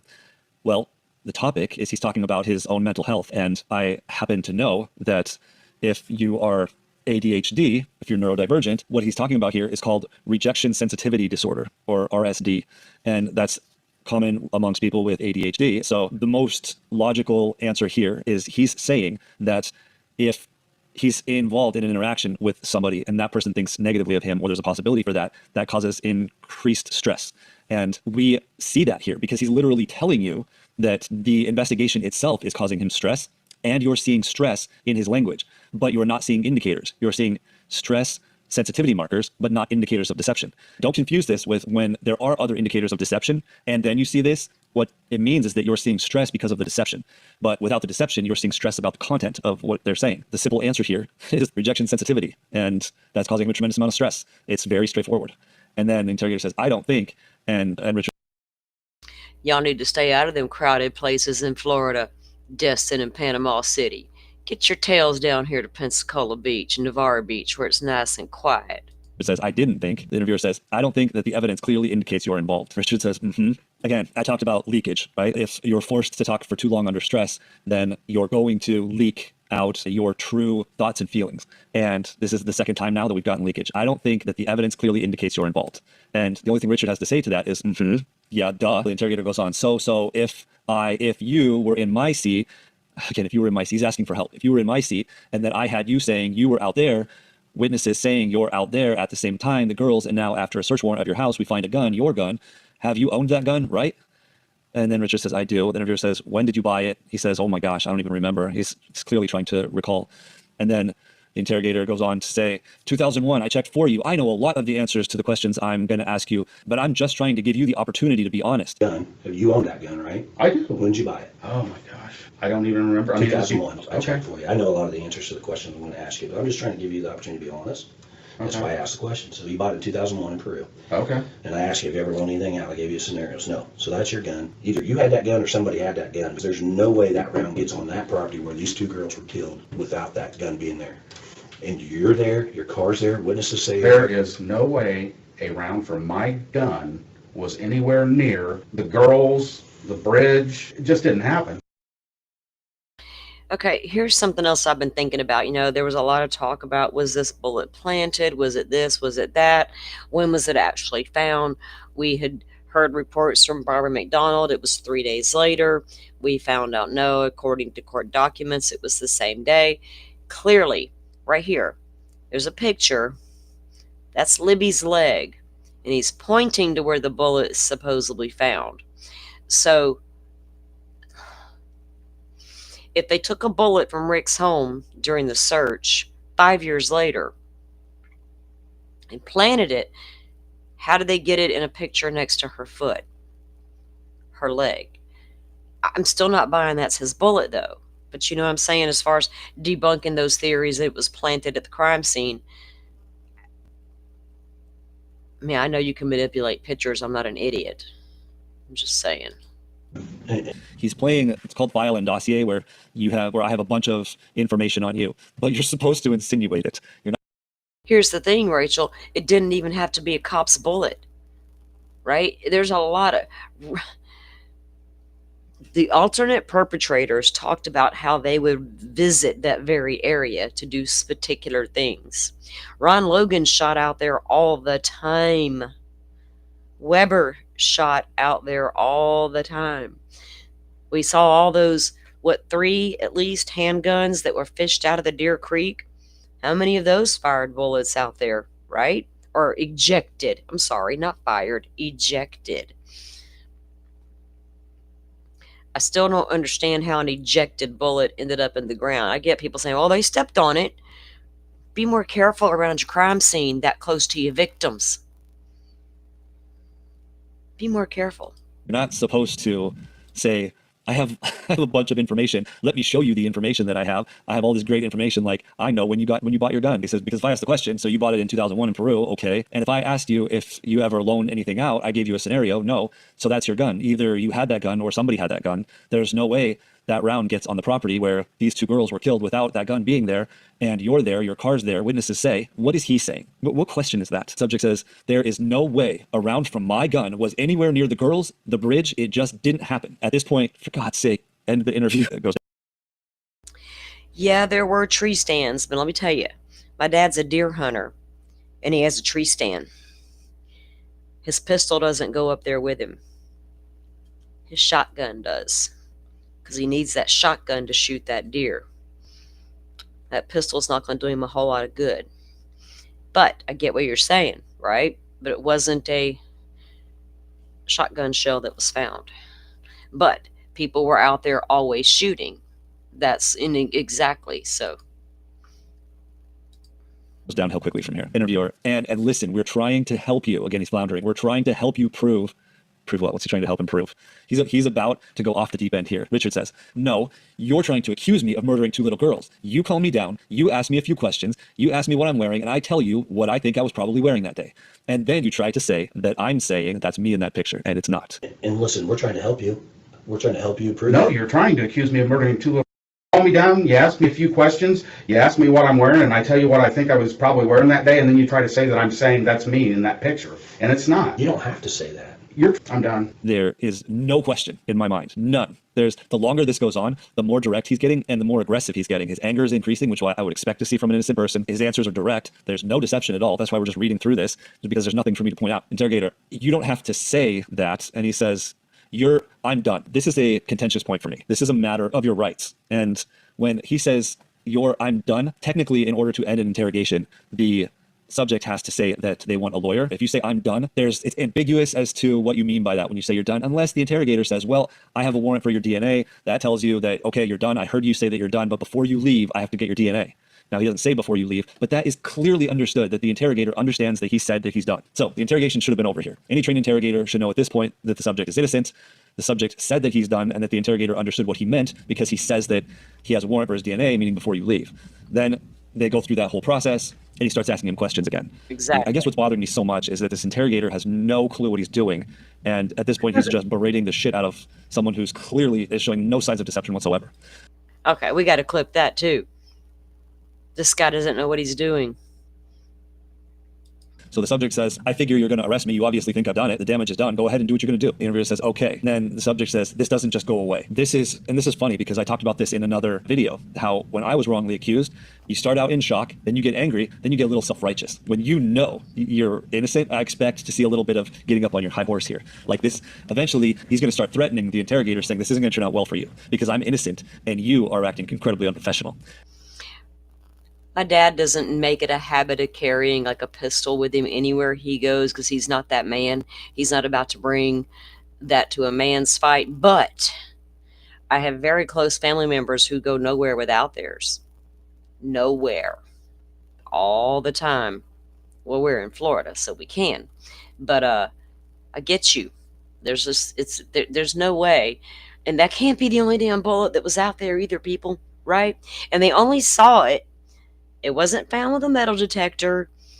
Somebody, they passed like a light over the crime scene. And when they did, someone caught a reflection of something under the ground. And as they began to unearth it, oh, lo and behold, it's a bullet. Did y'all look for any more bullets out there, or was that the only one? Richard says, this doesn't just go away. And the interview says, I know. And Richard says, exactly. And then the interviewer says, the only person I think can explaining all this is you, and you're not explaining that to me. And then Richard says, I don't know what it is you want me to explain. I mean, this interrogator is an embarrassment to all law enforcement everywhere. He is getting owned by a subject here. This subject is clearly there's another clip. And honest, and there's now the subject clip. is making statements that back up like 30, 45 seconds. Like that. Oh my gosh. No clue what he's doing. And at this point, he's just berating the shit out of someone who's clearly is showing no signs of deception whatsoever. So the subject says, I figure you're going to arrest me. You obviously think I've done it. The damage is done. Go ahead and do what you're going to do. The interviewer says, okay. And then the subject says, this doesn't just go away. This is funny because I talked about this in another video, how when I was wrongly accused, you start out in shock, then you get angry, then you get a little self-righteous. When you know you're innocent, I expect to see a little bit of getting up on your high horse here. Like this, eventually he's going to start threatening the interrogator, saying this isn't going to turn out well for you because I'm innocent and you are acting incredibly unprofessional. Richard says, this doesn't just go away. And the interviewer says, I know. And Richard says, exactly. And then the interviewer says, the only person I think can explaining all this is you, and you're not explaining that to me. And then Richard says, I don't know what it is you want me to explain. I mean, this interrogator is an embarrassment to all law enforcement everywhere. He is getting owned by a subject here. This subject is clearly on 24-hour repeat. This investigator is an embarrassment to investigators everywhere. Yep. Thank you. Thank you. God, that's confirming what we knew all along. Exactly. But then we have people like Lauren from Hidden True Crime who gives Jerry Holman an audience. Like she interviews him and she plays to him and she caters to him. And then it makes you feel like you're going crazy. Like, okay, maybe Jerry Holman may not be all that bad. He's that bad. He's an embarrassment to investigators everywhere. Right there. You heard it from somebody who has no dog in the fight, no skin in the game, totally objective. He's an embarrassment. Yeah. And, I'm assuming she didn't watch this or isn't probably ever going to watch it. It's like those people in Idaho. I can't YouTube police this shit. She's going to say, I agree. Platforming people and not looking at both sides fairly and evaluating is a problem. But yeah, she's never going to see this shit. Or if she did, she's ignoring it. You know what I mean? And direct and honest. And now the subject is making statements that your instructors would be making in your training. Things like, I don't know what it is you want me to explain here. But that's their way of saying you're asking stupid questions. You're not even asking questions. The interviewer has just been called out by the subject. And now he says, what you're doing on the bridge. How did your round get there? And why did you kill these two girls? And why were you involved in this? What was your involvement? Okay. Some people are scared of confrontation, and that's okay. But those people can't be allowed to be detected. What was your involvement? Were you the mastermind? And Rick's like, mastermind? Remember that part? It's like, how many times are y'all going to tell us without telling us there's more than one person involved in this damn crime?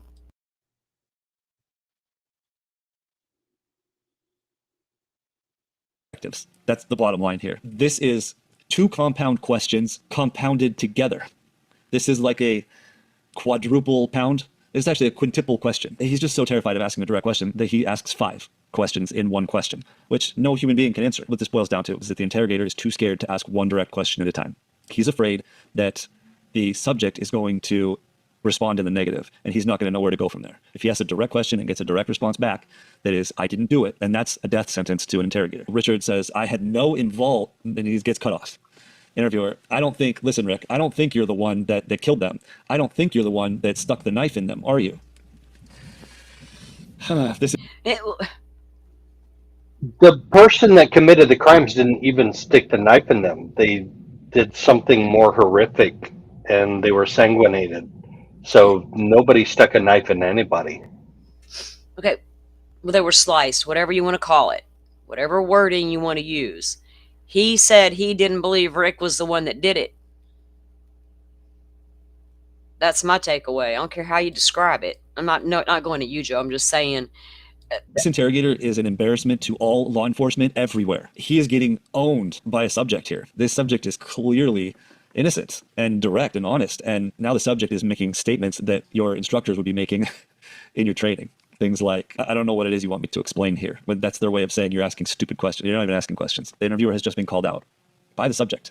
And now he says, what you're doing on the bridge. How did your round get there? And why did you kill these two girls? And why were you involved in this? What was your involvement? Okay. I mean, it's... Some people are scared of confrontation, and that's okay. But those people can't be allowed to be detectives. That's the bottom line here. This is two compound questions compounded together. No, you're good. This is like a quadruple pound. It's actually a quintuple question. He's just so terrified of asking a direct question that he asks 5 questions in one question, which no human being can answer. What this boils down to is that the interrogator is too scared to ask one direct question at a time. Ooh. He's afraid that the subject is going to respond in the negative, and he's not going to know where to go from there. If he Well, he's asking so many questions at what time, he don't know what the fuck to do. This guy's gonna trip me up. asks a direct question and gets a direct response back that is, I didn't do it, and that's a death sentence to an interrogator. Richard says, I had no involvement, and he gets cut off. Interviewer, listen, Rick, I don't think you're the one that killed them. I don't think you're the one that stuck the knife in them, are you? See, I don't think you're the one that stuck the knife in them. Whether it's stuck, sliced, slashed, whatever term they want to use. Why would he say that? So Rick would say, well, you're right, it wasn't me, it was Tom, Dick, and Harry that I helped. I would use real names, but I don't want to get sued. Or be in a court document. Not my goal. Like some YouTubers. This is his attempt at the section of the interrogation where he's supposed to have blown this up into this big thing. So this is either like you're a serial killer, or this was a mass murder, or, is this the 50th murder you've done? And then you're supposed to scale it back down here. This is the salesman pitch right here. I don't think you did 50 murders. I think it was just the one that got out of hand, right? This isn't a big thing. Type of deal. And he's trying to scale down from something that he never scaled up. He says, so I don't think you're the one that stuck the knife in them, are you? Now, there's nowhere for him to go because he didn't scale it up. Now he has to say, I don't think you're the one that committed the murder. Maybe someone else did. But now he's just wildly off into... Like who, Mr. Holman? If the man you're interrogating and about to arrest is swabbed for DNA, because you damn well got DNA from your crime scene. And we keep hearing ongoing investigation. Why would we continue to hear we should hear ongoing investigation from the appellate people, not from local investigators who have closed their case out. No man's land, because that's not relevant to reality. He says, I don't think you're the one that stuck the knife in, are you? And then he says, I didn't either. I didn't think that either.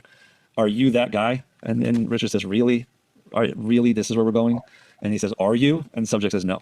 Anybody that knows me knows I could never, even if I wanted to, do something like this. That's not who I am. If he had been asked, did you murder those two girls? Let me clarify. It has to be the first confrontation, which this isn't. This interview has been confrontational for a long time at this point, with no direct accusation. Now he says, are you that guy?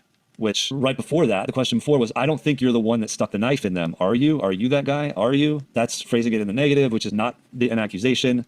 So the subject says no, and now this opens the door to basically any response.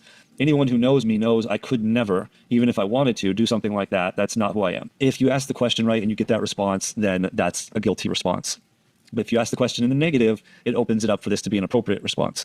So, are you that guy? And he says, no, that's the answer to the question. That's it. That's the answer to the question. Now he can give extra information. And he says, anybody that knows me knows I could never. If the question was, did you murder those two girls? And the answer is, without the no, the answer is, I could never murder those two girls. Then that's a deceptive response. But because the question was phrased in the negative, and then because he actually answered it with a direct response, no, he's allowed at that point to continue on and give the I could never do that. Because at that point, that's just extra information. That's not actually the response to the question, which is no. Interviewer, then what happened? Subject. Yes, Lowlight, they did. Somebody, one of his viewers suggested he take a look at it because he's not in Delphi case. He hasn't deep dove it, done any of the things that all of us have done. So it was suggested to him to analyze it, and he did. And he went into it blind, not knowing anything.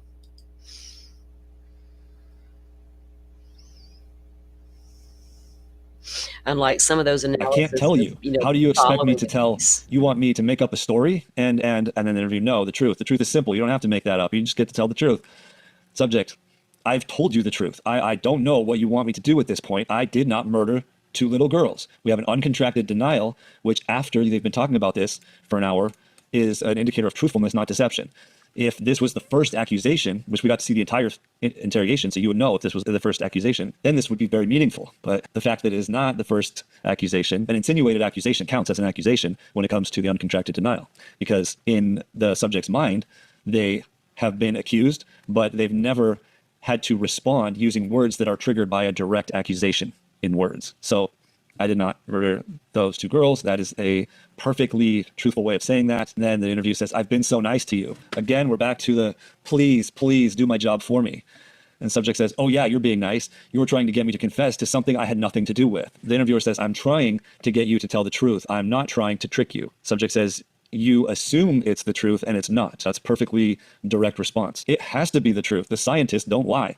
The science doesn't lie. Now that's an actual indicator of deception. When you start to try and give yourself more credibility, it means you don't believe in yourself. So this stacking on of credibility, you're going to see it's quickly going to go nowhere. So he says, it has to be the truth. The scientists don't lie. The science doesn't lie. And Richard says, that's awesome. Tell the truth. I'm not trying to trick you. I've drawn out what we have. Most of You it. assume it's the truth, and it's not. It has to be the truth. The scientists don't lie. The science doesn't lie. That's awesome. It's saying that The interviewer doesn't even understand how embarrassed he should be at this point. Interviewer, it's saying that round came from your gun. And Richard says, I don't understand all that. All I'm telling you is there's no way that a round from my gun, the one that you took from my house, ended up next to a murder scene or anywhere else. I don't know where you got that bullet if it came out of my gun. At this round came from your gun. I don't understand all that. All I'm telling you is there's a way that a round from my gun, the one that you took from my house, ended up next to a murder scene or anywhere else. Out of my gun. At this point, it's over. It's done. Richard has told you it is not possible. Without indicators direct, it's not possible. This tells me that whatever that evidence suggests is wrong. Now, this is why I told you that I get information directly from the source, because if I had looked into this and looked at the evidence that was presented, then I wouldn't have fallen down this hole. But I can see how the interrogator who is looking at this evidence has fallen down this hole, that he is not willing to accept reality. He has created his own version, and nothing else can be acceptable to him at this point. No matter how stupid he realizes that he sounds, and no matter how much he's getting called out on that, he's not willing to accept that something in his own evidence is wrong. Like I said, that is why. Boom. Real happy he took a look at the Mullins Liggett interview and this Holman interview, or interrogation, I should say. And he's basically going over the interrogation with Holman. I get the information from the people. I can tell from this interrogation that Richard Allen has no knowledge of the murders. He is not withholding anything about them. They are not playing in his memory. If they were in his memory, then there would be effects from that would come out in his language, and there aren't any. So this is how I... Can you guys agree with that? That if he was sitting there reliving what went on that day, knowing he's feeding the interviewer a line of bullshit, do you think some of that would come out as he speaks? 5.5 years later, he would be more detached from it, so it's possible but not likely. Right. Oh, I get what she's saying now, Shorty. Okay, I got you. Got you. Yeah. And yeah, some of his viewers did send him this as a recommendation to take a look at, and so he did. Yeah, curious stuff, right, Joe? I know that either that bullet was somehow accidentally dropped in that location and just happened to be found there, which is statistically so unlikely that I don't want to factor it out completely, but that is not something that I would even consider to be possible. Or the police put it there. Now, that is something that I wish wasn't possible. It's something that at this point we have to come to terms with, because if every possible outcome is found to not be true, then the truth has to be what you've previously determined to be an impossible outcome. I believe it was Spock that said something like that. The only thing that I can think of is that the police must have put that round there in order to try to tie him, who was seen walking on that bridge just because he took a walk earlier in the day. It's literally the only thing that ties him there. And Go ahead. He's quoting Spock. He's like, he's getting in my wheelhouse. Like, you can't quote Spock. Like, you're gonna become my favorite if you start quoting Spock. Oh, come on now. Yeah. I'm gonna drop. Hang on. Let me share. I'm gonna drop. Sherlock Holmes also said, when you eliminate all of the impossible, whatever is left, however improbable, is the most likely scenario. Yeah. So that's what we're talking about here. This is like Dr. Spock, Sherlock Holmes. These are like in my wheelhouse. He's nerding me out. He's nerding me out totally.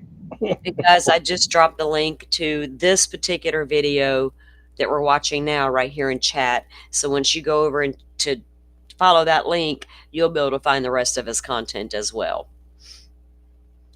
the girls weren't even shot. They were stabbed. There was nothing on his knives. There's no DNA, no blood on the knives. The only thing that he has, at least at this point, I haven't even seen any of the evidence. Like I said, only what I've seen from here. Even though they know that he was in that general area that day, they need something that can tie him to the girls. I mean, did they just pick up the bullet when they looked in his house and put it there? I want to say that couldn't happen, but if you've seen the documentary To Make a Murder, if you are following the Karen Reed case, there's just so many examples now of times that this is happening. Even the O.J. Simpson case, I mean, there's no question in my mind that he was guilty, but there's also no question in my mind that they staged evidence. Why do that? But it happens, and this is how you figure that out, actually. Once you know directly from the subject that he didn't do it, now you got to start questioning where that evidence come from. And the detective brings his wife in there after they've been just berating her for an hour and making her question everything she knows about her husband. They bring her in there. Okay, anybody else, because I wasn't around anybody that day, so I'm done answering. Like, I know you're trying to get tricked me into saying that. He's clearly under more and more stress, and he's still very direct. I don't care how stressed out I get. I'm not gonna fucking admit to something that I had nothing to do with. This is towards the end of the interrogation. It just gets more and more aggressive, and I just feel bad for him. This is coercion. This is coercion by a detective who has told you, it leaked out in the interrogation, that he has a motive to close this case, regardless of who gets, he calls him the fall guy. So regardless of who the fall guy is, the detective's going to close this case. He has told you that he has a motive to close this case. And so that's just problematic. Subject, I don't care. You're not going to prove I did something I didn't do. And then they bring his wife in, and I'm going to show you this. It's hard to watch. If the swearing bothers you, or if seeing an innocent person treated very badly bothers you, this is a good time to stop, because at this point, I'm going to show you some stuff that's really going to piss you off. All right, so I want to start here. The interviewer. The evidence clearly indicates you're involved in this. Subject, no, it doesn't. The interviewer, it fucking does. So now the interviewer has completely lost it. I'm telling you that there is no way that a bullet from my gun was used in these murders. Okay, the interviewer. I got multiple. I'm not showing you my whole fucking hand here. And Richard says, I don't care. I'm telling you, I'm done talking. You leave. Don't worry about me. I'm trying to, I don't know what they're doing. Yes, you do. There is no way that evidence is going to show that I did Right this. fucking here, Rick. You got one piece of evidence I can't explain. Multiple. I'm not showing you my whole fucking hand here. I don't care. I'm showing you I'm done talking. Now you're going to drag your fucking wife and your daughter through this because you're too fucking bullheaded to get out in front of this and admit that you made a mistake. And whatever the fuck happened out there, we'll never fucking know because you're too big of a fucking. So go ahead. So tell you I did something. Tell me that the I truth. didn't do. The truth, Rick. I don't want to I know. told you the truth, and you don't want to hear it. The evidence tells me otherwise. The evidence clearly indicates you're involved in this. No, it doesn't. It fucking does. It doesn't. I'm telling you that there is no way that a bullet from my gun was used in these murders. And I'm telling the interrogator. And now you're going to drag your fucking wife and your daughter through this. Keep in mind that his wife is sitting right there. The interrogator says your fucking wife right in front of her face. Why is he saying? This is what got me the most was, Jerry's bullshit interrogation. Good cop, bad cop. I'm on your side, Rick. But when the minute Kathy comes into the room, he turns all Billy Badass. I'm surprised Rick Allen didn't jump up and say, look here, dude. You've crossed the line. But he does ask to let her leave the room. But I just found it very odd that the way Jerry decided to act once in the presence of Rick's wife. Saying that your fucking wife and daughter through this because you're too fucking bullheaded to get out in front of this and admit that you made a mistake, and whatever the fuck happened out there, you'll never fucking know because you're too big of a fucking so go ahead. The interrogator has switched from being bullheaded in a way that is just kind of ignorant. He wants a certain outcome. He's not listening to the subject. He is just pushing through with his own agenda. And eventually he is getting really angry, and he has completely switched to pure coercion. This is he's no longer trying to get a confession from somebody who's guilty. He's trying to force a confession. Do you think Rachel are real happy that speaks to Rick's demeanor overall? Right? That maybe he's not an easily provoked person or a confrontational type person. Because you're right. Was that a ploy to provoke him? You know what I mean? Very well could have been. From anybody. He doesn't care who. Subject, no, it doesn't. And then interviewer, it fucking does. Subject, I'm telling you that there's no way that a bullet from my gun was used in these murders. Interviewer, I did not take it from somewhere. It was locked in. It was taking this photograph. You think we fucking went, thrown the fucking round and threw it down by a fucking dead girl? Split the same fucking TV? This is realistic. I did not take it from somewhere else. It was locked in. It was taken as a photograph. You think we fucking went and stole your fucking round and threw it down by a fucking dead girl? Split the same fucking TV. What was that, Holman? You did what? Or Rick thinks y'all could have done what? What? Your daughter through this because you're too fucking bullheaded to get out in front of this and admit that you made a mistake. And whatever the fuck happened out there, we'll never fucking know because you're too big of a fucking. So go ahead. So tell you I did something. Tell me that the truth. I didn't do. The truth, Rick. I don't want to know. I told you the truth, and you don't want to hear it. The evidence tells me otherwise. the evidence clearly indicates you're involved in this. No, it doesn't. It fucking does. It doesn't. I'm telling you that there is no way that a bullet from my gun was used in these murders. And I'm the interrogator. And now you're going to drag your fucking wife and your daughter through this. Keep in mind that his wife is sitting right there. The interrogator says your fucking wife right in front of her face. Why is he saying that? Your fucking wife and daughter through this because you're too fucking bullheaded to get out in front of this and admit that you made a mistake, and whatever the fuck happened out there, you'll never fucking know because you're too big of a fucking so go ahead. The interrogator has switched from being bullheaded in a way that is just kind of ignorant. He wants a certain outcome. He's not listening to the subject. He is just pushing through with his own agenda. And eventually he is getting really angry and he has completely switched to pure coercion. This is he's no longer trying to get a confession from somebody who's guilty. He's trying to force a confession from anybody. He doesn't care who. Subject, no, it doesn't. And then interviewer, it fucking does. Subject, I'm telling you that there's no way that a bullet from my gun was used in these murders. Interviewer, I did not take it from somewhere. It was locked in. It was taking this photograph. You think we fucking went, thrown the fucking round and threw it down by a fucking dead girl? You think we went and took a round and threw it down by a dead girl? I don't know, Holman, did you? Did you? Split the same fucking TV. This is realistic. I did not take it from somewhere else. It was locked in. It was taken as a photograph. You think we fucking went and stole your fucking round and threw it down by a fucking dead girl's foot? This ain't fucking TV. This is realistic. The audio is bad. I'm assuming he said this isn't realistic, but this is leakage. I hope you understand what that is at this point. The interviewer, the interrogator, just said, I did not take it from somewhere. It was locked in, probably evidence. It was taking this photograph. You think we fucking went, thrown the fucking round and threw it down by a fucking dead girl? He is telling you exactly what they did. Richard never made that accusation. So there's no way that that thought could have come into the detective's head. In order for you to think Unless it actually happened. about something, that thought has to either be placed in your head or you have to generate that thought. That thought wasn't placed by Richard. So that means the detective generated that thought. And where did that come from? If the detective Thank you, sir. thought that Richard did this, why would he be so concerned with this entire story, having thought through, taking it from evidence and throwing it down by the dead girl? He just confessed. I don't even know. I don't know what happened. I don't know any of the evidence. I don't know any of the details. But my analysis of just this statement would be that the subject is innocent and the detective has an agenda, and his agenda has leaked out at the end of. Oh, ho, ho, ho. I got to process that for a second, y'all. Because when they first said that in the interview, or when I first saw him do when I reviewed this a little bit last night, I was like, man, that it's so telling. And I get where the guy's going with this. I get it. I've watched a lot of police interrogations, good and bad and terrible. This is deplorable. Exactly. Joe and I have watched a lot too.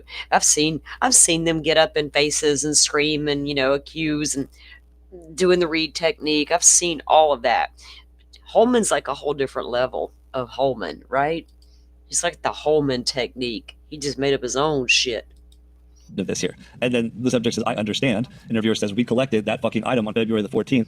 We didn't take it from anywhere else but that fucking scene. And we didn't take your gun from anywhere else. We took it from your fucking house. Subject, I'm telling you, I can't explain something. And he's going to say that There, Miss Shorty goes again, supporting everybody. Thank you. Video game controller poses triumphantly in between the words, critical hit. Miss Shorty, we always love having you around. And I enjoyed your show this weekend. What's wrong with my thing? I gotta order my mouse. You guys have to drop her link in here for you guys if you don't have it yet, so you can go check Miss Shorty out. he didn't do.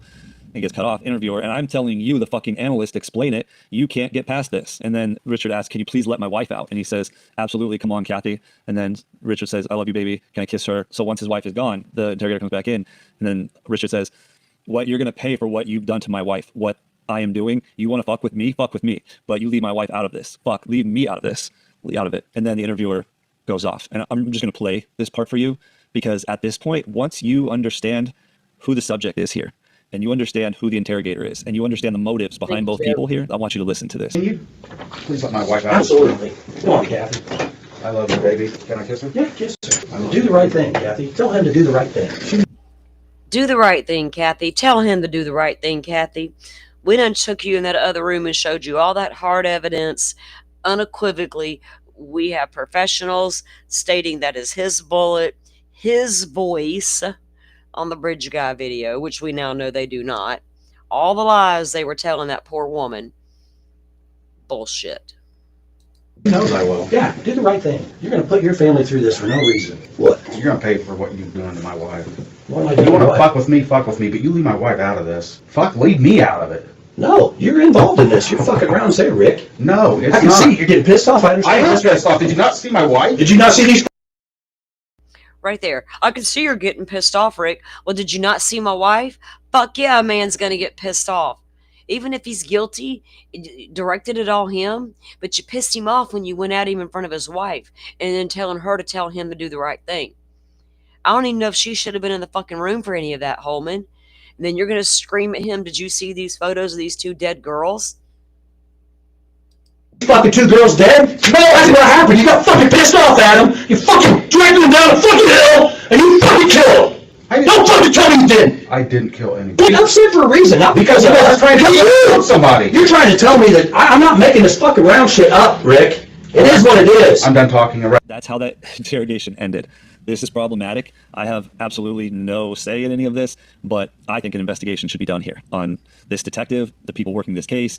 Now, there obviously is a confession. I haven't looked at that confession yet, but let's bring it up. Let's bring it up right here, right now. Let's look at it and see what we see, because a confession obviously is problematic to all of this stuff here. So let's see what it says. All right, I spent some time looking up and listening to the recordings from jail that he made calling his wife. There's no need to go through all of them, but let's just give you an example of what happened here. This is him calling. He says, tells his wife, I just want to apologize to you. He says, what's going on, sweetheart? He says, I did it. No, I did it. I killed Abby at Libby. What? No, you didn't. He says, yes, I did. She says, no, you didn't.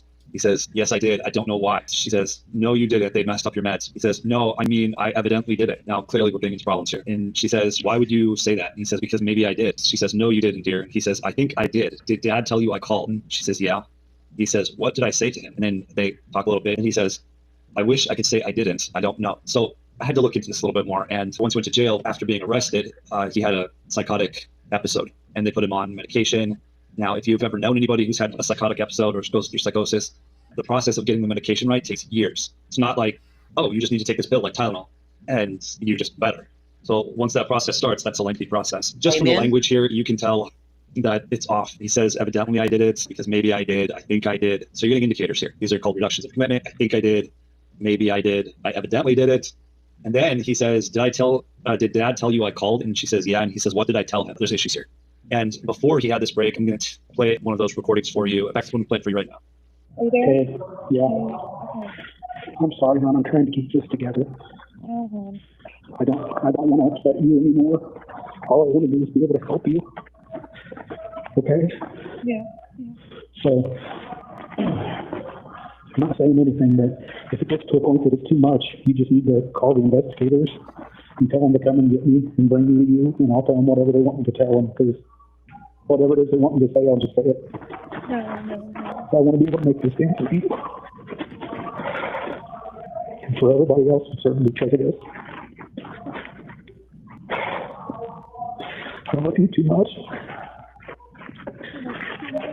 And every time I talk to you, I feel like it's going to be the last time I get to talk to you. I know. I wish I could hug you. I can't explain what's been going on. No. I don't want you to worry about me. Yeah. I'm a man and I'll take care of myself, but I'm worried about you. That's all I do is worry about you. So, and you let everybody else know how much I love them all you. You need to hang in there, honey, okay? Huh? You need to just hang in there, because they're going to get you an attorney soon, okay? Will you just let everybody know how much I love them? Of course I will. They already know, hon. No, they don't. Yes, they do. Nobody loves me anymore. Stop. That's not true. I know. I'm sorry. I'm sorry. Okay. I'm sorry. I'm sorry. Okay. I know what you told me. I know what you told me, and I believe you. Yes. I just, knowing I'm never going to see you again, or at least it feels that way. I'm just saying, if it gets too hard, just tell them to come and get me and bring me to see you, and I'll tell them whatever they want me to say. No. It's okay. Okay. I don't need you to try and be strong for me. Okay? You need to be weak. You need to be held. You take care of yourself, okay? Okay, so you heard there, you got a little glimpse of him before the psychotic breakdown. So apparently he was going through different courses of medication. He lost 90 pounds. And, I can speculate, but it doesn't really do us any good to speculate. The one thing I can tell you with certainty is that if the police department planted evidence to put him in there, there's no way that they were just going to leave him alone and not try to get some sort of confession out. There's a lot of things they could do to him in there. And he is clearly not the type of man who's... Clearly not the type of man cut out for jail. But instead of sending him to a county jail like most individuals, he goes straight to a prison where nobody can see him.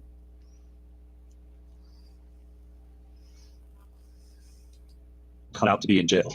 So it wouldn't take much to break somebody like that. That's coercion. That's what POWs go through. It's disturbing. This entire course from start to finish is disturbing. It's disturbing on the level of human rights, human dignity. It's disturbing because of what our country is supposed to represent and what our justice system is. It's not functioning the way that it's supposed to. And we've gotten to a point where I think we're realizing that interrogators are completely untrained. I'm not trying to just tear down all interrogators in general, but the lack of training and education and the lack of the ability to identify the characteristics that make a person good at doing interrogation, the fact that thought hasn't even occurred to anybody yet, it really shows me how we are in the very basic infancy of interrogation and of what an interrogator is.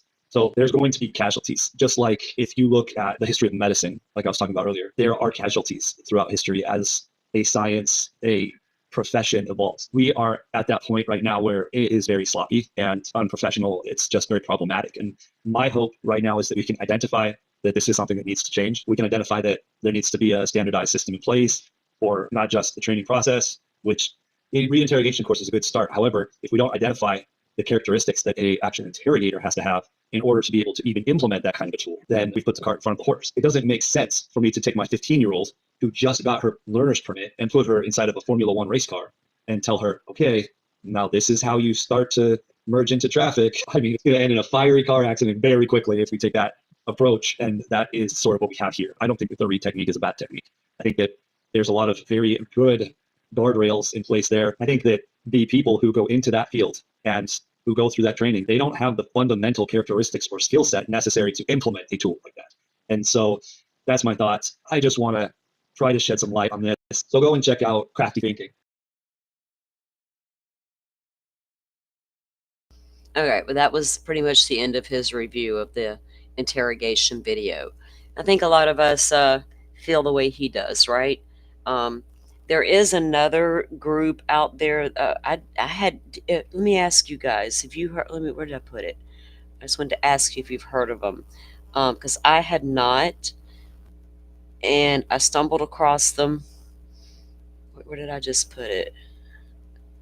I put it where I would remember to ask you guys. Hold on. There's another couple out there who did a review of these. The lady seemed to know a little bit more about the case than the guy did, so he was coming into it blind. But I'm trying to find their name because I feel like I've heard of them before but don't really know them, and some of you guys might. What did I do with it? Let me see. Oh, it would be in my history. Where's my history? Because I just looked at it. Oh, true crime. Because y'all know I don't do body language people that much. True crime body language with true crime body language. Let's see. With Paul and who is this? With Paul and Helen. Have you guys ever heard of them? We don't have time today to go over their review, but it was also a pretty good review as well. I'm going to drop their link in. So they have a two-part actually on it. So you guys can go and check that out directly if you want on your free time.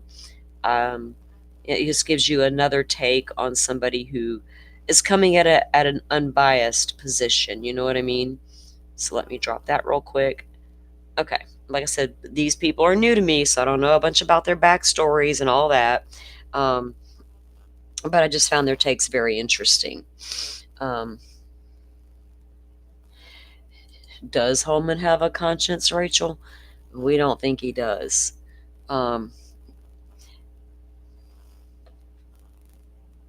Yes. Right, Miss Shorty? That's true. Rachel, this is very interesting. I was hoping you guys would like it when I found it. I was like, you know what, I gotta present this to the community because, especially after we reviewed the interrogations and the way we all felt about it, we don't want to go out there believing that, they're being hateful and going to do this and that. But damn, sometimes it's right in your face. You can't not unsee what you just seen, right? Oh, the new one, the link I just dropped, right, Alina? They have a two-part out. It was pretty good. I think I've watched one of them. If I got through it all the way, I think I fell asleep because I got that bad habit of laying on my bed, gonna review something. The next thing I know, I'm gone. So I need to finish it. But what I did hear, I was impressed, and the guy was like very coming into it. Because if I go and watch these big body language channels that cover all the cases from the minute they start popping off, and they're reviewing the body cams and they're reviewing the court hearings, and they start coming up with all kind of ridiculous shit that I cannot get behind. And assessing this type of thing, this guy wasn't just assessing a body language, right? It was a whole different type of assessment. And I just got so fed up with body language experts saying, oh, look, they touched their face, that means they're lying. Well, fuck, y'all would accuse me of lying constantly. I've got to go check out this. I've seen a lot of you guys saying he had Karen Reed content.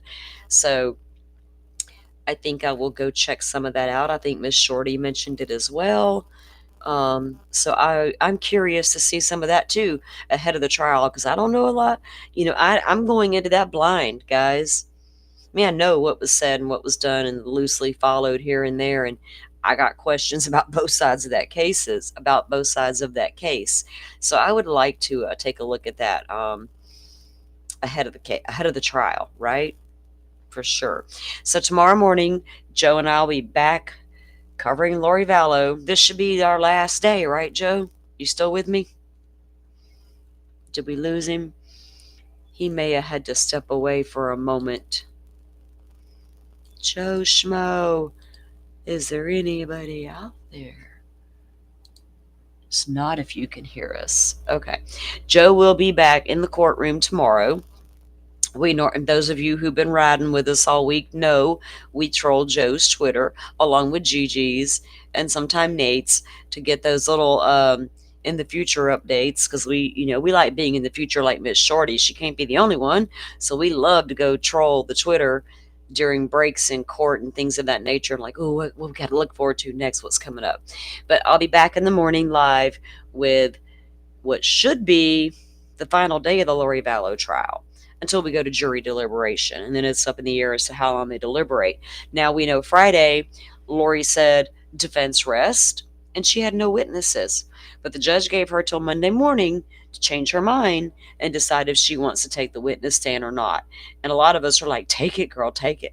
We want to eat the popcorn, take it. But, would that just be more unnecessary bullshit for the families to have to put up with, right? I agree. I don't mind watching some of those body language experts, but I feel like a lot of them have learned what a lot of people on YouTube have learned, clicks and views, right? If I get up here and say this and that, I'm going to get it.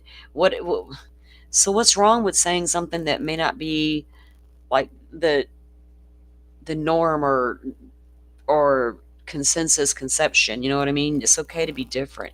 I like an unfair, and I haven't found too many body language experts out there that impress me. So if y'all know of any good ones and I'm a hard person to impress, like your BMW is not going to impress me. Your toys, your belongings, your materialistic bullshit will never ever impress a girl like me. All your bells and whistles will never impress me.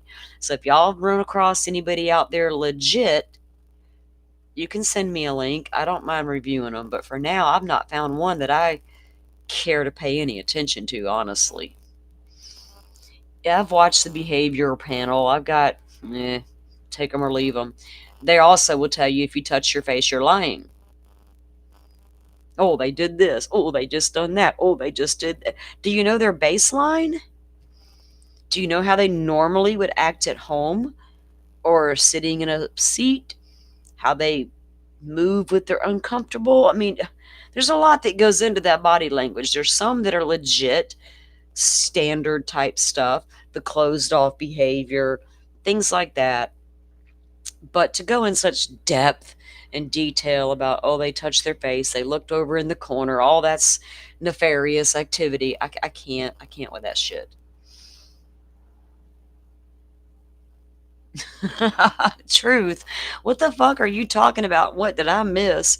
She talking about spinning like a rotisserie chicken, guys, on your ass.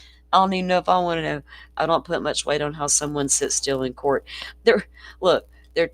Clients are told to sit still in court and to have no reactions, to show no emotions. That's not something new. That's literally been done for decades. Ask any defense attorney, ask any prosecutor, especially defense attorneys whose defendant's sitting there the entire time at the table. They are prepped to not have any reactions, right? They always check the baseline for the interview. I take Sergio, and behavioral panel is very accurate almost all the time. Good to know. I mean, I have watched behavioral panel a couple times, so if you're telling me they do check out baselines, that means a lot to me. So maybe I'll start checking them out a little bit more, because I'm open. I truly am. So thank you for that, because like I said, if you guys know of somebody legit that you guys do listen to, let me know. But I'm not going to go listen to every Tom, Dick, and Harry on the internet giving me their opinion and then running around all over the YouTube streets screaming it. You know what I'm saying? It's not going to happen. All right, guys. Well, thank you for spending your Easter with me. I didn't expect that many of you to come in today, honestly, because it was the holiday, but many of you may be just like me. It's just you're home today. It is what it is. It's okay. It's all good. I appreciate you all being here, though. Miss Shorty, thank you for your support. Joe, I'm not sure where you went, but thank you for co-hosting. Let me check something backstage. No, he didn't fall off. He's still here. He must have had a call, guys. We'll give him some grace. So, yes, I will set up. I got to figure out what time they're actually going live tomorrow with Lori's last day of trial. So I will set that live up so you guys do not miss it, and we can get it into our playlist, hopefully get it wrapped up and be on jury or verdict watch, rather, so we can get all that mess wrapped up to get into that Karen Reed stuff. Shorty, when does Karen Reed's trial actually start? Do we have an actual opening statement start date yet? Uh-oh, we got me. Look there. See y'all at 6 Eastern, a fun night ahead in Camp Shorty. I will certainly come through. I'll have in fact, my notification. I turned notification. I went to your channel the other day and I was like, notify me, notify me, notify me, notify me. So you guys head on over to Miss Shorty's channel. We dropped the link in there a few minutes ago. Check her out. Those of you who haven't yet. So we are slated for Tuesday. Okay, so we'll finish Lori tomorrow. We'll be on verdict watch, and then we'll start Karen. And I do plan to stream Karen Reed as well, guys. All right, guys, I'm going to let you go for the rest of the day. I'm going to go chill out and sit outside and get some fresh air, all the good things, touch grass, do all the good healthy things. And again, I appreciate all of you coming in. Joe, we'll see you on the Twitter tomorrow, and then again tomorrow night, Joe will have his recap on yesterday's final day, hopefully the final day of Lori's trial. So, whoops, there we go. All right, guys, you guys have a great rest of your evening, and happy Easter, everyone. Thank you all for watching this here video. Please like and subscribe and follow. Much love from little Yas to each of you.